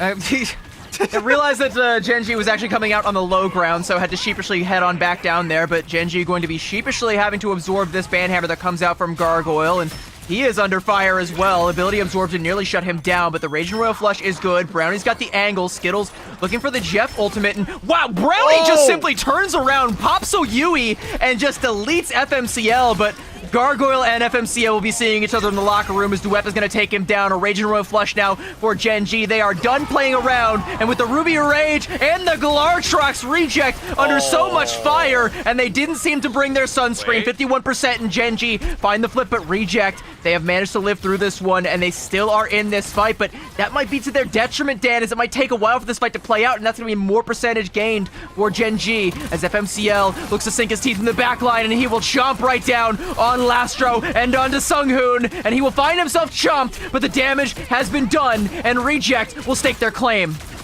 During that fight as well, Gen G were able to get the flip, so they're already at around 24 and climbing. Everyone on Reject quickly needs to reset. Now Reject, you have access to the Raging Royal Flush soon. Are you able to get it quickly enough so that you're able to team it up with either Piggy or Yaki? Because they're going to be the ones trying to initiate the fight here. But the problem is Gen G have a rogue ultimate of their own, so they could easily nullify Piggy or Yaki's ultimates. Which rogue is going to press the Q button first? That's what it might come down to. It's going to be Duep, and he's going to try and get on top of the back line and deny some of the ult charge from coming out. Yaki wants to mirror it. Devil Beast Rampage is going to make it a little bit more treacherous for Gen G to try and get in there, and Zenstari, as a matter of fact, is trying to get out. With the diving strike, he will do just that, but still super low on HP. Skittles, though, has got that good healing for him, and will get him topped back up and approach on that Jeff ultimate, but FMCL didn't get the healing when he needed it, and Brownie will clean him up, and that's huge because he was holding on to that, left the Devil out, and the Devil that you need to worry about right now is Sunghoon, as he has got the winning hand, but Skittles, with the Jeff ultimate, he's going to be able to find anything. Is there going to be anybody even left from Gen G to capitalize off of this Jeff ultimate? It looks like no, as Reject will find the flip, find the KOs, and even stagger this Shark out. Yep, they're letting Skittles live for just a few more seconds. Now go for the execution. So My poor chud son, Jeff. Well, at the very least, though, Gen G will have salvation coming up with the Royal Flush. Maybe team up with FMCL, try to overwhelm the disengage out of Reject. Try to maybe draw out the regen domain. They gotta go before Lastro gets his. Yeah, though 90% though. Like there's the regen domain, and then there's also the threat of a second Royal Flush. FMCL looking to try and let the Devil out, and there is that regen Royal Flush. Brownie though with the Ensong Inferno. Duet is gonna fall. Glartrox from Bobo could be huge. Salvation does go helicopter mode and take down Lastro, so no ultimate coming out. 76% now from Gen G. They'll find the flip. There is one fight territory, but Reject have time to take a reset. Oh, but they're staggering out Yaki as long as they can, and Brownie goes in to try to make the save. He'll give his own life for the cause. And is there going to be a portal play now? Piggy is going for it. No, he's going to swap over to the Captain America. Try and run in and make a save. Is there going to be a touch? 8 seconds left. Can anybody get in there? Somebody has to touch. Somebody from Reject has to get in there. But the killer instinct from Gen G. They go in. There will be an overtime. Lastro, with that God of Mischief, is going to duplicate the Raging Royal Flush and try and find something. Piggy goes in. He doesn't have the ultimate, but he might not need it as he is pummeling Salvation. And with the Vibranium Energy Saw, will cut him in twain. Bobo will fall as well, and Gargoyle trying to take down FMCL, pops a cap in, and with the headshot, Reject, find the flip, 97%, and Gen G trying to get back into this. Trigger OT again, try and look for an ultimate, try and look for a miracle, but Gargoyle has that Banhammer, and he's looking for someone to put it on, and it might just be Duep on a sliver of HP. He goes for the ability absorption, but he can't quite finish it off. Portal play now from Gen G, but Yaki with the Heartbreaker may have just broken Gen G's hearts indeed, taking away their chances of the full sweep, and given Reject a map, giving them a second chance in this series, and indeed they do! Reject are on the board, 3-1. We're not done yet, Dan.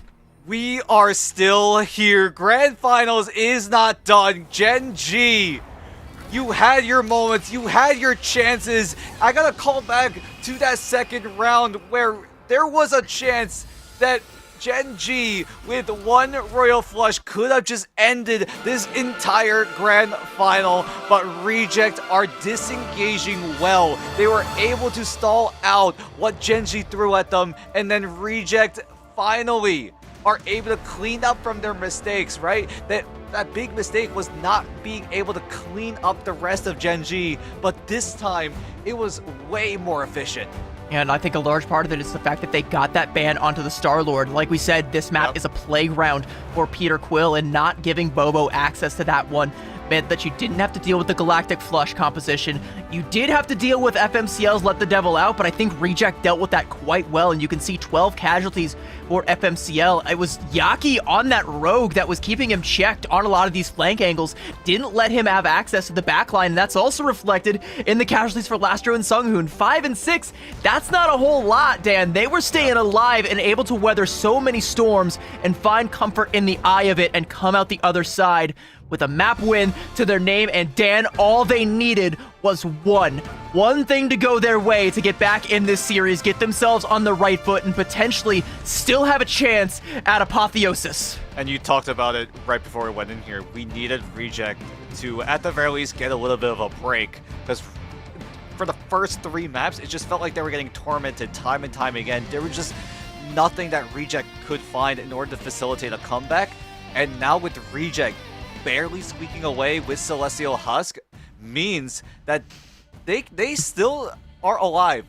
There is still life in them. And they really do think it's winnable. I also have to talk about Yaki as well on the rogue. He has so far impressed me a ton because he has not played the rogue all too often. And that was like one of my biggest questions, right? Can Yaki perform on this rogue pick that's usually facilitated by Gargoyle? But so far, Reject are looking to be on that resurgence. Is this the start of a grand finals reverse sweep? We saw it happen in the best of 5, but can it happen in the best of 7? We'll see as we head into map number 5.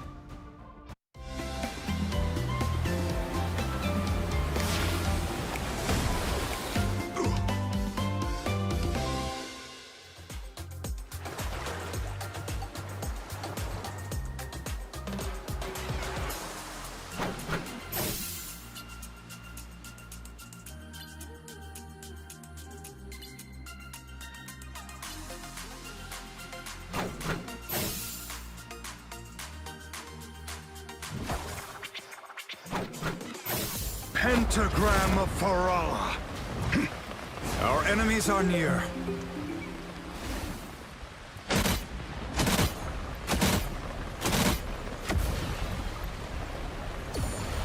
By the eye of Agamotto!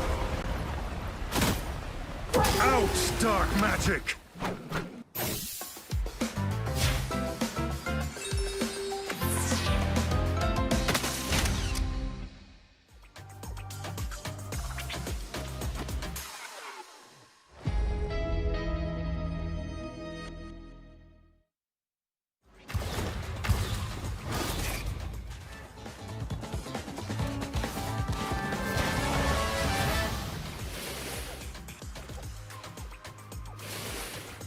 Let the devil go!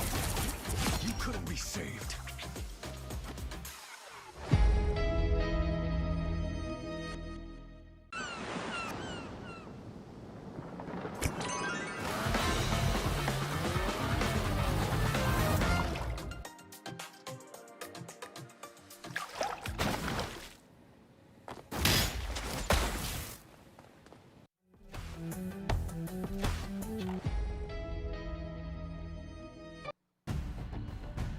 What is happening? This is incredible. Keg back again, and I'm with CB and Dan. I don't know what to expect anymore. I mean, this could very well be the final map. I don't know. I thought the last one would be, but Celestial Husk seemed to be the answer that Reject was looking for, but I am concerned, you two, because Reject got to choose each map off of their losses. They went down quite a bit to Gen G.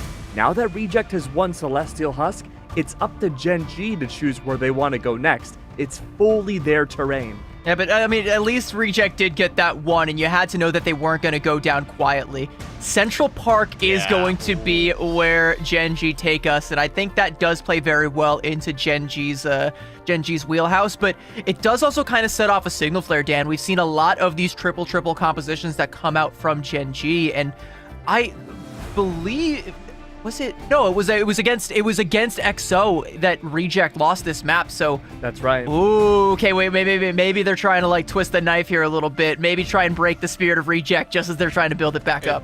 It might also play a little bit of a part, right? Central Park is one of those maps where there's a lot of open space. It does allow some of these flying heroes to be used, and does that make Reject sweat a little bit in terms of figuring out what kind of composition that Gen G want to go for? It's all going to come down to the band draft to see what kind of identity that Gen G want to go for here. I think they're going to anticipate the Adam Warlock composition, right? Because like they've played it so many times before in this series. Unless Gen G were just like saving another composition for like an emergency protocol where, you know, okay, we drop a map in grand finals, now we got to hit you with this new strategy that you never saw coming. If not that, like it's going to be the double res comp, right? Like every other time they've had an opportunity on a map like this, they've played it.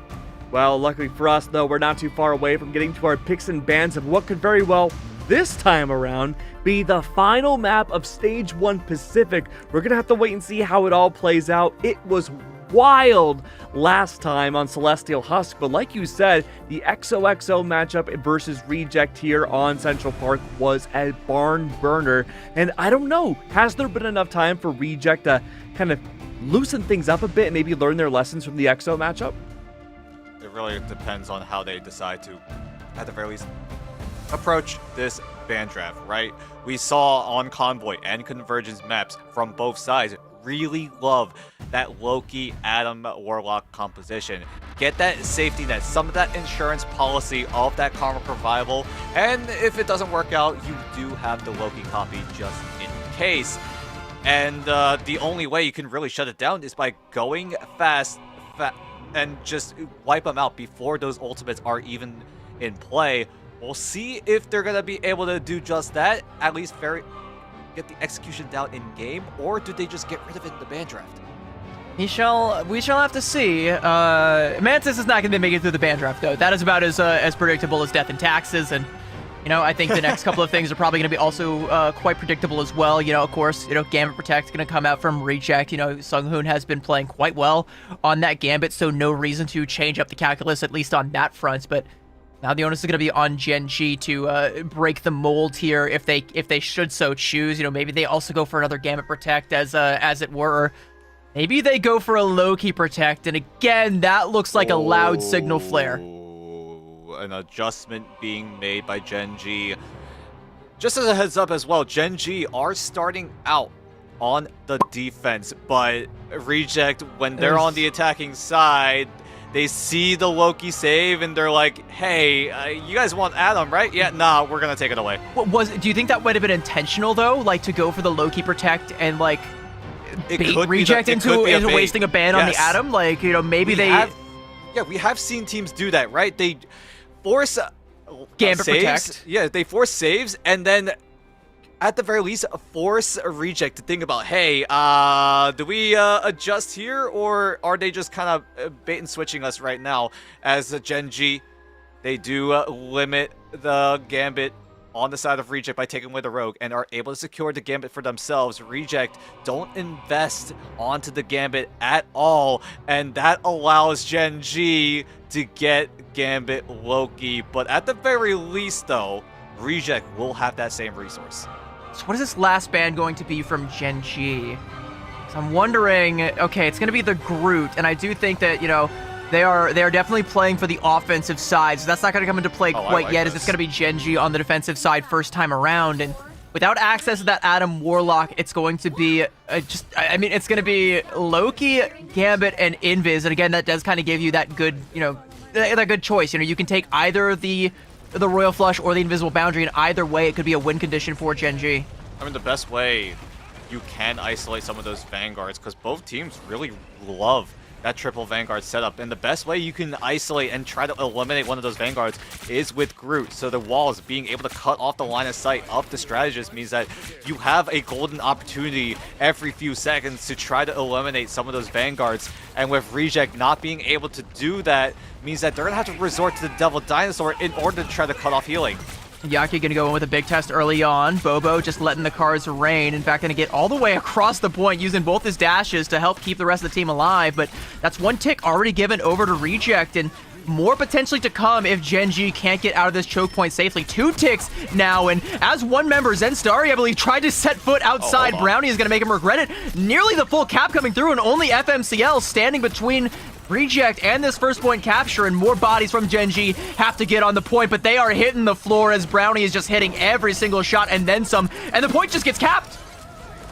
Percent health damage is the way to go in this series.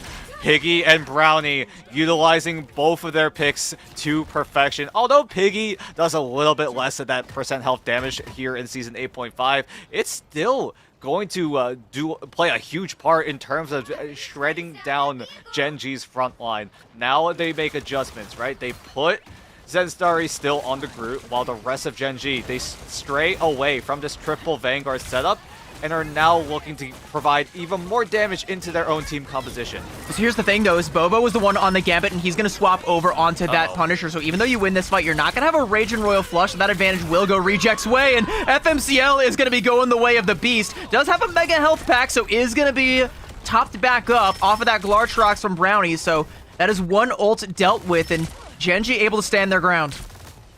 And now how does Reject approach this? You have Lastro with the God of Mischief.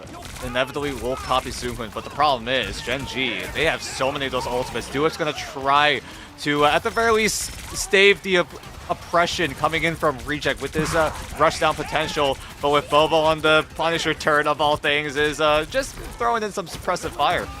Duet catching Salvation out and denying that second Royal Flush from coming out. Sonic Seduction from Gargoyle, but there's just too much cover that you can't really lock anybody from Gen.G down, and now with Zenstarry with that Strangling Prison, and Duet just getting in there with all the damage. It's big. It's not just big, Dan. It's absolutely massive, and it's crushing for Reject.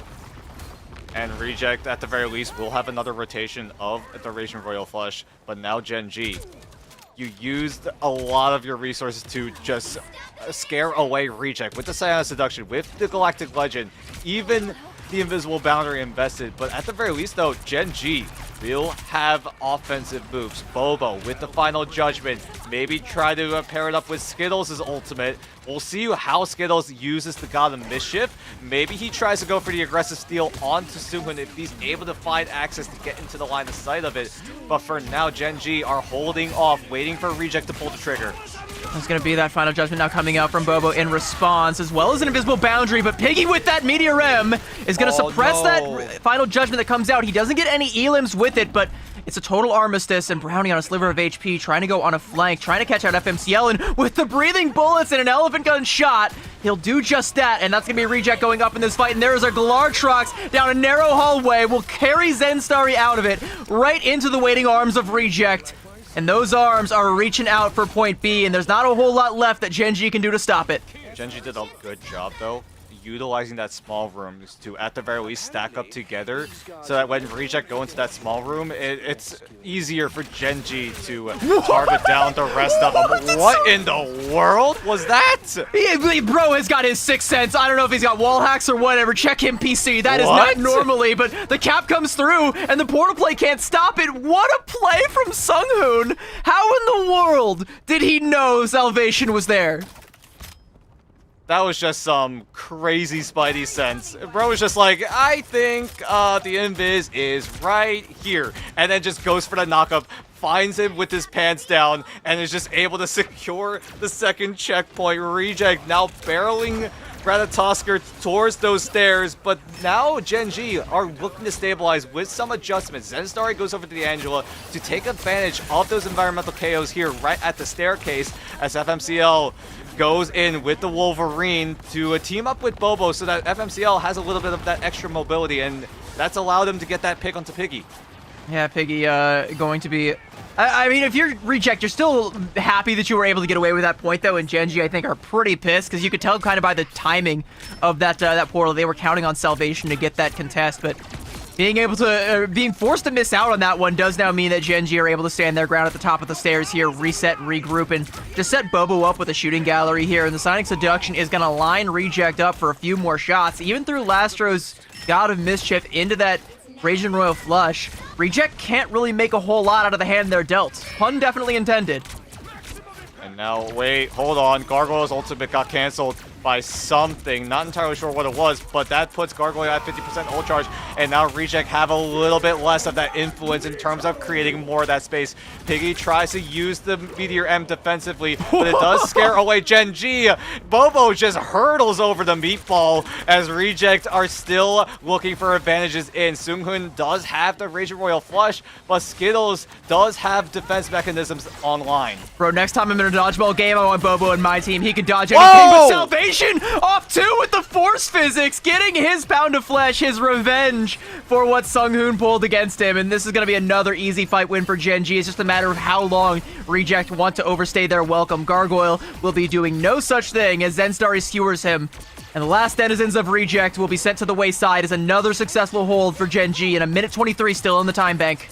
FMCL gets the last stand onto both Piggy and Yaki, and then Salvation is there to provide the extra damage with the Force Physics. Allows him to get a double. Now Gargoyle will get access to the Scion Seduction once again. Genji, however, will be able to match that. Skittle still holds on to the God of Mischief. Zenstar even there to limit Reject's mobility with the Heaven's Retribution. Will invest it right now. Brownie's there to try to eliminate that Angela ultimate from the playing field. And now Reject, this Scion Seduction has to come up huge. Visible boundary from Skittles, though, and Yaki, it looks like he's getting caught out there by Zenstari outside of the invisible boundary. There's no actual invisible boundary that comes out from Reject. Lastro is holding on to that one. I think they realize this fight might be chalked, but it comes out anyway, and Salvation is still able to get one. They trade out Bobo, but Lastro falls. The Veil drops. A second boundary for Genji, and Reject. I don't know if I like that fight, Dan. You think that the fight is winnable? I feel like it's a way. It's Oh no, just way no, too this is late. brutal. This is brutal. And This is brutal. This is brutal. Gargoyle, you're gonna have to wait a few more seconds. Now it's a mad dash for Reject if they're able to at the very least trigger overtime. But with how close Genji are holding and Reject don't invest in the portal, this is an uphill battle for Reject. But they're able to touch. I mean, they're gonna touch, but they ain't gonna be staying around for too long. FMCL with the claws flying left and right. Reject one by one. They're throwing themselves into the meat grinder, and Genji will stand their ground for potentially the last time that they need to on Central Park. Only 77.44 meters for Reject, and I don't even believe Reject got to the top of the stairs. Genji, that is a very clearable hurdle. The line has been drawn. Genji, the trophy's right there. You just have to match what Reject did. But Genji, you gotta give all the props to them for handling every single thing that Reject threw at them, whether it was the Gambit ultimate, whether it was the Scion Seduction. Genji are just able to shut it down quickly and efficiently time and time again. And now on the offense, you just have to do what you did to counter Reject, right? Just shut down every single win condition that Reject had at the ready. And it just feels like Genji were just ready every step of the way. Now Reject have access to what Genji did not, and that is that double res composition, as well as, again, the invisible boundary with this this triple look here. But it's going to be a different triple without access to the Groot. It looks like Yaki is getting a little bit creative. A Penny Parker is, I mean, something you do often see on Central Park, if not any other maps, and I'm curious to see. You know, we were curious about Yaki's hero pool when it came to the Rogue, but this is going to be an entirely new look for him. Yeah, all questions are onto him if he's able to get value out of it. Genji doesn't seem like they want to use the portal to at the very least either cut off the small room or get access to the high ground. So Genji are just going to walk it down Main Street as Reject are looking to bunker down with Yaki on the Penny Parker. And maybe this is enough for Reject to at the very least get access to some of those ultimates. Most notably Brownie on the Karmic Revival. That's the clear win condition for Reject if things do go hairy. Great stun onto FMCL. I gotta shout that out. He didn't drop onto the mines, though, so he will live for now. But Brownie forcing out that healing factor. But Brownie is in a world of trouble right now as two members of Genji, Salvation and Bobo, have caught him on the flank. Force a repositioning out of him. And the Soul Bond coming out as well. Gargoyle getting taken for a ride, but he is happy to keep his hands and feet inside of the vehicle at all times and take FMCL down and potentially Duep as well. But gonna be a Carbon Crush, kicking Duep right back into the fray. He wanted no part of that one. Gargoyle forces him to take that duel, and Gargoyle will win it outright. And first defense for Reject successful. But can they do it one more time? Now ultimates will be in play. Most notably Skittles on the God of Mischief will copy Salvation's Gambit ultimate. But Reject still getting to those ultimates means that Skittles could easily run over Reject whenever he decides to pull the trigger. Is Reject able to hold it off? Well, here it comes. There's no defensive utility for Reject, so they have to give ground. They can give up a tick or two before they get their ultimates of their own, but they got to find something. Gargoyle with another huge Carbon Crush is going to slow things down. Yaki claiming one, but off the Strangling Prison from Zenstari, it is a near team wipe, and Brownie is 20% away from the Karmic Revival, but even if that had come through, it wouldn't have been enough, and Salvation will salute the spirit of Brownie as he'll be taking a reset. You shouldn't invest in the Cocoon Yeah, Brownie's just gonna fizzle out, it seems like. We'll go back to the spawn room. And hold on to the Adam Warlock ultimate. Oh, hello, yeah, like you said, Reject, Goodbye. go for the portal. And Piggy and Gargoyle, yeah, you can just wave them goodbye already. A Spider Sweeper even through the point here, but the portal was behind the wall there. Karma Revival from Brownie. Okay, wait a minute. Maybe Reject did cook with this portal play coming out. The cart is still being pulled away from them, and Duet with the Sonic Seduction to try and keep them at bay, but Lastro with the invisible boundary might make it a little bit easier for them to have safe passage back into this fight, but there is that Royal Flush on deck for Salvation. Gargoyle with another Sonic Seduction, and gonna make Salvation think twice about popping that Royal Flush. Gargoyle is gonna be traded out for FMCL. Is that gonna be good enough? As now there's an invisible bounty for Reject, and we can't quite find the Elim onto Sunghoon to be able to shut it down. Brownie taking the duel with Salvation shuts him down, and with an Eye of Agamotto and the Adamantium Claws, Reject have managed to steal this fight away. Lots of investment from Reject, however. They use so much to, at the very least, stabilize. Genji, however, they are able to hold on to 2 of those ultimates. A third will be online by the likes of Zen Starry. Genji just need to land this combo down, Strangling Prison into what hopefully will be a multi-man last stand from FMCL. He has shown that he's able to come up clutch with this Wolverine ultimate, but he has to do it one more time if they want to, at the very least, break through Reject's defense. Oh, Gargoyle on low HP. Regendo main will save him, but Brownie got caught out off on the flank. Man left behind, and Reject on the back foot. This Royal Flush is just putting so much pressure as Genji exert their will over Reject and force a full-fledged retreat. There's that last stand that comes through from FMCL, just carting them right into Bobo's waiting arms, and with arms wide open, he will accept you. And that's the strategist line gone from Reject. There is no contest coming in from Reject. Maybe they try to touch. Nope, they're just going to concede. Go for the regroup instead. And Reject, your ultimate economy still in shambles. The only one close is Yaki on that Wolverine ultimate. But thankfully, Sunghoon is able to find and give Reject that man advantage. Whereas Genji, here comes that move. Oh no, Piggy got caught out, and Gargoyle forced to use that symbiotic resilience, but even that isn't going to be enough resilience to stop the overwhelming force of Genji. Yaki with the last stand, they'll be able to claim 2 and potentially slow things down, but Genji, they want to keep their foot on the gas. They'll take Yaki down and keep this cart rolling. And the margin of error for Reject is growing ever thinner by the moment. Brownie is able to clean up FMCL with that reflective shot. There's the Ruby Rage as well. He takes down Zenstari, and he's finally bought and Reject another say in this fight and potentially an opportunity to hold, but it's 3.5 minutes, and Genji just got to win 1 fight and then potentially a stagger fight to get to the top of the stairs. And at the very top, quite literally is the throne, but potentially could be a throne for them. Reject need to play close.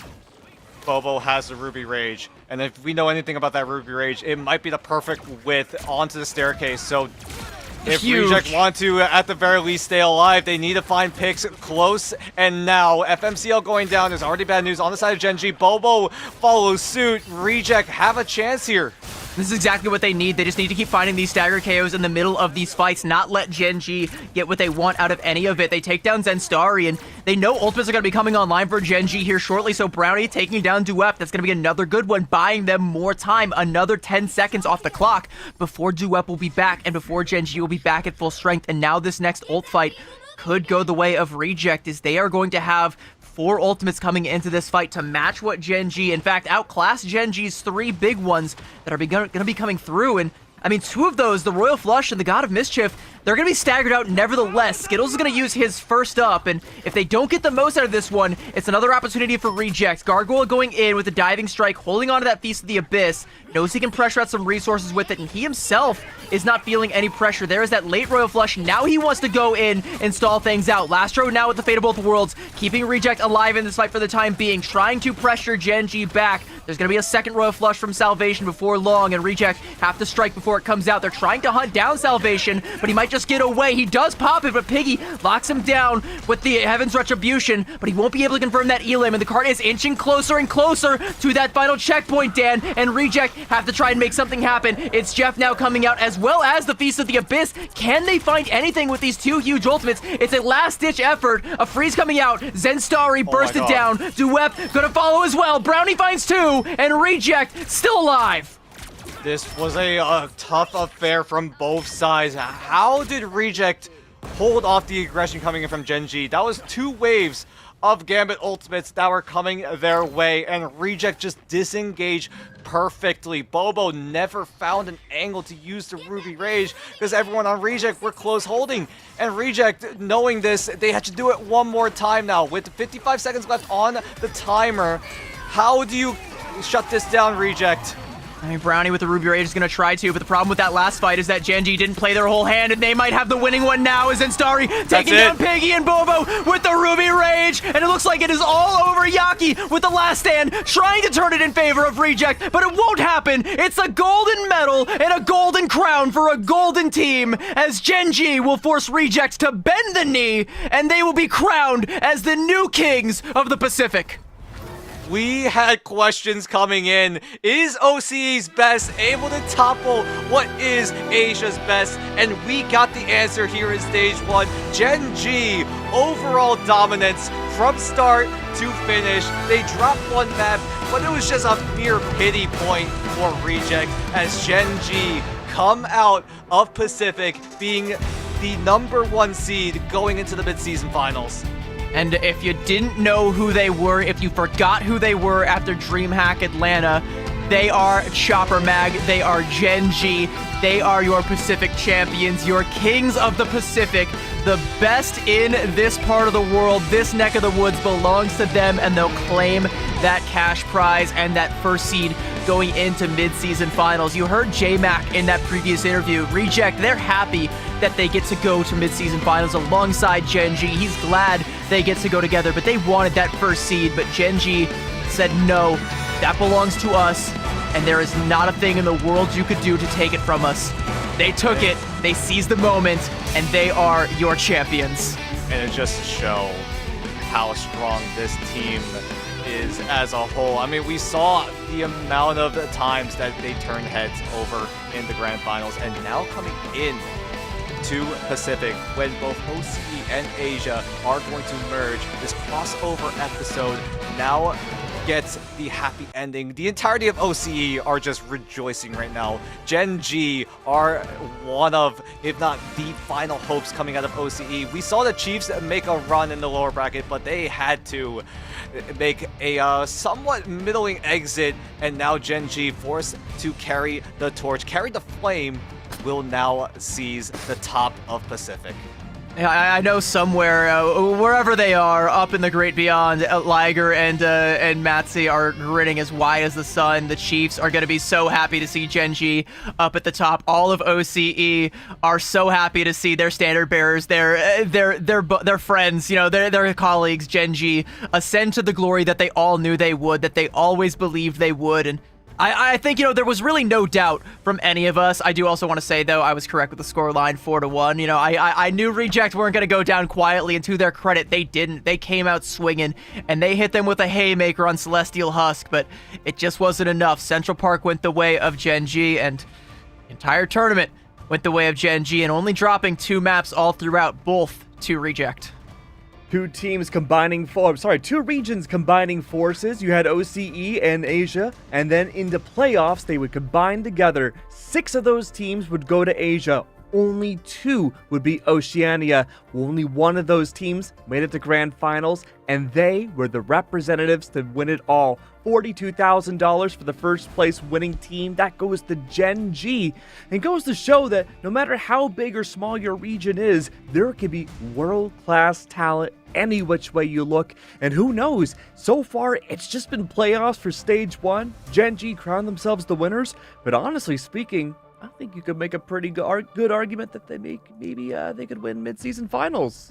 But they have a huge case for themselves, and I believe they are the first champions over in Ignite Stage 1. I think Keg can check the clock. Check the timer. Did China beat us, or did we get the first? I think we're good. Okay, we're good. Gen G are the first champions of Ignite 2026. Woo! Yippee! Oh my gosh! I mean, this roster is just stacked to the brim, right? The synergy, the amount of time they played together, right? Bobo and Salvation, the Chinese duo in this team as well, coming up huge. I mean, we talked about it, right? The amount of times the synergy just flows within a Gen G, right? I mean, we talked to some of the players on Gen G as well. As soon as both Bobo and Salvation start coming in Chinese, they know that the map is won. It's hard not to cheer for them because when they first came together as Chopper Mag, like there were some people, like I heard the words like Pacific Super Team being floated around to describe this team, and you know they were the best kept secret going into DreamHack Atlanta. They have that grand performance on the stage, turn a lot of heads, draw a lot of attention to the region, and they've since built up so much of that synergy, like you said. And for a team that had the word Pacific Super Team used to describe them to also just be such, like, they're good friends. They love playing together. They love, you know, being a team, and they've built that particular bond, and that's one of those things that is just an intangible, especially at this stage of the game. And yeah, there we go. Bro thinks he's on the team. Yeah, I wish. I wish I could play Marvel like that. Would be Plat 2. Maybe they need a Plat 2 representative, but overall, really impressive from Gen G overall, and I'm super excited for the future prospects for them as well. We were looking at Reject and Gen G, again, whether it be cultural differences or just an approach to the game, Gen G had a very different macro than Reject. It felt like at times Reject had a very individualistic sense where any player on the team could be a human highlight reel, but Gen G, their executes have been some of the cleanest I have seen team versus team, especially in those team fights, that I think almost out of any team in the game. It's hard to overcome like that level of synergy and also that level of pop-up potential from like every single other member of the team. Like, look at some of the best teams in the world right now. Like, if we use Americas for a comparison, look at teams like Swamp Gaming or Team Liquid Citadel, teams that already have so many of these synergies built up and that have been playing together for so long, but also have some of the best in slot when it comes to all these different roles. Gen G is like the equivalent over here in the Pacific, and I would even argue could go toe-to-toe with some of those teams, and I cannot wait to see it. We get to see it as they come in as the first seed. We will still get to see Reject there as well, but they're going to have a lot more to prove going into this one. I hope we just get another revenge match between Gen G and Reject on LAN. I think that's the only way we could have the ultimate icing on the cake. Who knows how that will go? I think, man, I'm hoping there isn't a world where those two don't face against each other. I'm not too sure what the structure for mid-season finals is going to look like yet, but surely they'll face up against each other, right? Maybe in grand finals? I mean, we've seen it happen before. Very ambitious prediction. Finals, but yeah, I'm I mean, an if it happens, it'll be a generational showing. Doing the Pacific Finals rematch on the international stage, that's a whole different level of hype, a whole different level of cinema, it feels like. I know I will be cheering for them because, of course, I got that Pacific bias as a caster, but I'd be lying if I'd say that there weren't some tough customers over on the rest of the world. You know, EMEA still believes that they are the top dogs in the world, and nobody has yet to prove them otherwise, and there are some pretty rough challengers, like I said, Swamp Gaming and TLC in Americas, and that's just the tip of the iceberg. But I would be remiss if I didn't also say that Gen G belong amongst those. Oh yeah, for sure, 100%. And I mean, I think Gen G will go down in a legendary sense, at least through their 2025 run into 2026. They've only been upgraded more and more. And again, I'm an ambitious kind of guy. You know, you get one milestone, you gotta go for the next. First, it's mid-season finals. Who knows how that's gonna go? Next, it's the world. I was gonna say, World Championship. We could absolutely see Gen G there. See if that ever does happen. I'm hopeful, right? We've seen that this roster in particular can go toe-to-toe on some of the midfield over in the Americas and EMEA, because we've seen them be able to take some of those teams down in the grand finals, and I'm very confident that they're going to be able to do just that. And it's just a big question of, can they go toe-to-toe against the top of the top, like Liquid Citadel, Swamp Gaming, Na'Vi, maybe VP. Are they at that level yet? That's the question, right? Is because like in both regions, EMEA and Americas, like so much of the landscape has changed, but the teams that still remain at the top, like I said, are the ones that have the same level of synergy as Gen G, which is kind of why I put them in that same conversation. Why, you know, again, no shade to Reject. They are a phenomenal team, a wonderful team. They went down swinging today, but there really was no doubt. It wasn't no contest, but there was no doubt that Gen G were going to be walking out with that crown. And yeah, that is the question, is now can they go toe-to-toe with some of those top-tier teams from the other regions? And I think they can. Will they win it all? I would love to see it. It's too soon to predict. I really wish I could say it, but I want to see them go the distance. I want to see them top that run that they made last time around and turn even more heads and remind you all who they are. It really feels like a millennia ago that we started preseason, and even through the MRC run, we saw some top-tier contending teams make it through the, effectively the Tier 2 sense, right? We had AAAD, we had Pirates make their way through, and they had huge runs all the way through preseason, and we thought, okay, maybe these will be the top-tier teams, beating out some of the partnered teams, some of the invited teams. Reject struggled early on in the preseason, but they got their act together and they looked pretty much flawless from then on forwards. Gen G is the only team that we've seen in OCE or Pacific that has never fumbled the bag once. At most, they've only lost a single map in each series, and that was preseason finals. They lost one against Chiefs, and here they've only lost one against Reject. But I have some good news. Ring, ring. Ring, ring. We have our interview ready with our brand new Stage 1 champions of Pacific. We got Bobo and Salvation on the line. How's it going, guys? Hello. Uh-oh. Oh, no. Reject's revenge. No. They get the last laugh. they just frame mog us and then disappear into the ether. Did a They're just like, cataclysmic yep. event just happen at their They got land Thanos area? stopped. Someone check on them. All right, we're gonna try and get them back up in the fray They here. may have gotten Thanos snap, but they look good doing it. They did. They mogged just us. mogged- Holy. they mogged us. Holy, yeah. Oh my god, They- frame maxers, dude. Holy. They moly. went out in the blaze of glory, but as we try and get them back together, I think there's something else that we can talk about as well. One of the crying. teams we didn't see today, but as I've called Gen G the standard bearers of the OCE region, now of the Pacific region as well. Let's talk about the OCE region as a whole, because for a while it was just the Gen G region. Like, they turned heads, drew attention to that region, was the reason that a lot of teams would watch that region. But we also got to see a glimpse of the Chiefs, and they end up finishing pretty highly in this tournament, doing quite well for themselves, and I would argue making a name for themselves as well, and reminding people that the talent pool goes just a little bit deeper than Gen G, and I think going forward it's only going to get more and more deep.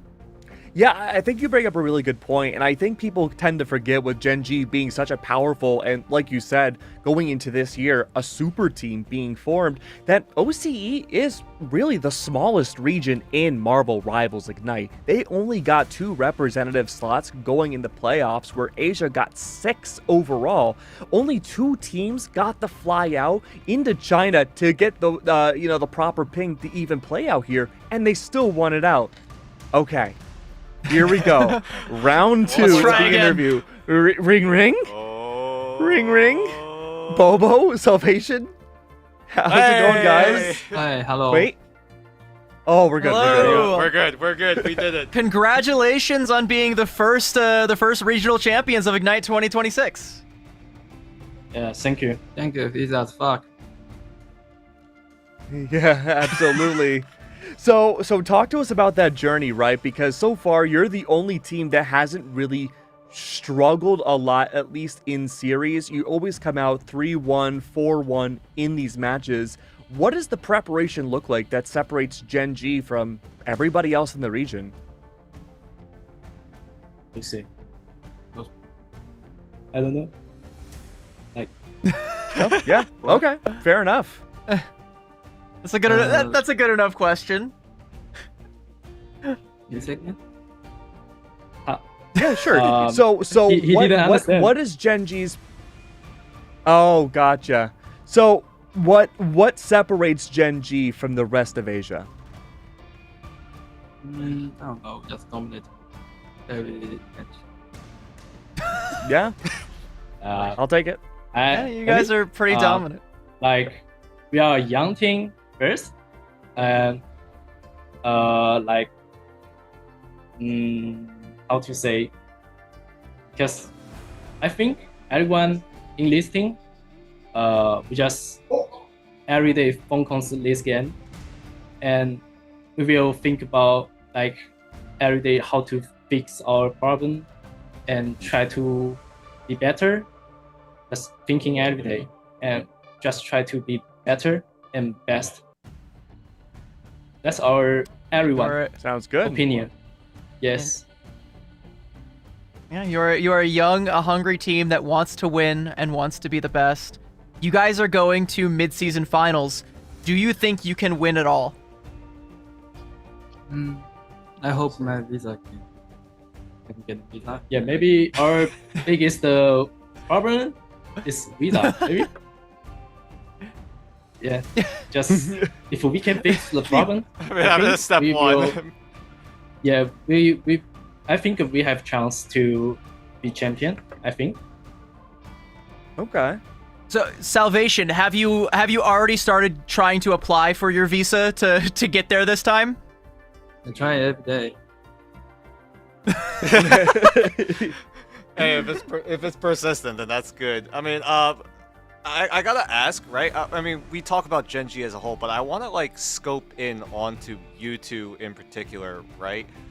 Like how you guys have so much synergy, right? We've talked to FMCL a few times, and he has said if you two are communicating in Chinese, the game is over. They have won. How did you guys build that synergy? How have you built that communication together for what feels like so long now?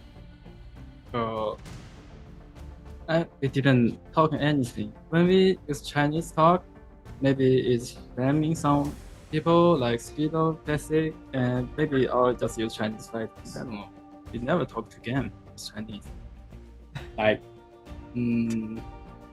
maybe we found some problem and I don't know how to use English to explain. I must share with Sally because maybe he know how to say. So we need to say first, like share our opinion first and try to fix the problem. And I think in the game, I say Chinese, it's like emergency, like help me. And yeah, he will know, he will quickly and find me. Oh, you're there? Oh, I got you. like this. Yes. Hey, if it works, right? So, looking ahead into mid-season finals, there's the chance you could have a revenge match against Reject, but outside of Reject, is there one team internationally that you would like to face?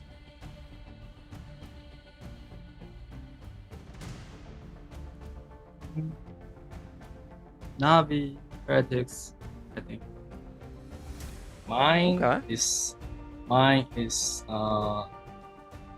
SG because they are good team, like new starting, they very powerful. And VP, I want to burst Baka. I think he's best at DPS. I just want to play with him.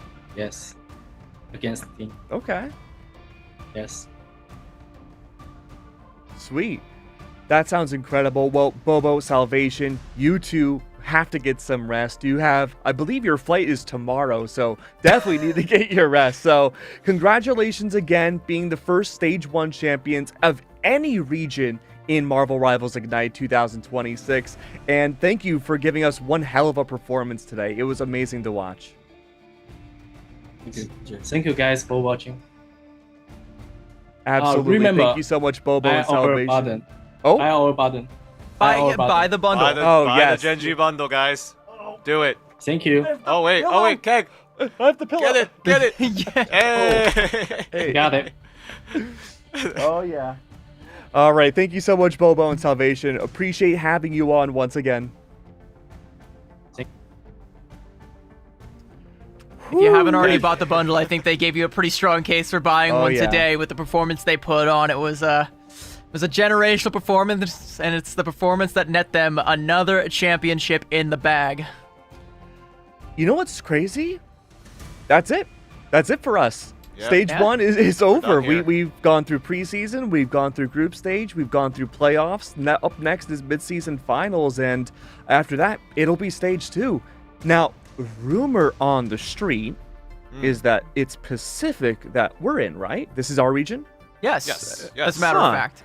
Well, we're not But- all physically located there. Like we're That we're very all like true. kind of all Yeah. over the place I here. wish, It's like I wish. it's currently 9 a.m. here for me. It is Almost 7 a.m. 10 for actually. me.